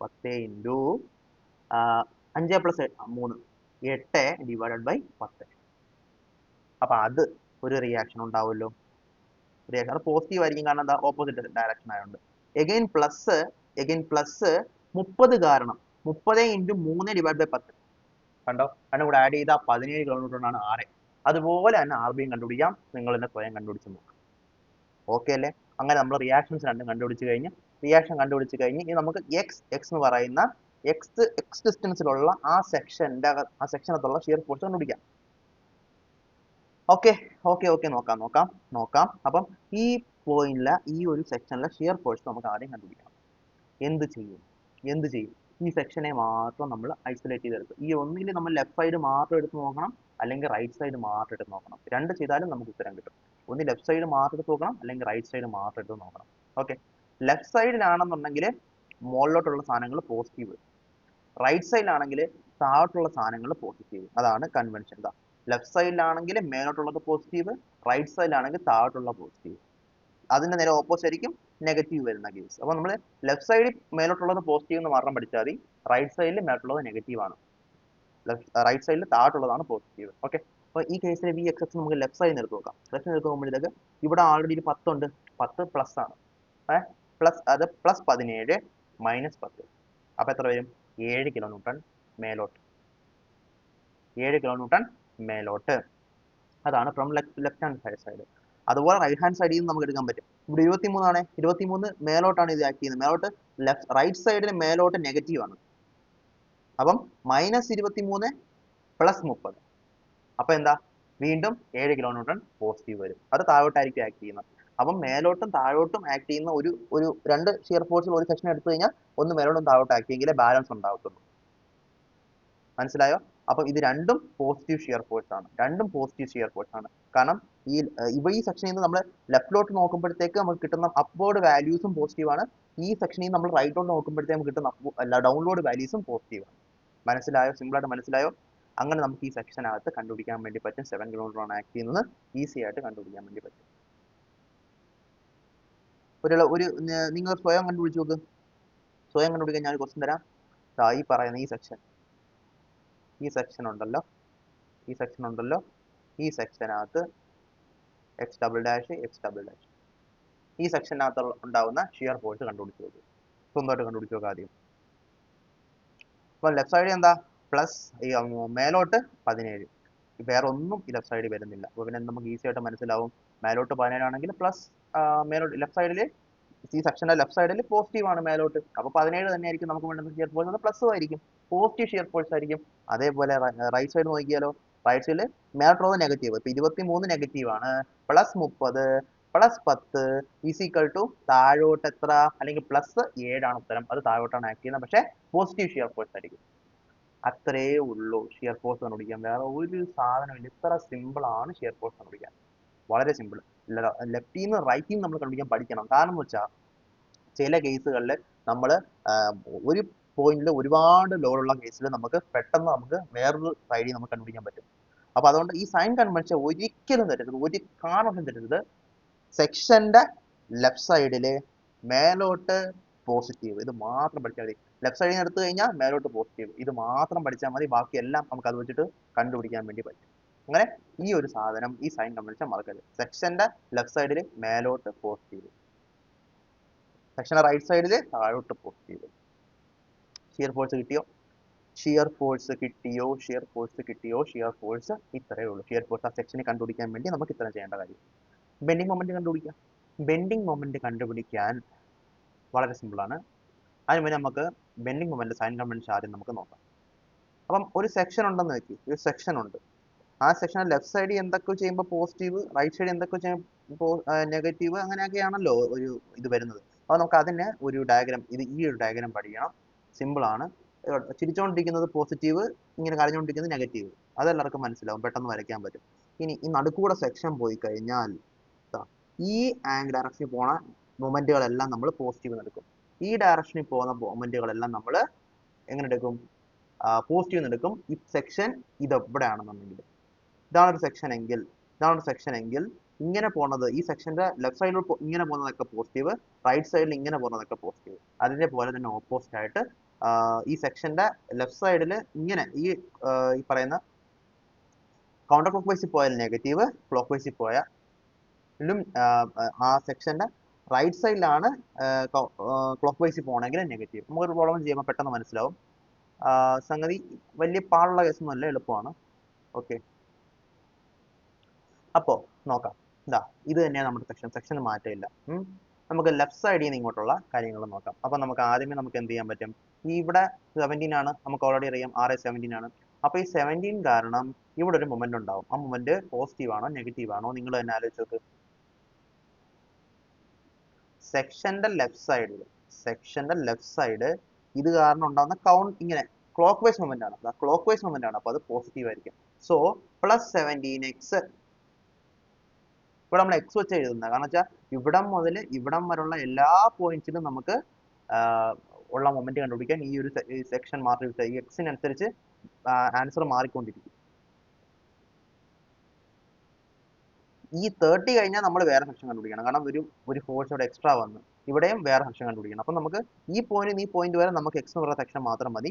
ഈ കേസിൽ എക്സ് എന്ന് പ്രത്യേകിച്ച് പറയേണ്ട കാര്യമുള്ളതെന്ന് വെച്ചാൽ ഈ ലെങ്തിന് ഒരു ആട്രിബ്യൂഷൻ ഉണ്ട്. നമ്മൾ നേരത്തെ ലോഡ് കൊണ്ടിച്ച സമയത്ത് ഇവിടെ മുതൽ ഇവിടം വരെയുള്ള ഏത് സെക്ഷൻ എടുത്തു കഴിഞ്ഞാലും നമുക്ക് പെട്ടെന്ന് 7 കിലോമീറ്റർ ഉണ്ടെങ്കിൽ എഴുതാൻ പറ്റും. എക്സിന്റെ ആവശ്യമില്ല, അതുകൊണ്ട് നമ്മൾ എക്സ് ഉപയോഗിക്കാത്തത്. ഇവിടെ എക്സ് ഉപയോഗിക്കേണ്ട കാര്യമുണ്ട്, കാരണം ഞാൻ ഇപ്പൊ തന്നെ പറഞ്ഞുതരാം. ഈ ഒരു സെക്ഷൻ ആണ് ഉപയോഗിക്കുന്നതെങ്കിൽ 17 × x ആണ് മൊമെന്റ്, ഈ ഡയറക്ഷൻ മൊമെന്റ്. ഇതിൽ നിന്ന് ഈ ഡയറക്ഷൻ മൊമെന്റ് എന്ന് പറഞ്ഞാൽ എന്താ? ചിരിച്ചോണ്ടിരിക്കുക, ഇങ്ങനെ മൊമെന്റ് ചിരിച്ചോണ്ടിരിക്കുക, മുകളിലോട്ടാണ് ഇരിക്കുന്നത്, പോസിറ്റീവ് എഴുതി. ഇനി ഇതേ സെക്ഷന്റെ ലെഫ്റ്റ് സൈഡിൽ താഴോട്ട് ഈ 10 കാറിന് മൊമെന്റ് ഉണ്ടല്ലോ, അത് ഇങ്ങനെ ആയിരിക്കും വരിക. അതെന്താ? കരഞ്ഞോണ്ടായിരിക്കണം. So negative. സോ -10 × x, മൊത്തം എക്സ്, അതിനകത്ത് 2 പോയാൽ x-2 ആയിരിക്കും ഈ ഡിസ്റ്റൻസ്, x-2. അതാണ് ലെഫ്റ്റിൽ നിന്ന് നമുക്ക് കിട്ടിയ ഈ മൊമെന്റ്. അപ്പം എക്സ് മാറുന്നതിനനുസരിച്ച് മൊമെന്റ് മാറുന്നുണ്ട്. ഇവിടെ എടുക്കുന്ന സെക്ഷനും ഇവിടെ സെക്ഷനകത്തൊക്കെ കിട്ടുന്ന മൊമെന്റ് ഡിഫറെന്റ് ആണ്, കാരണം എക്സ് മാറുന്നതിനനുസരിച്ച് മൊമെന്റിന്റെ വാല്യൂ മാറും. ഇതേ സാധനം നമുക്ക് ഇവിടെ നിന്നും എടുക്കാം. ഇവിടെ കണ്ടോ, ഇത് കണ്ടോ, ഈ 23 കണ്ടോ, ഈ 23 ഈ സെക്ഷനെ വിത്ത് റെസ്പെക്ട് നോക്കുകയാണെന്നുണ്ടെങ്കിൽ ഒരു മൊമെന്റ് ഇങ്ങനെയും കൊടുക്കുന്ന എഗെയിൻ ചിരിക്കുക ചെയ്യുന്നത്. സോ പോസിറ്റീവ് ആണ്. ഇത് താഴോട്ടാണ്, താഴോട്ടെന്ന് പറയുമ്പോഴത്തേക്ക് ഇവിടെ നോക്കിക്കഴിഞ്ഞാൽ താഴോട്ട് ഇങ്ങനെ കരയുമ്പോഴത്തേക്ക് നെഗറ്റീവ്. അപ്പം ഇതിന്റെ പോസിറ്റീവും ഇതിന്റെ നെഗറ്റീവും കൂടെ, പിന്നെ ആ ലെങ്ത് വെച്ചൊക്കെ ഇത് വെച്ച് മാത്തമാറ്റിക്കൽ ലെങ്ത് കണ്ടുപിടിക്കണം. നമ്മൾ അത്രയൊന്നും പോകുന്നില്ല. അപ്പൊ ഇങ്ങനെയാണ് ഷിയർ ഫോഴ്സ് കണ്ടുപിടിക്കാൻ നമ്മൾ പഠിച്ച്, ബെൻഡിങ് മൊമെന്റ് കണ്ടുപിടിക്കാൻ നമ്മൾ പഠിച്ച്. സൈൻ കൺവെൻഷൻ മാറരുത്. ഇത് നല്ല എളുപ്പമാണ്, ഇതും നല്ല എളുപ്പമാണ്. ജസ്റ്റ് മനസ്സിലാക്കിയ സൈൻ കൺവെൻഷൻ മാറരുത്, എങ്കിൽ നമുക്ക് ആൻസർ കിട്ടത്തില്ല. ഓക്കെ, അപ്പൊ അതാണ് shear force and bending moment section. ഇനി നമുക്ക് ഇവന്മാരുടെ ഒരു പ്രോപ്പർട്ടിയെ പറ്റി മനസ്സിലാക്കാം. അതാണ് ഒരു പർട്ടിക്കുലർ കൺസെപ്റ്റ് ആണ്, നമുക്ക് നല്ല മനസ്സിലാക്കിയിരിക്കേണ്ട ഒരു അടിപൊളി കൺസെപ്റ്റ് ആണ്. ഇത് വെച്ച് നമുക്ക് കുറെ കാര്യങ്ങൾ ഇനി അങ്ങോട്ട് നമ്മൾ പറയാനും ചെയ്യും. അപ്പോൾ സംഭവം ഇത്രയേ ഉള്ളൂ. വി എന്ന് പറഞ്ഞാൽ ഷിയർ ഫോഴ്സ് ആണ്. എക്സ് എന്ന് പറയുന്ന സെക്ഷനിലെ ഷിയർ ഫോഴ്സിനെ പറ്റിയാണ് പറയുന്നത്. ഇവിടെ എക്സ് എന്ന് പറയുന്ന സെക്ഷനിലെ ബെൻഡിങ് മൊമെന്റ് ആണ് എം എന്ന് പറയുന്നത്. ഓക്കെ. ഡബ്ല്യു എന്ന് പറഞ്ഞാൽ ലോഡ് അറ്റ് സെക്ഷൻ എക്സ് ആണ്. അപ്പോ ഷിയർ ഫോഴ്സ് ഡയഗ്രത്തിന്റെ ഡെറിവേറ്റീവ് എടുത്തു കഴിഞ്ഞാൽ നമുക്ക് അതിനകത്ത് അപ്ലൈ ചെയ്തിരിക്കുന്ന ലോഡ് കിട്ടും, മൈനസ് ഓഫ് ലോഡ് കിട്ടും. ബെൻഡിങ് മൊമെന്റിന്റെ ഡെറിവേറ്റീവ് എടുത്തു കഴിഞ്ഞാൽ ആ എക്സ് സെക്ഷനെ ആക്ട് ചെയ്യുന്ന ഷിയർ ഫോഴ്സും നമുക്ക് കിട്ടും. വേറെ രീതി പറഞ്ഞാൽ നമുക്ക് ലോഡ് ഉണ്ടെന്നുണ്ടെങ്കിൽ അത് x⁻n ആണെന്നുണ്ടെങ്കിൽ അതിന്റെ ഷിയർ ഫോഴ്സിന്റെ ഫംഗ്ഷൻ വരുന്നത് x⁻n+1 കാരണം ഇത് ഇന്റഗ്രേറ്റ് ചെയ്യുന്ന കണക്ക് തന്നെയാണ്. അതുപോലെ തന്നെ m വരുന്നത് x⁻n+2 എന്നുള്ള രീതിക്കായിരിക്കും. ഷിയർ ഫോഴ്സ് ഡയഗ്രത്തിന്റെ ഡെറിവേറ്റീവ് എടുത്താൽ അല്ലെങ്കിൽ ഇതിന്റെ സ്ലോപ്പ് എടുത്താൽ slope of shear force diagram weight ആവും, slope of bending moment diagram shear ഫോഴ്സും ആവും. അതേപോലെ തന്നെ ഷിയർ ഫോഴ്സ് ഡയഗ്രത്തിന്റെ പവറിനേക്കാൾ ഒന്ന് കൂടുതൽ, വെയിറ്റിനേക്കാളും അല്ലെങ്കിൽ അതായത് ലോഡിനേക്കാൾ ഒരു പവർ കൂടുതലായിരിക്കും ഷിയർ ഫോഴ്സ് ഡയഗ്രാം. ഷിയർ ഫോഴ്സിനേക്കാളും ഒരു പോയിന്റ് കൂടുതലായിരിക്കും, ഒരു ഡിഗ്രി കൂടുതലായിരിക്കും ബെൻഡിങ് മൊമെന്റ് ഡയഗ്രത്തിന്. അപ്പം ഇത് മനസ്സിലാക്കിയാൽ നമ്മൾ ഇത് വെച്ചിട്ട് നമ്മൾ കൂടുതൽ കാര്യം പറയും, അപ്പം നിങ്ങൾക്ക് കുറച്ചുകൂടെ ക്ലിയർ ആവും. ഓക്കെ, അത് ഫസ്റ്റ് കൺസെപ്റ്റ്. അപ്പൊ ഈ കൺസെപ്റ്റ് വെച്ച് നമ്മൾ വേറൊരു കാര്യം പറയാണ്. ലോഡ് പോയിന്റ് ലോഡ് ആണെന്നുണ്ടെങ്കിൽ അതിനടുത്ത സെറ്റ് എന്ന് പറഞ്ഞാൽ ലോഡ് പോയിന്റ് ലോഡ് ആണെങ്കിൽ ഷിയർ ഫോഴ്സ് ഡയഗ്രാം എന്താവും? ഒരു കോൺസ്റ്റന്റ് സാധനമായിരിക്കും, അല്ലെങ്കിൽ ഒരു യൂണിഫോം ഡിസ്ട്രിബ്യൂട്ടഡ് പോലെ ആയിരിക്കും ഷിയർ ഫോഴ്സ് ഡയഗ്രാം വരുന്നത്. ഒരു കോൺസ്റ്റന്റ് ആയിരിക്കും, വൈസ് എ കോൺസ്റ്റന്റ് ആയിരിക്കും. ഷിയർ ഫോഴ്സ് ഡയഗ്രാം കോൺസ്റ്റന്റ് ആണെങ്കിൽ ബെൻഡിങ് മൊമെന്റ് ഡയഗ്രാം ഒരു പവർ കൂടും, ഒരു സ്ട്രെയിറ്റ് ലൈൻ ആയിരിക്കും. ഇപ്പൊ ലോഡ് പോയിന്റ് ആണെങ്കിൽ ഷിയർ ഫോഴ്സ് ഡയഗ്രാം ഒരു വരയായിരിക്കും, അതേപോലെ ബെൻഡിങ് മൊമെന്റ് ഡയഗ്രാം ഒരു സ്ലോപ്പും ആയിരിക്കും, ഒരു ലൈൻ പോലെ ആയിരിക്കും, അതായത് ഒരു ആംഗിൾ ഉള്ള ലൈൻ പോലെ ആയിരിക്കും. x⁻1ന്റെ പവർ ആയിട്ടായിരിക്കും വരുന്നത്. അതേപോലെ തന്നെ ലൈൻ ആണ് ലോഡ് എങ്കിൽ, ലോഡ് എന്ന് പറഞ്ഞാൽ ഈ ലൈൻ ലോഡ് എന്ന് പറഞ്ഞാൽ എന്താ സംഭവം? യൂണിഫോം ഡിസ്ട്രിബ്യൂട്ടഡ് ലോഡ് ആണെന്നുണ്ടെങ്കിൽ ഷിയർ ഫോഴ്സ് ഡയഗ്രാം ഒരു ലൈൻ പോലെയും വരും, ബെൻഡിങ് മൊമെന്റ് ഡയഗ്രാം വരുമ്പോഴത്തേക്ക് ഒരു കർവ് വരും. ആ കർവ് ഒരു പരാബോളയും ആയിരിക്കും. ഒന്നും കൂടെ പറഞ്ഞുതരാം, ഒന്നും കൂടെ പറയും, ഇവിടെ ഇല്ല, ബട്ട് സ്റ്റിൽ നമുക്ക് ഇവിടെ എഴുതാവുന്ന കാര്യമാണ്. എന്താ എഴുതേണ്ട കാര്യം? ലോഡ് എന്ന് പറയുന്ന സാധനം ഒരു ലീനിയർ ആണെങ്കിൽ, ലീനിയർ ലോഡാണ് നമുക്ക് വരുന്നത്, ലീനിയർലി വേരിങ് ട്രയാങ്കിൾ പോലത്തെ ലോഡാണ് വരുന്നതെങ്കിൽ അപ്പൊ എന്ത് സംഭവിക്കും? ഷിയർ ഫോഴ്സ് ഡയഗ്രാം പരാബോള ആയിരിക്കും. അതേപോലെ ബെൻഡിങ് മൊമെന്റ് ഡയഗ്രാം എന്തായിരിക്കും? അതും ഒരു കർവ് ആയിരിക്കും. ആ curve y proportional to x ക്യൂബിന്റെ കർവ് ആയിരിക്കും, ക്യൂബിക് ആയിരിക്കും ആ കർവ്. ഓക്കെ ഓക്കെ എഗെയിൻ ഇതും നിങ്ങൾക്ക് മനസ്സിലായെന്ന് ഞാൻ വിശ്വസിക്കുന്നു, ഒരു ഐഡിയ കിട്ടുമെന്ന് വിശ്വസിക്കുന്നു. നമ്മൾ അടുത്തലോട്ട് വരുമ്പം നമ്മൾ ഓരോന്നോ കേസസ് ആയിട്ട് സോൾവ് ചെയ്യുമ്പം തീർച്ചയായിട്ടും എന്താ ഉദ്ദേശിക്കുന്നത് നിങ്ങൾക്ക് മനസ്സിലായിരിക്കും, അത് ഉറപ്പാണ്. ഓക്കെ ഓക്കെ നോക്കാം. ഇത് നമ്മൾ കർവുകളെ മനസ്സിലാക്കാൻ വേണ്ടി ഉപയോഗിക്കുന്നതാണ്. ഇത് ഇങ്ങനെ തന്നെ പഠിക്കണമെന്നില്ല, ഇത് വേണമെങ്കിൽ നിങ്ങൾക്ക് കാണാൻ പഠിക്കാം. ഇങ്ങനെ ഓരോ രീതിയിൽ വരുന്ന കർവുകളുടെ അർത്ഥം എന്താണെന്ന് നമുക്ക് മനസ്സിലാക്കാൻ വേണമെങ്കിൽ നമുക്ക് യൂസ് ചെയ്യാം. പക്ഷേ അതിന്റെ ആവശ്യമില്ല. ജസ്റ്റ് വേണമെന്നുണ്ടെങ്കിൽ കാണാൻ പഠിച്ചോ, അല്ലെന്നുണ്ടെങ്കിലും നമുക്ക് ചെയ്യാൻ പറ്റും. ഞാൻ പറഞ്ഞുതരാം എങ്ങനെയാണ് ചെയ്യേണ്ടതെന്ന് ഞാൻ പറഞ്ഞുതരാം. ഇതിങ്ങനെ ഓരോന്നായിട്ട് കാണാൻ പഠിച്ചു വെക്കേണ്ട കാര്യമില്ല. നമുക്കൊരു എക്സാമ്പിൾ ചെയ്ത് നോക്കാം. എന്താണ് എക്സാമ്പിൾ? നമ്മൾ ഇവിടെ ഒരു ഫിക്സ്ഡ് എൻഡ് ആണ്. ഫിക്സ്ഡ് എൻഡ് എന്ന് പറയുന്ന ഒരു ഹാങ്ങിങ് ലോ ഹാങ്ങിങ് ആയിട്ടുള്ള അതായത് ഇവിടെ ഒരു സപ്പോർട്ട് ഇല്ല, ആ രീതിക്കുള്ള ഒരു ബീമാണ് നമുക്കുള്ളത്. ആ ബീമിനകത്ത് ഒരു യൂണിഫോം ലോഡ് W ആക്ട് ചെയ്യുന്നുണ്ട്. അപ്പോൾ തീർച്ചയായിട്ടും റിയാക്ഷൻ കണ്ടുപിടിക്കാൻ നമ്മൾ ഈ യൂണിഫോം ലോഡിനെ L വെച്ച് മൾട്ടിപ്ലൈ ചെയ്തിട്ട് ഇവിടെ പോയിന്റ് ലോഡാണെന്ന് വിചാരിച്ച് നമ്മൾ എടുത്തതിന് ശേഷം ഇതേ ഡിവൈഡ് ബൈ 2 ഇവിടെയും ഇതേ ഡിവൈഡ് ബൈ 2 ഇവിടെ ആയിട്ട് നമുക്ക് രണ്ട് റിയാക്ഷൻസ് പറയാൻ പറ്റും. സോ ഇവിടെ നമുക്ക് WL × L/2 ആയിരിക്കും ഇവിടെ നമുക്ക് വരുന്നത് എന്തെങ്കിലും റിയാക്ഷൻ എന്തായിരിക്കും വരിക? ഓക്കെ രണ്ട് പോയിന്റ്സ് ഇല്ല, ഒരു പോയിന്റ് മാത്രമേ ഉള്ളൂ. ഓക്കെ സോ ഈ WL അതുപോലെ തന്നെ ഇവിടെ എനിക്ക് നേരത്തെ തെറ്റിപ്പോയതാണ്. രണ്ട് പോയിന്റ്സ് ഇല്ല, ഇവിടെ ഒരു പോയിന്റ് ഫിക്സ്ഡ് ആണെന്ന് മാത്രമേ ഉള്ളൂ, ഇവിടെ നമുക്ക് ഒരു സപ്പോർട്ട് ഇല്ല. സോ ഫുൾ ലോഡും ഇത് തന്നെ കൊടുക്കേണ്ടി വരും. സോ WL മേലോട്ട് ആക്ട് ചെയ്യും, ഫസ്റ്റ് കേസ്. സെക്കൻഡ് കേസ് എന്ന് പറഞ്ഞാൽ ഇതിനകത്ത് ഈ ഒരു പോയിന്റ് ഈ WL ഇവിടെ നിൽക്കുന്നത് കാരണം, അല്ലെങ്കിൽ ഈ ഒരു കംപ്ലീറ്റ് ഫോഴ്സും കംപ്ലീറ്റ് UDL-ഉം നമുക്ക് ഇവിടെ ഒരു ഫോഴ്സ് ആയിട്ട് മാറി നിൽക്കുന്നത് നമുക്ക് പറയാൻ പറ്റുമല്ലോ, ഒരു അസ്യൂം ചെയ്യാൻ പറ്റുമല്ലോ. അപ്പം ഇത് കാരണം ഉണ്ടാവുന്ന ഒരു മൊമെന്റ് ഉണ്ടല്ലോ, ആ മൊമെന്റിന് കൗണ്ടർ ആയിട്ട് ഒരു മൊമെന്റ് ഈ ഫിക്സഡ് സപ്പോർട്ട് ഇവിടെ കൊടുത്തുകൊണ്ടിരിക്കും. ആ മൊമെന്റ് എന്തായിരിക്കും? WL × L/2 ആയിരിക്കും. അത് കൊടുത്തുകൊണ്ടിരിക്കും. അപ്പം ഇവിടെ ഇങ്ങോട്ട് ഈ ഒരു ഡയറക്ഷനിലായിരിക്കും ഇത് കൊടുക്കുന്ന മൊമെന്റ്, അതിന് ഓപ്പോസിറ്റ് ഈ ഡയറക്ഷനിലായിരിക്കും ഇത് കൊടുക്കുന്ന മൊമെന്റ്, WL × L/2. ഓക്കെ അങ്ങനെ നമ്മൾ ഈ സപ്പോർട്ടിനെ അതിന്റെ കറസ്പോണ്ടിങ് റിയാക്ഷനും ഒരു മൊമെന്റും വെച്ച് നമ്മൾ റീപ്ലേസ് ചെയ്തു. ഇനി നമ്മളൊരു സെക്ഷൻ എക്സ് നമ്മൾ എടുക്കുക, ഒരു സെക്ഷൻ നമ്മൾ എക്സ് അങ്ങ് എടുക്കുക. ഇനി നമുക്ക് കണ്ടുപിടിക്കാം ഷിയർ ഫോഴ്സ് ഡയഗ്രാം. ഇത് ഷിയർ ഫോഴ്സ് ഡയഗ്രാം ആണ്, ഇത് ബെൻഡിങ് മൊമെന്റ് ഡയഗ്രാം ആയിരിക്കും. അപ്പൊ എങ്ങനെയാണ് ഇതിന്റെ കൺസെപ്റ്റ് നമുക്ക് മനസ്സിലാക്കാം. സോ ഞാനൊരു ആർബിട്രറി സെക്ഷൻ എടുത്തു. ഈ സെക്ഷൻ ഞാൻ എക്സ് സെക്ഷൻ ഒരു എക്സ് ഡിസ്റ്റൻസ് മാറി ഒരു സെക്ഷൻ എടുത്ത് വിചാരിക്കാം. അപ്പോൾ ഈ സെക്ഷനകത്ത് ആക്ട് ചെയ്യുന്ന ഷിയർ ഫോഴ്സുകളൊന്നും നോക്കാം. നമ്മളിവിടെ ഈ ബെൻഡിങ് മൊമെന്റ്, ഈ ഒരു കംപ്ലീറ്റ് ബെൻഡിങ് മൊമെന്റ് ഇവിടെ ഉണ്ട്, WL × L/2 എന്ന് പറഞ്ഞ ബെൻഡിങ് മൊമെന്റ് നമുക്കുണ്ട്. ആ ബെൻഡിങ് മൊമെന്റ് നമ്മൾ ഇവിടെ എടുക്കേണ്ട ഒരു കാര്യമില്ല, കാരണം ഷിയർ ഫോഴ്സ് ഡയഗ്രത്തിൽ ഷിയർ ഫോഴ്സിന്റെ മാത്രമേ ആവശ്യമുള്ളൂ, ബെൻഡിങ് മൊമെന്റിന്റെ ആവശ്യമില്ല. സോ നമ്മൾ ഷിയർ ഫോഴ്സിന്റെ കാര്യം മാത്രം നോക്കിയാൽ മതി, റിയാക്ഷൻ ഫോഴ്സുകളെ മാത്രം നോക്കിയാൽ മതി, ബെൻഡിങ് മൊമെന്റ്സിന്റെ കാര്യം നോക്കാനേ പോകണ്ട. ഷിയർ ഫോഴ്സിനകത്ത് ഇവിടെ W എന്നൊരു വെയിറ്റ് അല്ലെങ്കിൽ ഒരു ലോഡ് മേലോട്ട് ആക്ട് ചെയ്യുന്നുണ്ട്. സെക്ഷന്റെ ലെഫ്റ്റ് സൈഡില് WL മേലോട്ട് എന്ന് പറഞ്ഞാൽ എന്താണ് ഷിയർ ഫോഴ്സ്? പറ, ഈ പോയിന്റ് ഷിയർ ഫോഴ്സ് പറ. എന്താണ് ഈ പോയിന്റിലെ ഷിയർ ഫോഴ്സ് എന്ന് പറ.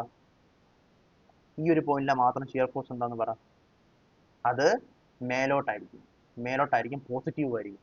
കാരണം സെക്ഷന്റെ ലെഫ്റ്റ് സൈഡിൽ മേലോട്ട് പോസിറ്റീവ് ആണ്. സോ നമുക്ക് മേലോട്ട് പോസിറ്റീവ് എന്ന് കിട്ടും. ഇനി ഇവിടെ മൊത്തം ഈ സാധനം കുറഞ്ഞു കാരണം ഇവിടെ ഒക്കെ താഴോട്ടാണ് ലോഡ്, ഇത് ഇവിടം വരെയും താഴോട്ടാണ് ലോഡ്. ഓക്കെ അപ്പം ഈ സെക്ഷൻ നമ്മൾ ഈ ഒരു പോയിന്റിൽ നിന്ന് ജസ്റ്റ് ഈ ഒരു പോയിന്റിൽ നിന്ന് മാറി കുറച്ച് ഇങ്ങോട്ട് എന്ത് സംഭവിക്കും? ഈ WL അതുപോലെ തന്നെ നമുക്ക് മേലോട്ട് ഉണ്ടായിരിക്കും, പ്ലസ് അതിനകത്ത് കുറച്ച് ലീനിയർ ആയിട്ട് കുറഞ്ഞു വരും. എന്തുകൊണ്ടാണ് ലീനിയർ ആയിട്ട് കുറഞ്ഞത്? നമ്മൾ ഓൾറെഡി പറഞ്ഞു, വെയിറ്റിന്റെ ഇതിന്റെ ഒരു ഡിഗ്രി എന്താണോ ആ ഡിഗ്രിയേക്കാളും ഒരു ഡിഗ്രി കൂടുതലായിരിക്കും ഈ പറയുന്ന നമ്മുടെ ഷിയർ ഫോഴ്സ് ഡയഗ്രത്തിന്. ഇതിനേക്കാൾ ഒരു ഡിഗ്രി കൂടുതലായിരിക്കും ഷിയർ ഫോഴ്സ് ഡയഗ്രത്തിന്. അതുകൊണ്ട് തന്നെ അത് ലീനിയർ ആയിരിക്കും. ആ ലീനിയർ കറക്റ്റ് ഇങ്ങനെ വന്ന് ഇവിടെ അവസാനിക്കും. കാരണം ഈ സെക്ഷൻ നമ്മൾ ഇവിടെ കൊണ്ടുവച്ചാലുണ്ടല്ലോ, കംപ്ലീറ്റ് ലോഡും ഈ പറയുന്ന WL കാരണം ബാലൻസ് ആയിട്ടുണ്ട്, ഈ പറയുന്ന യൂണിഫോം ലോഡ് കാരണം ബാലൻസ് ആയിട്ടുണ്ട്. സോ അങ്ങനെയാണ് നമ്മൾ ഈ ഒരു ഷിയർ ഫോഴ്സ് ഡയഗ്രത്തിലോട്ട് നമ്മൾ എത്തിയത്. ഓക്കെ അല്ലേ? ഓക്കെ അല്ലേ? അടുത്തത് ഈ ബെൻഡിങ് മൊമെന്റ് ഡയഗ്രം നോക്കിയോ.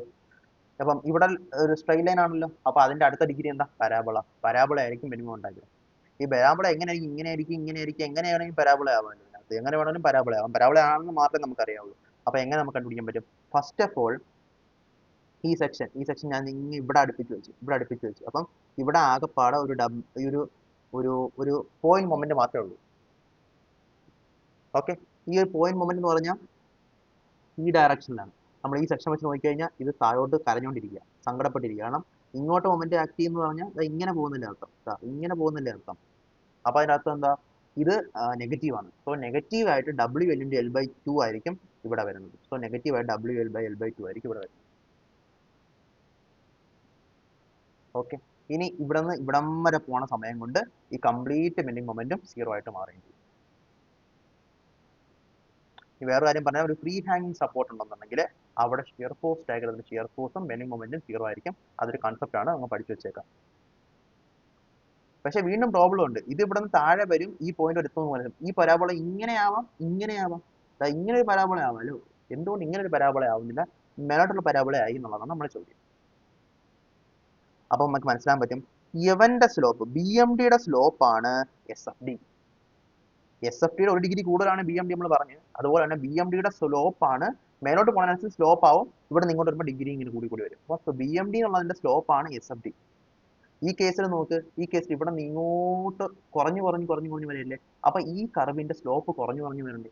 എന്താണ് മക്കളെ സ്ലോപ്പ്? സ്ലോപ്പ് എന്ന് പറഞ്ഞതാ, ഇവിടെ നിന്ന് ഞാൻ ഒരു ടാൻജന്റ് വരും. ഈ പോയിന്റിലെ സ്ലോപ്പ് കണ്ടുപിടിക്കാം. ഇവിടെ നിന്ന് ഞാൻ ഒരു ടാൻജന്റ് വരച്ചു. ഇതിനകത്ത് വരക്ക് ഇത്തിരി പാടാണ്. സോ ഇവിടെ ടാൻജന്റ് വരച്ചു. ഞാൻ ഇവിടെ നിന്ന് ഇങ്ങനെ ഒരു ടാൻജന്റ് വരച്ചു. ഓക്കെ, സോറി, ഇതൊരു പ്രോബ്ലം ആണ് ഇതിനകത്ത്. ആകെ ഒരു പ്രോബ്ലം ഇത് മാത്രമേ ഉള്ളൂ. ഇങ്ങനെ ടാൻജന്റ് ഏകദേശം നമ്മുടെ കറക്റ്റ് ആയിട്ട്. അപ്പൊ ഇവിടെ നിന്നിട്ട് ഇവിടെ നിന്ന് തന്നെ ഒരു സ്ട്രൈറ്റ് ലൈൻ ആവും. ഇവിടെ ഒരു ഇങ്ങനെ വരും. അപ്പം ഈ ഒരു ടാൻജന്റ്, ഈ ഒരു തീറ്റ ഉണ്ടല്ലോ, ഇതിന്റെ ടാനെയാണ് സ്ലോപ്പ് എന്ന് പറയുന്നത്. ഈ സ്ലോപ്പ് ഉണ്ട്, ഇവിടെ നിന്ന് കാട്ടിങ് കുറവായിരിക്കും ഇവിടെ, അതിനെക്കാട്ടിയും കുറവായിരിക്കും ഇവിടെ, അതിനെക്കാട്ടിയും കുറവായിരിക്കും ഇവിടെ, അവസാനം 0 ആയിട്ട് മാറും. ഈ റെഡ് കളർ ആണെന്നുണ്ടെങ്കിൽ. പക്ഷെ ബ്ലാക്ക് കളർ ആണെങ്കിൽ ഇവിടെയാണ് 0, സ്ലോപ്പ് 0, പിന്നെ സ്ലോപ്പ് കൂടി വരാം. പക്ഷെ ഇവിടെ നമുക്ക് SFD കുറഞ്ഞു വരുന്നതുകൊണ്ട് ഇവിടെ BMD യുടെ സ്ലോപ്പ് ആണല്ലോ SFD. അതുകൊണ്ട് SFD കുറഞ്ഞു വരികയാണെങ്കിൽ BMD യുടെ സ്ലോപ്പ് കുറഞ്ഞു വരണ്ടേ? അതുകൊണ്ടാണ് നമുക്ക് പരാബോള നമ്മൾ എടുത്തത്. ഈ പരാബോള ഇങ്ങനെ ഇരിക്കുന്നത് മനസ്സിലായോ? ഇങ്ങനെയാണ് നമ്മൾ ഇതിന്റെ അനാലിസിസ് ചെയ്യേണ്ടത്. ഓക്കെ, അപ്പൊ ഞാൻ നേരത്തെ പറഞ്ഞത് ഇതും കൂടെ തട്ടിച്ചു നോക്കുമ്പോഴത്തേക്ക് ഒരുവിധം കാര്യങ്ങളെല്ലാം ഒരു ഏറെക്കൊരു ഊഹാപോഹത്തിൽ കാര്യങ്ങൾ എനിക്കറിയാം. പക്ഷെ ഇത് നമ്മൾ സെറ്റ് ആയിട്ട് പഠിക്കും. നമ്മൾ 6 എക്സാമ്പിൾസ് ചെയ്യാൻ പോവാം. ഓക്കെ, സോ ഇതാണ് സംഭവം. വേണ്ടുന്ന ആളുകൾക്ക് ഇത് പഠിക്കാൻ ഭയങ്കര ബുദ്ധിമുട്ടാണ്, എനിക്ക് ഇതിനകത്ത് ഇങ്ങനത്തെ ക്വസ്റ്റ്യൻസ് ഒക്കെ വന്നാൽ ആൻസർ കിട്ടിയാൽ മാത്രം മതി എന്നുണ്ടെന്നുണ്ടെങ്കിൽ നിങ്ങൾക്ക് വേണമെങ്കിൽ ഇത് സ്കിപ്പ് ചെയ്യാം. സ്കിപ്പ് ചെയ്യരുത്. ഞാൻ പഠിപ്പിക്കാൻ പോണത് വളരെ നല്ല കാര്യമാണ്, വളരെ ബ്യൂട്ടിഫുൾ കാര്യമാണ്, നല്ലപോലെ മനസ്സിലാക്കാൻ പറ്റുന്ന, എൻജോയ് ചെയ്ത് മനസ്സിലാക്കാൻ പറ്റുന്ന കാര്യമാണ്. മാത്രമല്ല ഇത് നോട്ടിനകത്ത് എനിക്ക് ഇത് വരച്ച് കുറിച്ചിടാൻ എനിക്ക് പറ്റത്തില്ല. അതുകൊണ്ട് ഇത് ക്ലാസ്സിനകത്തായിരിക്കും ഈ പഠിപ്പിക്കുന്നുണ്ടായിരിക്കുന്നത്. നോട്ടിനകത്ത് കംപ്ലീറ്റ് സാധനങ്ങൾ ഉണ്ടാവും, ഈ സാധനങ്ങളൊക്കെ ഉണ്ടാവും. പക്ഷെ ഇത് എങ്ങനെ വന്നെന്നുള്ള സാധനം എനിക്ക് ഓരോ കേസിലും ഇതിനകത്ത് വരച്ച് കുറിച്ച് വെക്കാൻ എനിക്ക് വയ്യ. അതുകൊണ്ട് അത് ഞാൻ മായ്ച്ചു കളയാം അവസാനം. സോ ഈ സെറ്റപ്പ് സാധനങ്ങളെല്ലാം നമുക്ക് നോട്ട്സിൽ കിട്ടും. പക്ഷെ ഈ എങ്ങനെ വന്നു എന്നുള്ള സാധനം നമുക്ക് ഈ ഒരു ക്ലാസ്സിനകത്തൂടെ മാത്രമേ മനസ്സിലാവുകയുള്ളൂ. അപ്പൊ നമുക്ക് സ്റ്റാർട്ട് ചെയ്യാം. ആദ്യമേ ഇവിടെ ഒരു ഹിഞ്ച് ജോയിന്റ്, ഇവിടെ ഒരു റോളർ സപ്പോർട്ട്, ഇവിടെ ഒരു പോയിന്റ് ലോഡ്. ഇവിടെ പോയിന്റ് ലോഡ് വന്നാൽ തീർച്ചയായിട്ടും ഒരു കോൺസ്റ്റന്റ് പോലൊരു സാധനമായിരിക്കും നമ്മുടെ ഷിയർ വരുന്നത്. ലീനിയർ ആയിരിക്കും മൊമെന്റ് വരുന്നത്, ഒരു സംശയമില്ല. അപ്പം അത് എന്റെ ട്രെൻഡ് മനസ്സിലായി. ഈ ട്രെൻഡിനെ എങ്ങനെ മാറുന്നു മാത്രം മനസ്സിലായി. അപ്പൊ അതിനുവേണ്ടി എന്ത് ചെയ്യണം? ഇവിടെ ഒരു ഫോഴ്സ് വന്നാൽ തീർച്ചയായിട്ടും അതിന് കറസ്പോണ്ടിങ് ആയിട്ട് ഒരു ഫോഴ്സ് ഇങ്ങോട്ടും ഒരു ഫോഴ്സ് ഇങ്ങോട്ടും ആക്ട് ചെയ്യും. ഇതിന്റെ പകുതിയായിരിക്കും ഈ രണ്ട് ഫോഴ്സും. ഞാൻ ഇവിടെ ഒരു സെക്ഷൻ കൺസിഡർ ചെയ്ത്, നമ്മൾ ഫോഴ്സ് മാറുന്നതനുസരിച്ച് സെക്ഷൻ മാറ്റിക്കൊണ്ടിരിക്കണം. ഇവിടെ ഞാൻ ഒരു സെക്ഷൻ കൺസിഡർ ചെയ്ത് നോക്കി. ലെഫ്റ്റ് സൈഡില് മേലോട്ട് പോസിറ്റീവ്, ഇതിന്റെ നേർ പകുതി. സോ പകുതി. ജസ്റ്റ് ഒരു ജമ്പ് ഇവിടെ വന്നിട്ട് ഷെയർ ഫോഴ്സ് ഇവിടെ റിയാക്ഷൻ വന്നുകൊണ്ട് ഇവിടെ ഒരു ജമ്പ് വന്നു. പിന്നെ ഇത് കോൺസ്റ്റന്റ് ആയിട്ട് പോയിക്കൊണ്ടിരിക്കുക. കാരണം ഇത് മാറ്റിയാലും ഒന്നും ഒരു മാറ്റവും ഇല്ല. എല്ലാ പോയിന്റിലും നമുക്ക് അതേ ഷെയർ ഫോഴ്സ് തന്നെ ആയിരിക്കും. അല്ലെങ്കിൽ ഇവിടെ ഏത് സെക്ഷൻ എടുത്താലും അത് തന്നെ വരുള്ളൂ. ഇനി നമുക്ക് ഇവിടെ നിന്ന് ലെഫ്റ്റിൽ നിന്ന് ഇങ്ങോട്ട് എടുത്തു കഴിഞ്ഞാൽ ഇവിടെ നമ്മൾ നോക്കിയാൽ തന്നെ മനസ്സിലാവും, മേലോട്ട് ഈ സെക്ഷന്റെ റൈറ്റ് സൈഡിൽ നെഗറ്റീവ് എത്ര ഈ സാധനം ഡിവൈഡ് ബൈ 2 അതാണ് നേരെ താഴോട്ട് വന്നത്. പിന്നെ ഏത് സെക്ഷൻ എടുത്താലും അത് തന്നെയായിരിക്കും. ഇനി നമുക്ക് വേണമെങ്കിൽ ഒരു കാര്യം കൂടെ ചെയ്യാം, എളുപ്പത്തിന് വേണ്ടി ഒരു കാര്യം കൂടെ നമുക്ക് ചെയ്യാൻ പറ്റും. എന്താണ് ആ കാര്യം? നമ്മൾ ഈ സെക്ഷൻ എടുത്തപ്പോൾ കിട്ടിയ കണക്ക് ഇതിന്റെ ലെഫ്റ്റ് സൈഡിലെ സെക്ഷൻ വെച്ച് നമുക്ക് നോക്കാം ഈ സാധനം ഇങ്ങനെ വരുന്നുണ്ടോ നോക്കാം. അപ്പൊ എന്താ ഇവിടെ ഇതിന്റെ നേർ പകുതി മേലോട്ട്, ഇത് ഫുള്ള്, അപ്പം ഫുൾ സാധനം താഴോട്ട്. അപ്പൊ താഴോട്ട് വരുമ്പോഴത്തേക്ക് എന്താ നെഗറ്റീവ്, ആ നെഗറ്റീവ് ആണ് ഇവിടെ എഴുതിയിരിക്കുന്നത്. അപ്പം ഇവിടെ നിന്ന് ഇവിടെ നിർത്താലും നമുക്ക് ഒരേ ആൻസറിന് കിട്ടും. മനസ്സിലായോ? അപ്പൊ നമ്മൾ രണ്ട് പോയിന്റ് എടുക്കേണ്ട ആവശ്യം വരില്ല. നമ്മൾ ഇവിടെ സെക്ഷൻ എടുത്ത് ഇവിടെ സെക്ഷൻ എടുത്തായിട്ട് ഇവിടെ നിന്ന് നോക്കിയാൽ ഇവിടെ നിന്ന് തന്നെ നോക്കി വരുന്നെങ്കിൽ നമ്മൾ ഈ ഒരു പോയിന്റ് എത്തുമ്പോൾ രണ്ട് പോസ്റ്റ് എടുക്കേണ്ടി വരും. അതുകൊണ്ടാണ് നമ്മൾ ചില സമയത്ത് ഈ സെക്ഷൻ എടുത്തിട്ട് ഇതിന്റെ ലെഫ്റ്റ് നോക്കും, ചില സമയത്ത് ഈ സെക്ഷൻ എടുത്തിട്ട് ഇതിന്റെ റൈറ്റ് നോക്കുന്നത്. ഓക്കെ ആണോ? അപ്പം ഒരു കാര്യം കൂടെ ഞാൻ പറഞ്ഞുതരാം. ഒരു ഷിയർ ഫോഴ്സ് ഉണ്ടെങ്കിൽ ഈ ഷിയർ ഫോഴ്സ് ഡയഗ്രത്തിൽ ജമ്പ് ഉണ്ടാവും. ഇവിടെ ഒരു ഫോഴ്സ് താഴോട്ട് അപ്ലൈ ആവുന്നുണ്ട്, ഒരു പോയിന്റിലോട് അപ്ലൈ ആവുന്നുണ്ട്, ഒരു പോയിന്റിലോട് ഇവിടെ വരുന്നുണ്ട്, ഇവിടെ ഷിയർ ഫോഴ്സ് ഡയഗ്രത്തിൽ ഒരു ജമ്പ് വന്നു. ഇവിടെ ഒരു പോയിന്റിലോട് താഴോട്ട് വന്നപ്പോഴത്തേക്ക് ഇവിടെ വീണ്ടും ഒരു ജമ്പ് വന്നു, താഴോട്ടൊരു ജമ്പ് വന്നു, ഇവിടെ വന്നിട്ട് ഇവിടെ വീണ്ടും മേലോട്ട് വന്ന് ഇവിടെ വീണ്ടും മേലോട്ടൊരു ജമ്പ് വരും. അത് ഒരു സെറ്റപ്പ് സംഭവമാണ്, മനസ്സിലാക്കി വെക്കേണ്ട കാര്യമാണ്. അപ്പൊ പോയിന്റിലോട് വെച്ച് ഷിയർ ഫോഴ്സ് നമുക്ക് കിട്ടിയല്ലോ. അപ്പം ഇതിന്റെ എന്തായാലും ഒരു പവർ കൂടുതലായിരിക്കുമല്ലോ moment, so victim will be linear, അതിന് നമുക്ക് ഉറപ്പാണ്. പക്ഷെ ആ ലീനിയർ എങ്ങനെയായിരിക്കും ഇരിക്കുന്നത് നമുക്കറിയണം. അതിനും വളരെ സിമ്പിൾ ആണ്. ഞാൻ ഈ ഒരു സെക്ഷൻ എടുക്കുകയാണ്, ഈ സെക്ഷൻ എടുക്കുകയാണെങ്കിൽ മേലോട്ടൊരു ഫോഴ്സ് ആയിരിക്കും ഉണ്ടായിരിക്കുന്നത് അല്ലേ? ഈ മേലോട്ടുള്ള ഫോഴ്സ് കാരണം ഫോഴ്സ് ഇൻറ്റു ഈ ഡിസ്റ്റൻസ്, മേലോട്ടുള്ള ഫോഴ്സ് ഇൻറ്റു ഈ ഡിസ്റ്റൻസ്, അത് ഇങ്ങനെയാണ് ഇരിക്കുന്നത്, അത് ചിരിച്ചുകൊണ്ടാണ് ഇരിക്കുന്നത്. So it is positive. മാത്രമല്ല ഈ എക്സ് കൂടുന്നതിനനുസരിച്ച്, എക്സ് ഇവിടെ ചെറുതാണ്, വീണ്ടും കൂടി നടക്കാകുമ്പോഴത്തേക്ക് നല്ല കൂടുതലാണ്. കൂടുന്നതിനനുസരിച്ച് ഈ മേലോട്ടുള്ള പോസിറ്റീവ് ഷിയർ ലീനിയർ ആയിട്ട്, എന്നോട് ലീനിയർ ആയത് ഇത് കോൺസ്റ്റന്റ് ആയിട്ട് ലീനിയർ ആണ്, ലീനിയർ ആയിട്ട് കൂടും. ഓക്കെ കൂടും, മനസ്സിലായ? അതേപോലെ തന്നെ ഇവിടെ നിന്ന് ലെഫ്റ്റിലോട്ട് നോക്കിക്കഴിഞ്ഞാൽ ഇവിടെ നിന്ന് ഇങ്ങോട്ട് കൂടി വരും.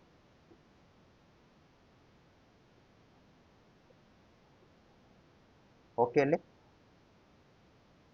ഇനി എവിടെയാണോ ഷിയർ ഫോഴ്സിന്റെ വാല്യൂ 0 ആവുന്നത്, അവിടെ അതായത് ഇതിന്റെ നടുക്ക് എപ്പോഴെങ്കിലും ഷിയർ ഫോഴ്സിന്റെ വാല്യൂ 0 ആയാൽ ആ പോയിന്റിൽ മൊമെന്റിന്റെ മാക്സിമം കാണിക്കും. ഇവിടെ മൊമെന്റിന്റെ മാക്സിമം കാണിച്ചേണ്ട, ഇവിടെ മാക്സിമം കാണിച്ചേണ്ട, ഇവിടെ 0 അല്ലേ? അതൊരു കൺസെപ്റ്റ് ആണ്, അത് പഠിച്ചു വെച്ചേക്കണം. ഓക്കെ, അപ്പൊ അങ്ങനെയാണ് നമ്മൾ പോയിന്റ് ലോഡ് ആക്ട് ചെയ്യുന്നതിന്റെ ലോഡ് ഷിയർ മൊമെന്റ് ഡയഗ്രാം കണ്ടുപിടിച്ചത്. അടുത്ത നമുക്ക് ഇതിന്റെ ഇതേ സപ്പോർട്ടിനകത്ത് ഒരു UDL ആണെന്ന് വെക്കും. UDL ആകുമ്പം ഇത് കോൺസ്റ്റന്റ് ആണ്, ഇത് 0 ആയതുകൊണ്ടാണ് ഇത് ഒരു പോയിന്റ് ലോഡ് എന്ന് പറഞ്ഞാൽ 0 ആണ് അതിന്റെ ഡയമെൻഷൻ. കോൺസ്റ്റന്റ് എന്ന് പറഞ്ഞാൽ അതിന്റെ ഡയമെൻഷൻ എന്താ? അതിന്റെ ഡയമെൻഷൻ എക്സ് ഓക്കെ, അങ്ങനെ ഒന്നും നോക്കണ്ട, അത് കൺഫ്യൂഷൻ ആവും. ഷിയർ ലോഡിനേക്കാളും ഒന്ന് കൂടുതൽ, ഷിയർ ലോഡ് എന്ന് പറഞ്ഞാൽ ഓൾമോസ്റ്റ് 0 ആണ്, അതിനേക്കാളും കോൺസ്റ്റന്റ്, പിന്നെ ലീനിയർ. കോൺസ്റ്റന്റ് ആണെങ്കിൽ ലീനിയർ പരാബോളിക്, നേരത്തെ പഠിച്ചാണ് ഓർത്താൽ മതി, ചുമ്മാ വേറെ കോംപ്ലിക്കേറ്റ് ചെയ്യണ്ട. അപ്പം ഇങ്ങനെ ഒരു UDL ഉണ്ടെങ്കിൽ അത് കോൺസ്റ്റന്റ് ലോഡാണ്, അവിടെ നിന്ന് ഇവിടം വരെയും കോൺസ്റ്റന്റ് ആയിട്ടുള്ള ലോഡിംഗ് ആണ്. ഓക്കെ അല്ലേ? മാത്രമല്ല ഇവിടെ നമുക്ക് റിയാക്ഷൻ ഉണ്ടോ, ഇവിടെ റിയാക്ഷൻ ഉണ്ടെങ്കിൽ റിയാക്ഷന്റെ വാല്യൂ ഒക്കെ നമുക്കറിയാം. എന്തോ റിയാക്ഷന്റെ വാല്യൂ, ഈ ഫുൾ സാധനം ഈ UDL ഒരു W എന്നൊരു വാല്യൂ ഉണ്ടാവും, പെർ യൂണിറ്റ് ലെങ്ത് ആയിരിക്കും, അത് കഴിഞ്ഞിട്ട് ഇവിടുത്തെ ലെങ്ത് അതായിരിക്കും. അതൊക്കെ പോട്ടെ വിട്ട്. അപ്പൊ ഇവിടെ ഒരു ഫോഴ്സ് ഉണ്ട്, ഇവിടെ ഒരു ഫോഴ്സ് ഉണ്ട്, ഈ സാധനം ഇങ്ങനെയും പോവാണ്. അപ്പൊ ഇത് കോൺസ്റ്റന്റ് ആയതുകൊണ്ട് തന്നെ ഷിയർ ഫോഴ്സ് ഡയഗ്രാം ലീനിയർ ആയിരിക്കും നമുക്കറിയാം. എങ്ങനത്തെ ലീനിയർ ആയിരിക്കും നമുക്ക് അറിഞ്ഞൂടാ. നമ്മൾ എങ്ങനെ കണ്ടുപിടിക്കും? അതെങ്ങനെ കണ്ടുപിടിക്കും? സെക്ഷൻ എടുക്കണം. ഇതാ ഞാൻ ഇവിടുത്തെ സെക്ഷൻ എടുത്തു. ഈ ഒരു ലോഡ് കാരണം ഇതിന്റെ ലെഫ്റ്റില് മുകളിലോട്ട് പോസിറ്റീവ്, ഇവിടെ ഇങ്ങറ്റ ഈ സെക്ഷൻ ഇങ്ങ അറ്റത്താണ് ഈ സെക്ഷൻ എടുക്കുന്നതെങ്കിൽ അവിടെ ഈ ഒരു ഫുൾ ലോഡ് ആയിരിക്കും ഉണ്ടായിരിക്കും. അപ്പം ആ ഒരു ഫുൾ ലോഡ് നമ്മൾ പോസിറ്റീവായിട്ട് ഇവിടെ കാണിക്കും. പിന്നെ UDL കാരണം ഇത് കുറഞ്ഞ് ഇവിടെ എത്തുമ്പോൾ നെഗറ്റീവ് ആവും. ഇവിടെ എത്തുമ്പോൾ നെഗറ്റീവ് ആണെന്ന് എങ്ങനെ മനസ്സിലായി? ഇവിടുത്തെ ലോഡ് നമ്മൾ കണ്ടുപിടിച്ച പോലെ ഇവിടെ ഒരു സെക്ഷൻ അപ്ലൈ ചെയ്താൽ മതി. ഇവിടെ സെക്ഷൻ അപ്ലൈ ചെയ്തിട്ട് റൈറ്റ് സൈഡിലെ മേലോട്ട് നെഗറ്റീവ് ആണ്. സോ ഇതേ സാധനം ഇവിടെ കിട്ടിയ അതേ വാല്യൂ നെഗറ്റീവ് ആയിട്ടായിരിക്കും ഇവിടെ വരുന്നത്. ഓക്കെ, അപ്പൊ ഇതും കൂടെ നമ്മൾ ലീനിയർ ആയിട്ട് ജോയിൻ ചെയ്ത് കഴിഞ്ഞാൽ ഈ ഒരു UDL കാരണം ഇതിനകത്ത് ഉണ്ടാവുന്ന ഷിയർ ഫോഴ്സ് ഡയഗ്രാം സിമ്പിൾ ആയിട്ട് നമുക്ക് കിട്ടും. ഓക്കെ അല്ലേ?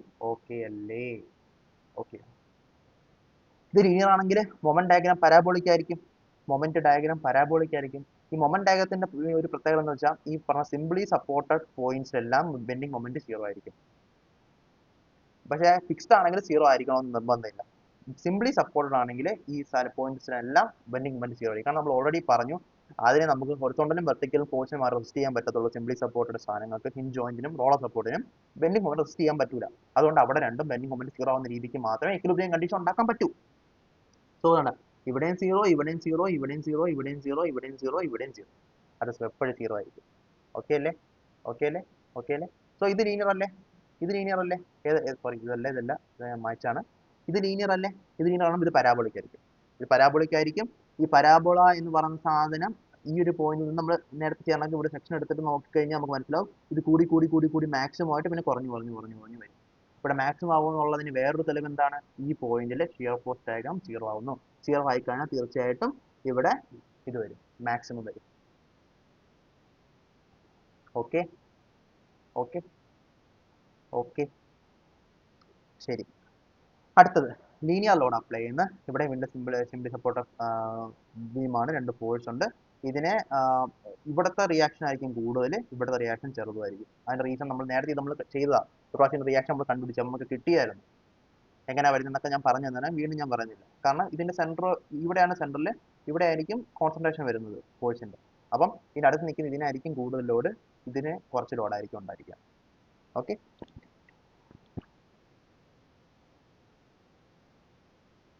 ഓക്കെ അല്ലേ? ഓക്കെ. അപ്പൊ ഇത് ലീനിയർ ആണ്. അടുത്ത ഇത് പരാബോളിക് ആയിരിക്കും. ഇത് പരാബോളിക് ആയിരിക്കും. ഈ പോയിന്റിൽ ഒരു റിയാക്ഷൻ ഫോഴ്സ് മാത്രമേ ഉള്ളൂ മേലോട്ട്. അത് ഇവിടെ സെക്ഷൻ എടുത്തു കഴിഞ്ഞാൽ ലെഫ്റ്റ് സൈഡ് പോസിറ്റീവ്, മേലോട്ട് വരും, പോസിറ്റീവ് വാല്യൂ വരും. അതേപോലെ ഈ ഒരു പോയിന്റ് എടുത്തു കഴിഞ്ഞാൽ, അതായത് ഈ ഒരു ലോഡ് എല്ലാം കഴിഞ്ഞ് കഴിഞ്ഞുള്ള ഒരു പോയിന്റ് എടുത്തു കഴിഞ്ഞാൽ നമുക്ക് ഈ ഒരു റിയാക്ഷൻ ഫോഴ്സും ഈ ഒരു അറ്റത്തൊരു ഫോഴ്സും മാത്രമേ എടുത്തുള്ളൂ. അപ്പം അതെന്ന് പറഞ്ഞാൽ ഇത് ആയിരിക്കും ഇതിനേക്കാളും ചെറുത്. ഓക്കെ, അത് കാരണം നമുക്ക് എന്ത് പറ്റും? ഇതിന്റെ റൈറ്റ് സൈഡിൽ മുകളിലോട്ടൊന്ന് വരും. ആ മുകളിലോട്ടെന്ന് പറഞ്ഞാൽ നെഗറ്റീവ് ആണ്.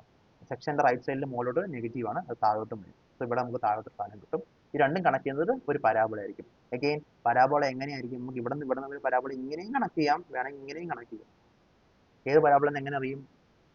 സ്ലോപ്പ് നോക്കിയാൽ മതി. ഷിയറിന്റെ സ്ലോപ്പാണ് ലോഡ്. ഇവിടെ സ്ലോപ്പ് കൂടി കൂടി വരികയാണ്, ഇവിടെ ലോഡ് കൂടി കൂടി വരികയാണ്. അപ്പൊ ഇതിന്റെ സ്ലോപ്പ് കൂടി കൂടി വരണം.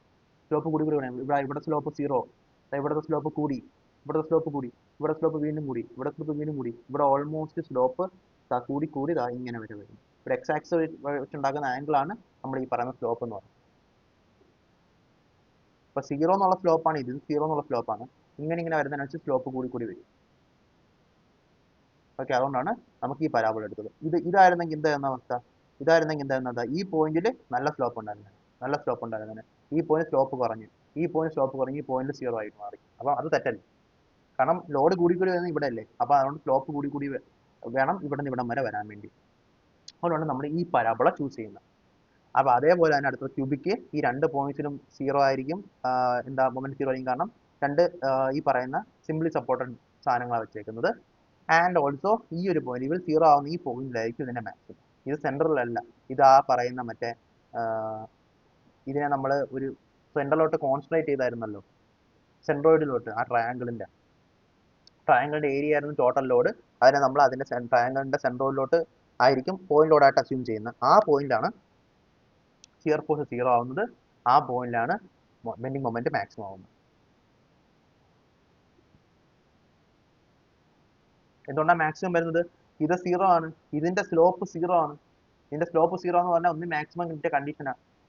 വൈ എന്നൊരു ഫംഗ്ഷൻ ഉണ്ട്. ആ വൈയുടെ ഫംഗ്ഷൻ എപ്പോഴും ഏതെങ്കിലും ഒരു പോയിന്റിൽ സീറോ ആകുന്ന പോയിന്റ് കണ്ടുപിടിച്ചാലേ നമ്മൾ മാക്സിമം എടുത്തുകൊണ്ടിരുന്ന പണ്ട്. മാക്സിമം മിനിമം വരാം, പക്ഷേ ഈ കേസിൽ മാക്സിമം ആണ്, കാരണം മിനിമം സീറോ ആയതുകൊണ്ട്.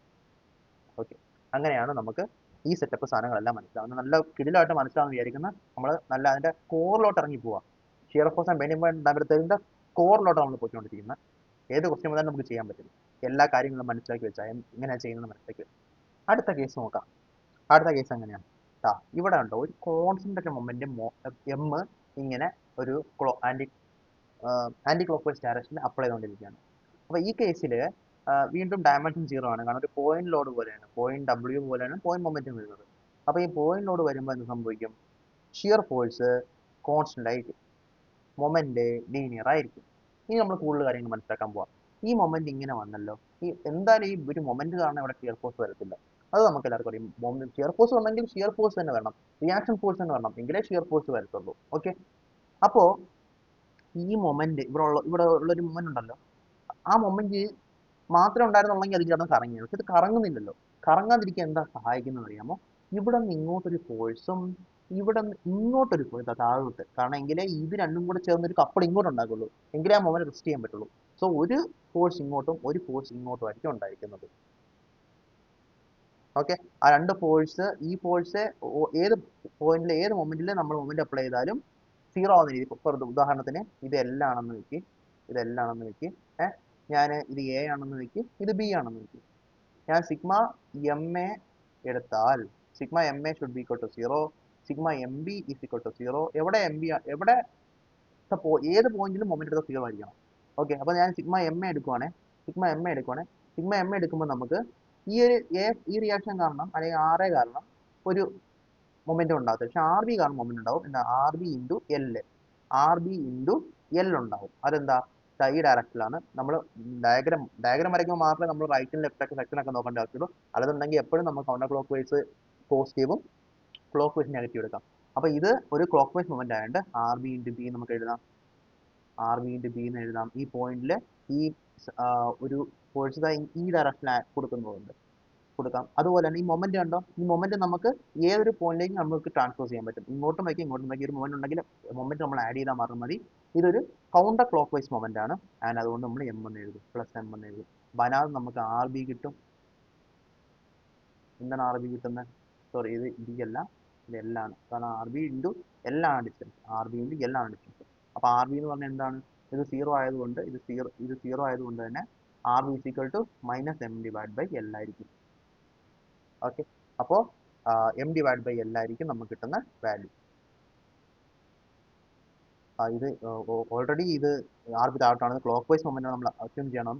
സോ ഓൾറെഡി ഇവിടെ മൈനസ് ഇടേണ്ട ആവശ്യം ഉണ്ടായിരുന്നു, നമ്മളത് ഇട്ടില്ല. നമ്മൾ മേലോട്ട് ആർ ബി എന്നുള്ള രീതിക്ക് എടുത്തുകൊണ്ടാണ് നമുക്ക് ഈ മൈനസ് കിട്ടിയത്. അല്ലെന്നുണ്ടെങ്കിൽ നമുക്ക് പ്ലസ് തന്നെ കിട്ടിയാണ്. ആർ ബി താഴോട്ട് അസ്യൂം ചെയ്താൽ നമ്മൾ കൗണ്ടർ ക്ലോക്ക് വൈസ് മൊമെന്റ് ആണ് എടുക്കണം. ആർ ബി മേലോട്ട് അസ്യൂം ചെയ്താലാണ് നമ്മൾ ക്ലോക്ക് വൈസ് മൊമെന്റ് എടുക്കുന്നത്. മനസ്സിലായില്ലേ? അപ്പം അതൊരു മിസ്റ്റേക്ക് ആണ്. അത് നിങ്ങൾക്ക് മനസ്സിലായി കാണും. ഇത്രയും പഠിച്ച ഒരാൾക്ക് അത് ജസ്റ്റ് മനസ്സിലാക്കാൻ പറ്റുന്ന കാര്യമുള്ളൂ എന്നാണ് എനിക്ക് തോന്നുന്നത്. അതേപോലെ തന്നെ ഈ ഒരു പോയിന്റ് എടുത്തു കഴിഞ്ഞാൽ ആർ എയുടെ വാല്യൂ നമുക്ക് എം ബൈ എല്ലിന് കിട്ടും. അപ്പോൾ ആർ എയും ആർ ബിയും എം ബൈ എല്ലിന് തന്നെ ആയിരിക്കും, ഡയറക്ഷൻ മാത്രമേ മാറത്തുള്ളൂ. ആ രീതിക്ക് രണ്ട് റിയാക്ഷൻ ഫോഴ്സുകൾ നമുക്ക് അവിടെ ഉണ്ടാവും. ആ റിയാക്ഷൻ ഫോഴ്സുകൾ കാരണം മൊമെന്റിനെ റെസിസ്റ്റ് ചെയ്യാൻ വേണ്ടി, ഒരു പോയിന്റ് മൊമെന്റിനെ റെസിസ്റ്റ് ചെയ്യാൻ വേണ്ടി റിയാക്ഷൻ ഫോഴ്സുകൾ കൊടുക്കുന്ന ഷിയർ ഫോഴ്സുകളാണ് ഈ പറഞ്ഞ ഷിയർ ഡയഗ്രത്തിൽ കാണിച്ചേക്കുന്നത്. അത് നമുക്ക് ഇങ്ങോട്ടും ഒരെണ്ണം ഇങ്ങോട്ടും ഒരെണ്ണം ഇങ്ങോട്ടും ആയിരിക്കും. ഇവിടെ സെക്ഷൻ എടുത്തു കഴിഞ്ഞാൽ ഇതിനെ ലെഫ്റ്റ് മേലോട്ട് പോസിറ്റീവ് എന്ന് കണ്ട, ഇതിന്റെ റൈറ്റില് താഴോട്ട് പോസിറ്റീവ്, വീണ്ടും പോസിറ്റീവ്, ഇവിടെ തലം പോസിറ്റീവ്, ഇവിടെ തലം പോസിറ്റീവ്. ഈ സീറോ ആയതുകൊണ്ട് ഒരു കോൺസ്റ്റന്റ് മൊമെന്റും ആയിരിക്കും. സോ നമുക്ക് ഈ ഡയഗ്രത്തിൽ നിന്ന് ഷിയർ ഫോഴ്സ് ഡയഗ്രം നമുക്ക് കിട്ടി. അതേപോലെ തന്നെ ബെൻഡിങ് മൊമെന്റ് ഡയഗ്രം എടുക്കുകയാണെന്നുണ്ടെങ്കിൽ, ബെൻഡിങ് മൊമെന്റ് ഡയഗ്രം എടുക്കുകയാണെങ്കിൽ നമ്മൾ ഈ നമ്മൾ കൺസിഡർ ചെയ്ത് ഇത് ലീനിയർ ആയിരിക്കും അറിയാം. ഇത് കോൺസ്റ്റന്റ് ആണെങ്കിലും ബെൻഡിങ് മൊമെന്റ് ഡയഗ്രം ലീനിയർ ആയിരിക്കും, അത് നമുക്കറിയാം. നമ്മൾ ഇവിടെ ഒരു സെക്ഷൻ കൺസിഡർ ചെയ്താൽ നമുക്ക് ഇതേ ഇൻറ്റു ഇത്രയും ഡിസ്റ്റൻസ് സെക്ഷൻ ഇങ്ങോട്ട് മാറ്റി കൺസിഡർ ചെയ്താലോ, ഇതിന് തൊട്ട് ഇപ്പുറത്തെ ഇതേ ഇൻറ്റു ഇത്രയും കൂടും. അപ്പോൾ അത്ര മൊമെന്റ് കൂടും. ഓക്കെ, ആൻഡ് കൂടുന്ന മൊമെന്റ് എന്ന് പറഞ്ഞാൽ ഈ മേലോട്ടാണ് വരുന്നത്. അപ്പം നമുക്ക് ചിരിക്കുന്ന മൊമെന്റ് കണ്ട, ഇത് ഈ ഒരു സെക്ഷൻ, ഈ ഒരു ഫോഴ്സ് കാരണം ഈ സെക്ഷൻ ഇത് വിത്ത് റെസ്പെക്ട് നോക്കിക്കഴിഞ്ഞാൽ ഇങ്ങനെ ചിരിക്കുന്ന മൊമെന്റ്, ഈ സാധനം മേലോട്ടായിരിക്കും വളയുന്നത്. അപ്പോൾ അതുകൊണ്ട് ചിരിക്കുന്ന മൊമെന്റ് ആയതുകൊണ്ട് തന്നെ നമുക്ക് എന്ത് പറയാൻ പറ്റും? പോസിറ്റീവ് ആണ്. സോ ഇവിടം വരെ പോസിറ്റീവ് ആയ മൊമെന്റ് കൂടി ലീനിയർ ആയിട്ട് കൂടി വരും. ഈ ഒരു പോയിന്റ് കഴിയുമ്പോൾ ഈ ഒരു പോയിന്റിൽ ഉള്ള ഈ പറയുന്ന നമുക്ക് കിട്ടുന്ന മൊമെന്റ്, ഈ മൊമെന്റ് ആ പറയുന്ന സാധനത്തിനെ പെട്ടെന്ന് താഴോട്ടം അടിക്കും. ഒരു നമ്മൾ പോയിന്റ് ലോഡ് അപ്ലൈ ചെയ്യുമ്പോഴത്തേക്ക് എങ്ങനെയാണോ ഈ ഇത് ജമ്പ് ചെയ്യുന്നത്, അതുപോലെ തന്നെ ഒരു പോയിന്റ് മൊമെന്റ് അപ്ലൈ ചെയ്താൽ ബെൻഡിങ് മൊമെന്റ് ജമ്പ് ചെയ്യും. ആൻഡ് ഫൈനലി ഈ സാധനം നേരെ തിരിച്ച് ഇങ്ങോട്ട് വന്നു. ഈ രണ്ട് പോയിന്റ്സും എന്തുകൊണ്ട് ഇതായെന്ന് പ്രത്യേകം പറയേണ്ട ആവശ്യമില്ല. ഇത് രണ്ടും എന്തുകൊണ്ട് സീറോ ആയി? ഈ പറയുന്ന സിംപ്ലി സപ്പോർട്ട് ആയിട്ടുള്ള റിയാക്ഷൻസ് ഉണ്ടെന്നുണ്ടെങ്കിൽ ബെൻഡിങ് മൊമെന്റ് രണ്ട് എൻഡിലും സീറോ ആയിരിക്കും ചെയ്യും. ഓക്കെ അല്ലേ? ആൻഡ് അടുത്തത് ഇവിടെ നമ്മൾ ഫിക്സ്ഡ് ജോയിന്റിൽ ഒരു പോയിന്റ് ലോഡ് വെച്ചേക്കാണ്. ആ കേസിൽ എന്താ സംഭവിക്കുന്നത്? ഇത് നമ്മൾ പറയും, പോയിന്റ് ആണെന്നുണ്ടെങ്കിൽ കോൺസ്റ്റന്റ് ആയിട്ട് വരും. ഓക്കെ, ഇതിന് കറസ്പോണ്ടിങ് ആയിട്ട് ഇവിടെ ഇങ്ങോട്ട് മേലോട്ടൊരു ഫോഴ്സ് ഉണ്ടാവും. ഓക്കെ, ആൻഡ് ഓൾസോ ഇത് കാരണം ഇത്രയും ഡിസ്റ്റൻസ് ഉള്ളതുകൊണ്ട് ഇവിടെ ഒരു മൊമെന്റ് ഉണ്ടാവും, അതിന് പകരം ഒരു മൊമെന്റ് ഇത് ഇങ്ങോട്ട് കൊടുക്കുകയും ചെയ്യും. സോറി, അത് തിരിച്ച് ഓപ്പോസിറ്റ് ആയിട്ട് ഒരു മൊമെന്റ് കൊടുക്കുകയും ചെയ്യും. അങ്ങനെ നമുക്ക് ഇതിൽ നിന്ന് ഷിയർ ഫോഴ്സ് ഡയഗ്രാം കിട്ടും, ലീനിയർ ആയിട്ട് ഷിയർ ഫോഴ്സ് ഡയഗ്രാം കിട്ടും. അതുപോലെ ഇവിടെ ഒരു ഡയറക്റ്റ് ഒരു പോയിന്റ് ബെൻഡിങ് മൊമെന്റ് പോലെ ഡയറക്റ്റ് ബെൻഡിങ് മൊമെന്റ് ഉള്ളതുകൊണ്ട് ആ ബെൻഡിങ് മൊമെന്റ് നേരെ താഴോട്ട് ആക്ട് ചെയ്യും. ആൻഡ് ഓൾസോ ഫ്രീ ഹാങ്ങിങ് റീജിയൻസിലും ബെൻഡിങ് മൊമെന്റ് സീറോ ആയിരിക്കും. സോ അത് നമുക്ക് ഇങ്ങനെ കിട്ടും. ഈ ഡയഗ്രാം നമ്മൾ ഓൾറെഡി ഡിസ്കസ് ചെയ്തത്. ഈ ഡയഗ്രാം നമ്മൾ ആരും ഡിസ്കസ് ചെയ്ത് തുടങ്ങിയത്. നമ്മുടെ ഏറ്റവും കട്ട് ചെയ്യുന്നതാണ് തുടങ്ങിയത്. അത് കഴിഞ്ഞിട്ടാണ് നമ്മൾ പിന്നെ ഈ സിമ്പിൾ ആയിട്ടുള്ള കാര്യങ്ങളെല്ലാം പഠിച്ച് വന്നത്. അങ്ങനെ നമ്മൾ shear force diagram, bending moment diagram complete ചെയ്തിരിക്കുകയാണ്. നല്ലൊരു നല്ലൊരു നല്ലൊരു സെഷൻ ആയിരുന്നു. എബൌട്ട് 2 hours എടുത്തിട്ടുണ്ട്. പക്ഷേ ഇത് കേൾക്കുവാണെങ്കിൽ അതിൻ്റെ യൂസ് നിങ്ങൾക്ക് ഉണ്ടായിരിക്കും, അതെനിക്ക് ഗ്യാരണ്ടി ഷുവർ ആണ് ഞാൻ പറയുന്നത്. ഓക്കെ, സോ അടുത്ത ക്ലാസ്സിൽ അടുത്ത ടോപ്പിക്ക് കാണാം. Thank you.